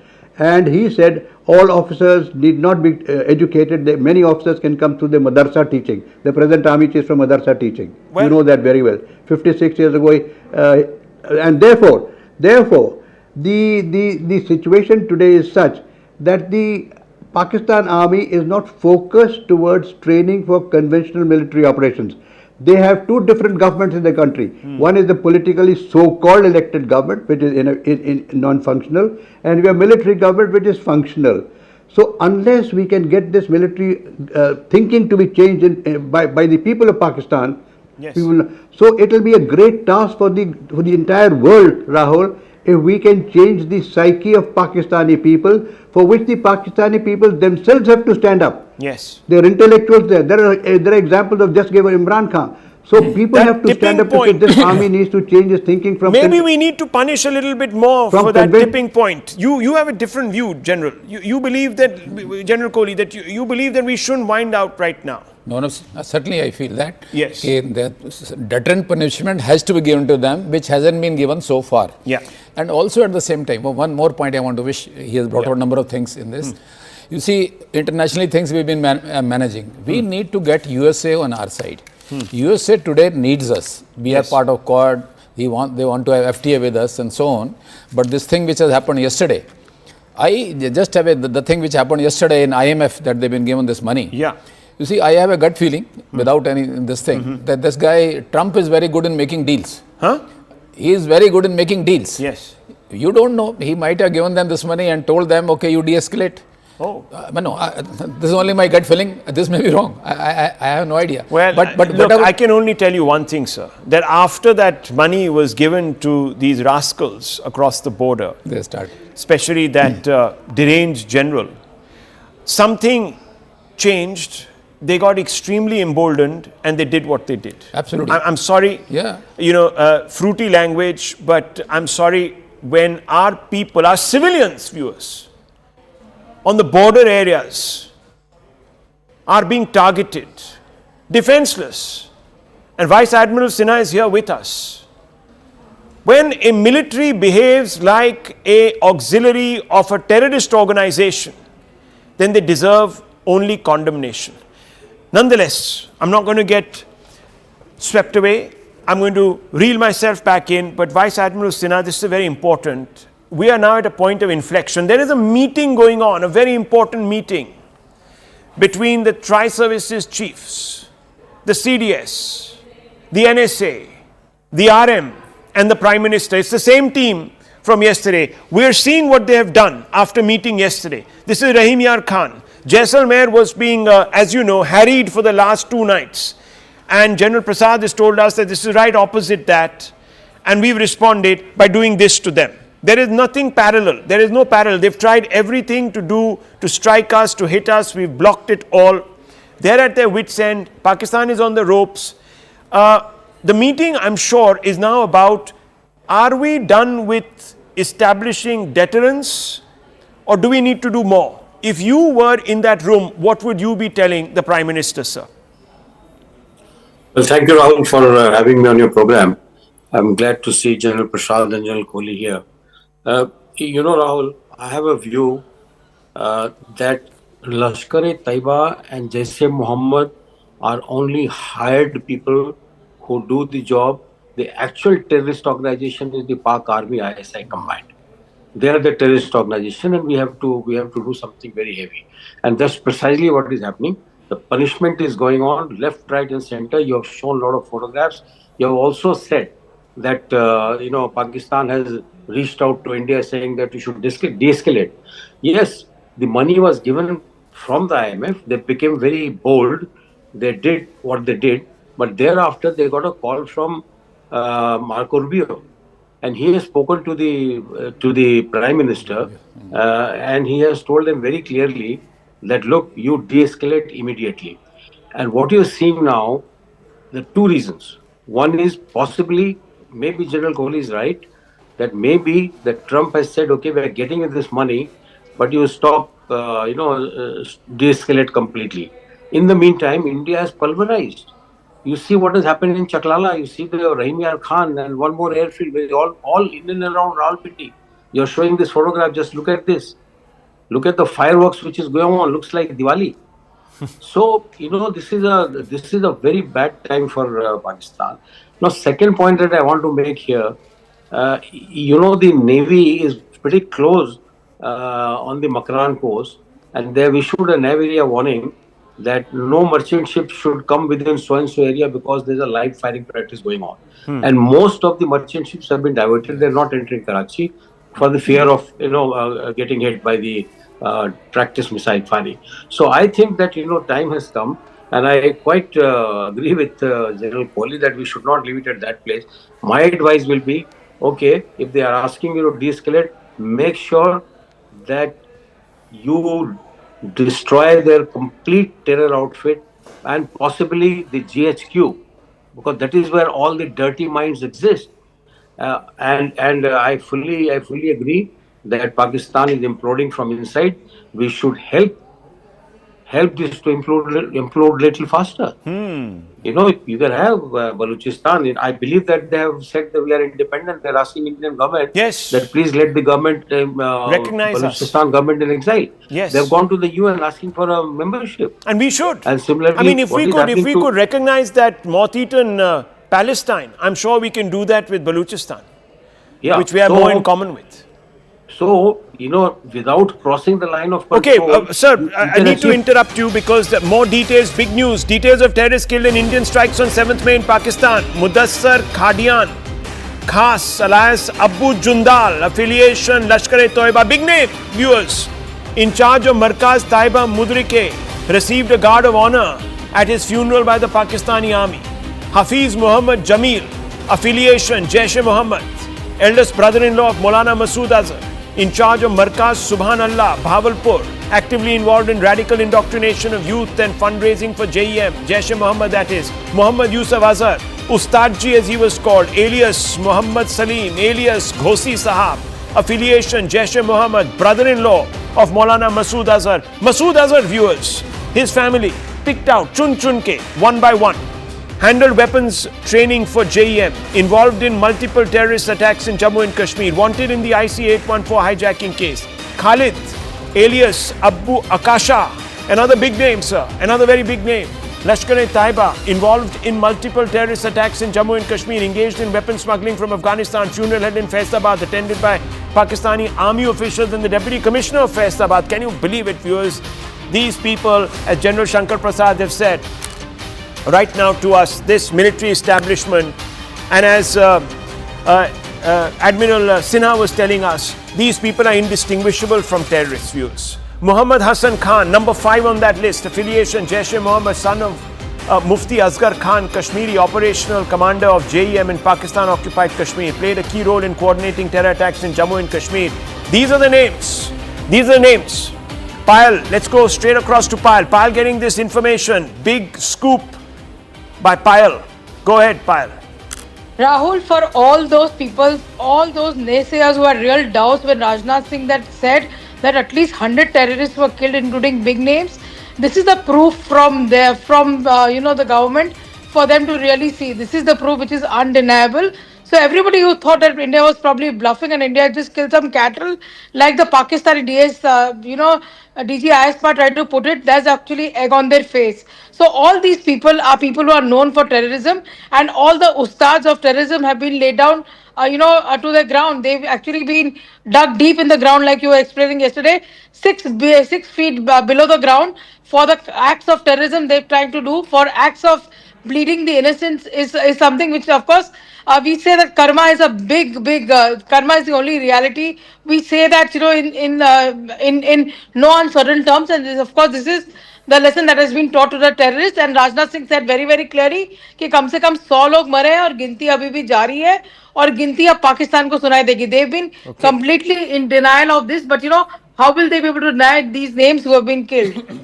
Well, clearly all of this information now being made public, viewers, because we've very close to the aims that we set out. Let me bring in Akash. Akash, all of this information, the footage, the names, India has got very close to the end game. Perhaps now we're reassessing what more, how much more, but that's a different matter. Akash. Rahul, one may wonder that how Indian agencies knew that these individuals were living there and, are there at that point in time. There is when, intelligence plays a major role. And in this entire operation, we have been told that intelligence agencies played a major role. And at this point in time, while we have got these 5 names. Okay, I think we just lost you there for a few moments, viewers. I'm just going to quickly try and get Payal back. That's the visuals, viewers, on the right of your screens. This is Bahawalpur that was wrecked, completely wrecked from the top, using a group of munitions.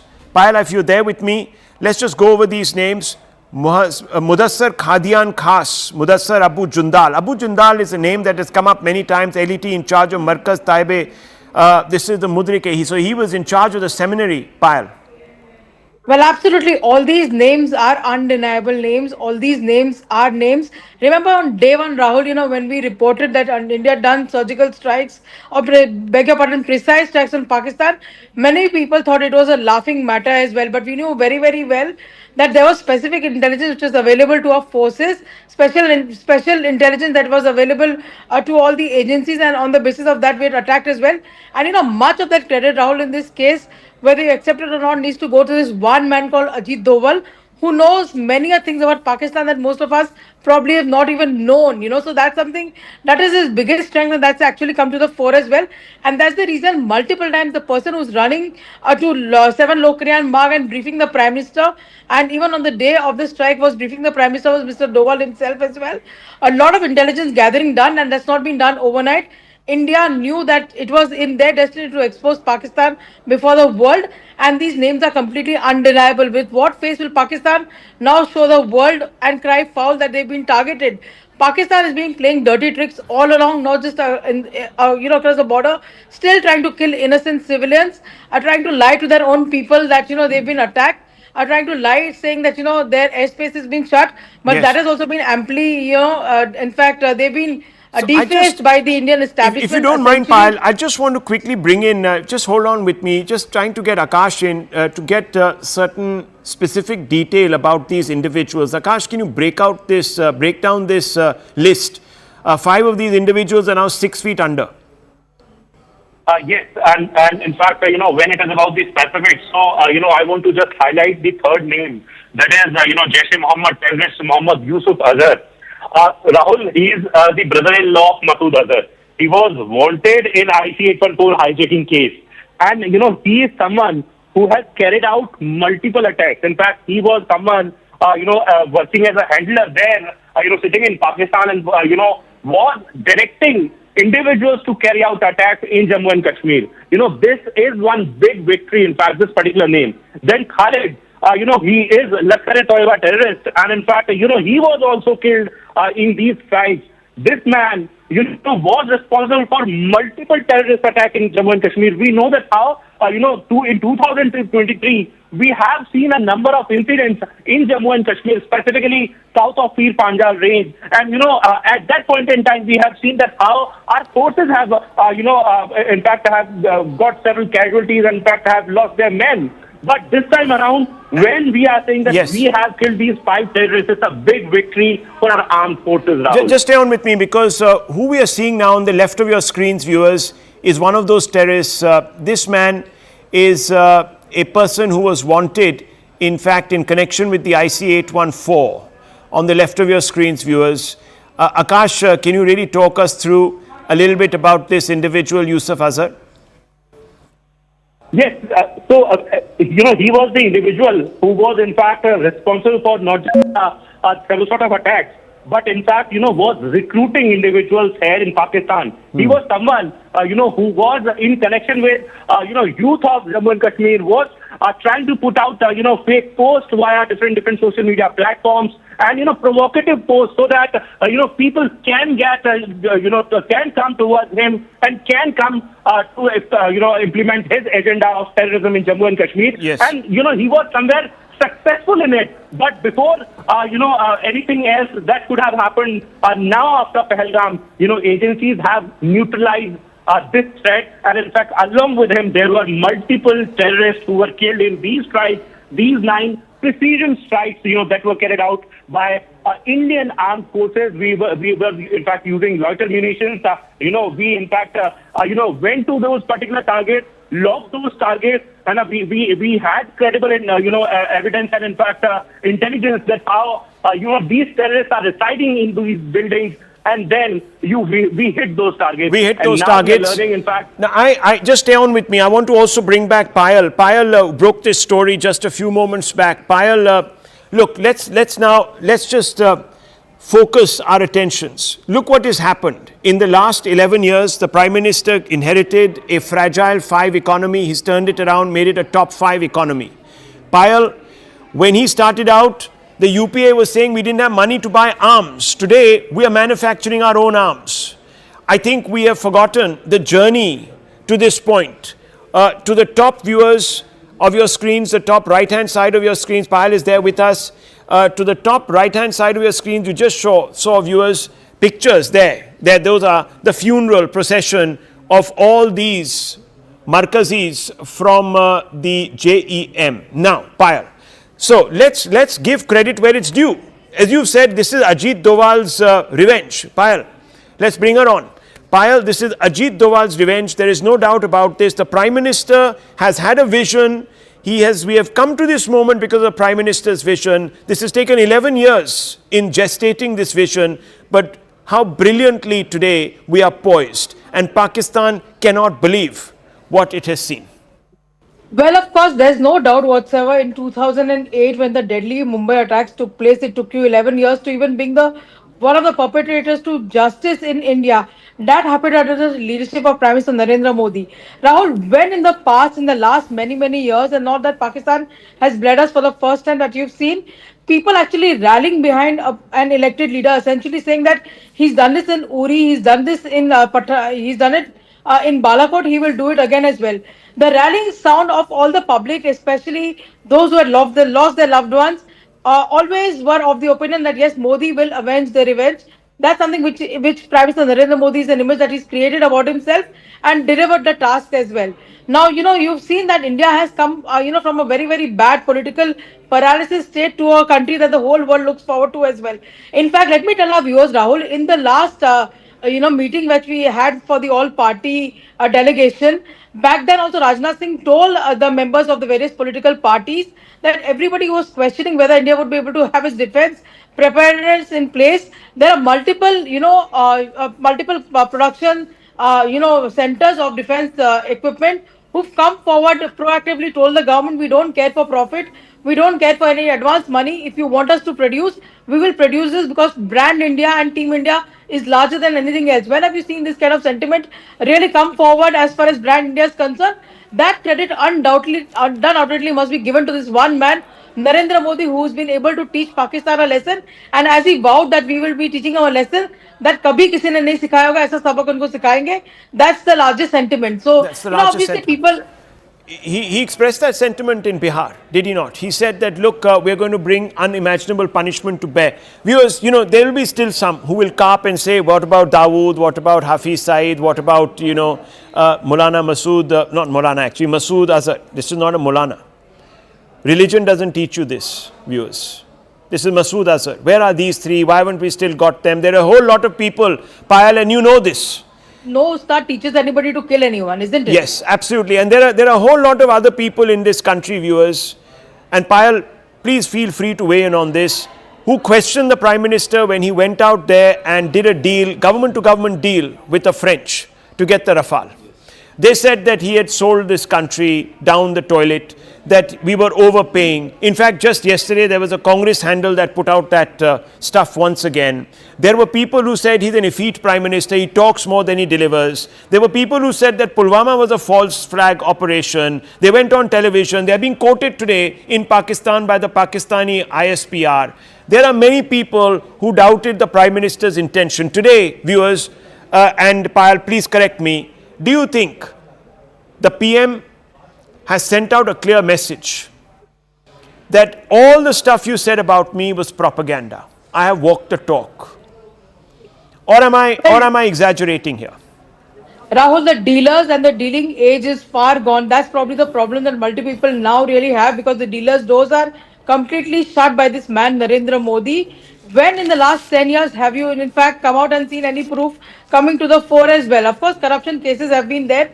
Defense deals have always been a thing of the past. But nothing of that sort even coming to the fore right now as well. And for all those people who are damning the Indian government for the S-400 that was being bought, look what results it's delivering right now. It's like the Sudarshan Chakra that everybody was explaining to the visuals yesterday. And the that actually Akash, saved India. homemade Akash. People, when they said, oh, Modi, when Modi declared before, I remember, COVID, that we are doing Atmanirbhar Bharat, they all mocked him. They said, oh, this is going back to import substitution days. This is the nationalization of industry, this, that, the other. Today, look at this, viewers. We have pummeled Pakistan. The Rawalpindi is the bastion of the Pakistani army. Payal, this takes a lot of doing. Well, absolutely. And I mean, while we all really appreciate that all the political parties are speaking in one tone, but they've realized the results that Narendra Modi's government has been able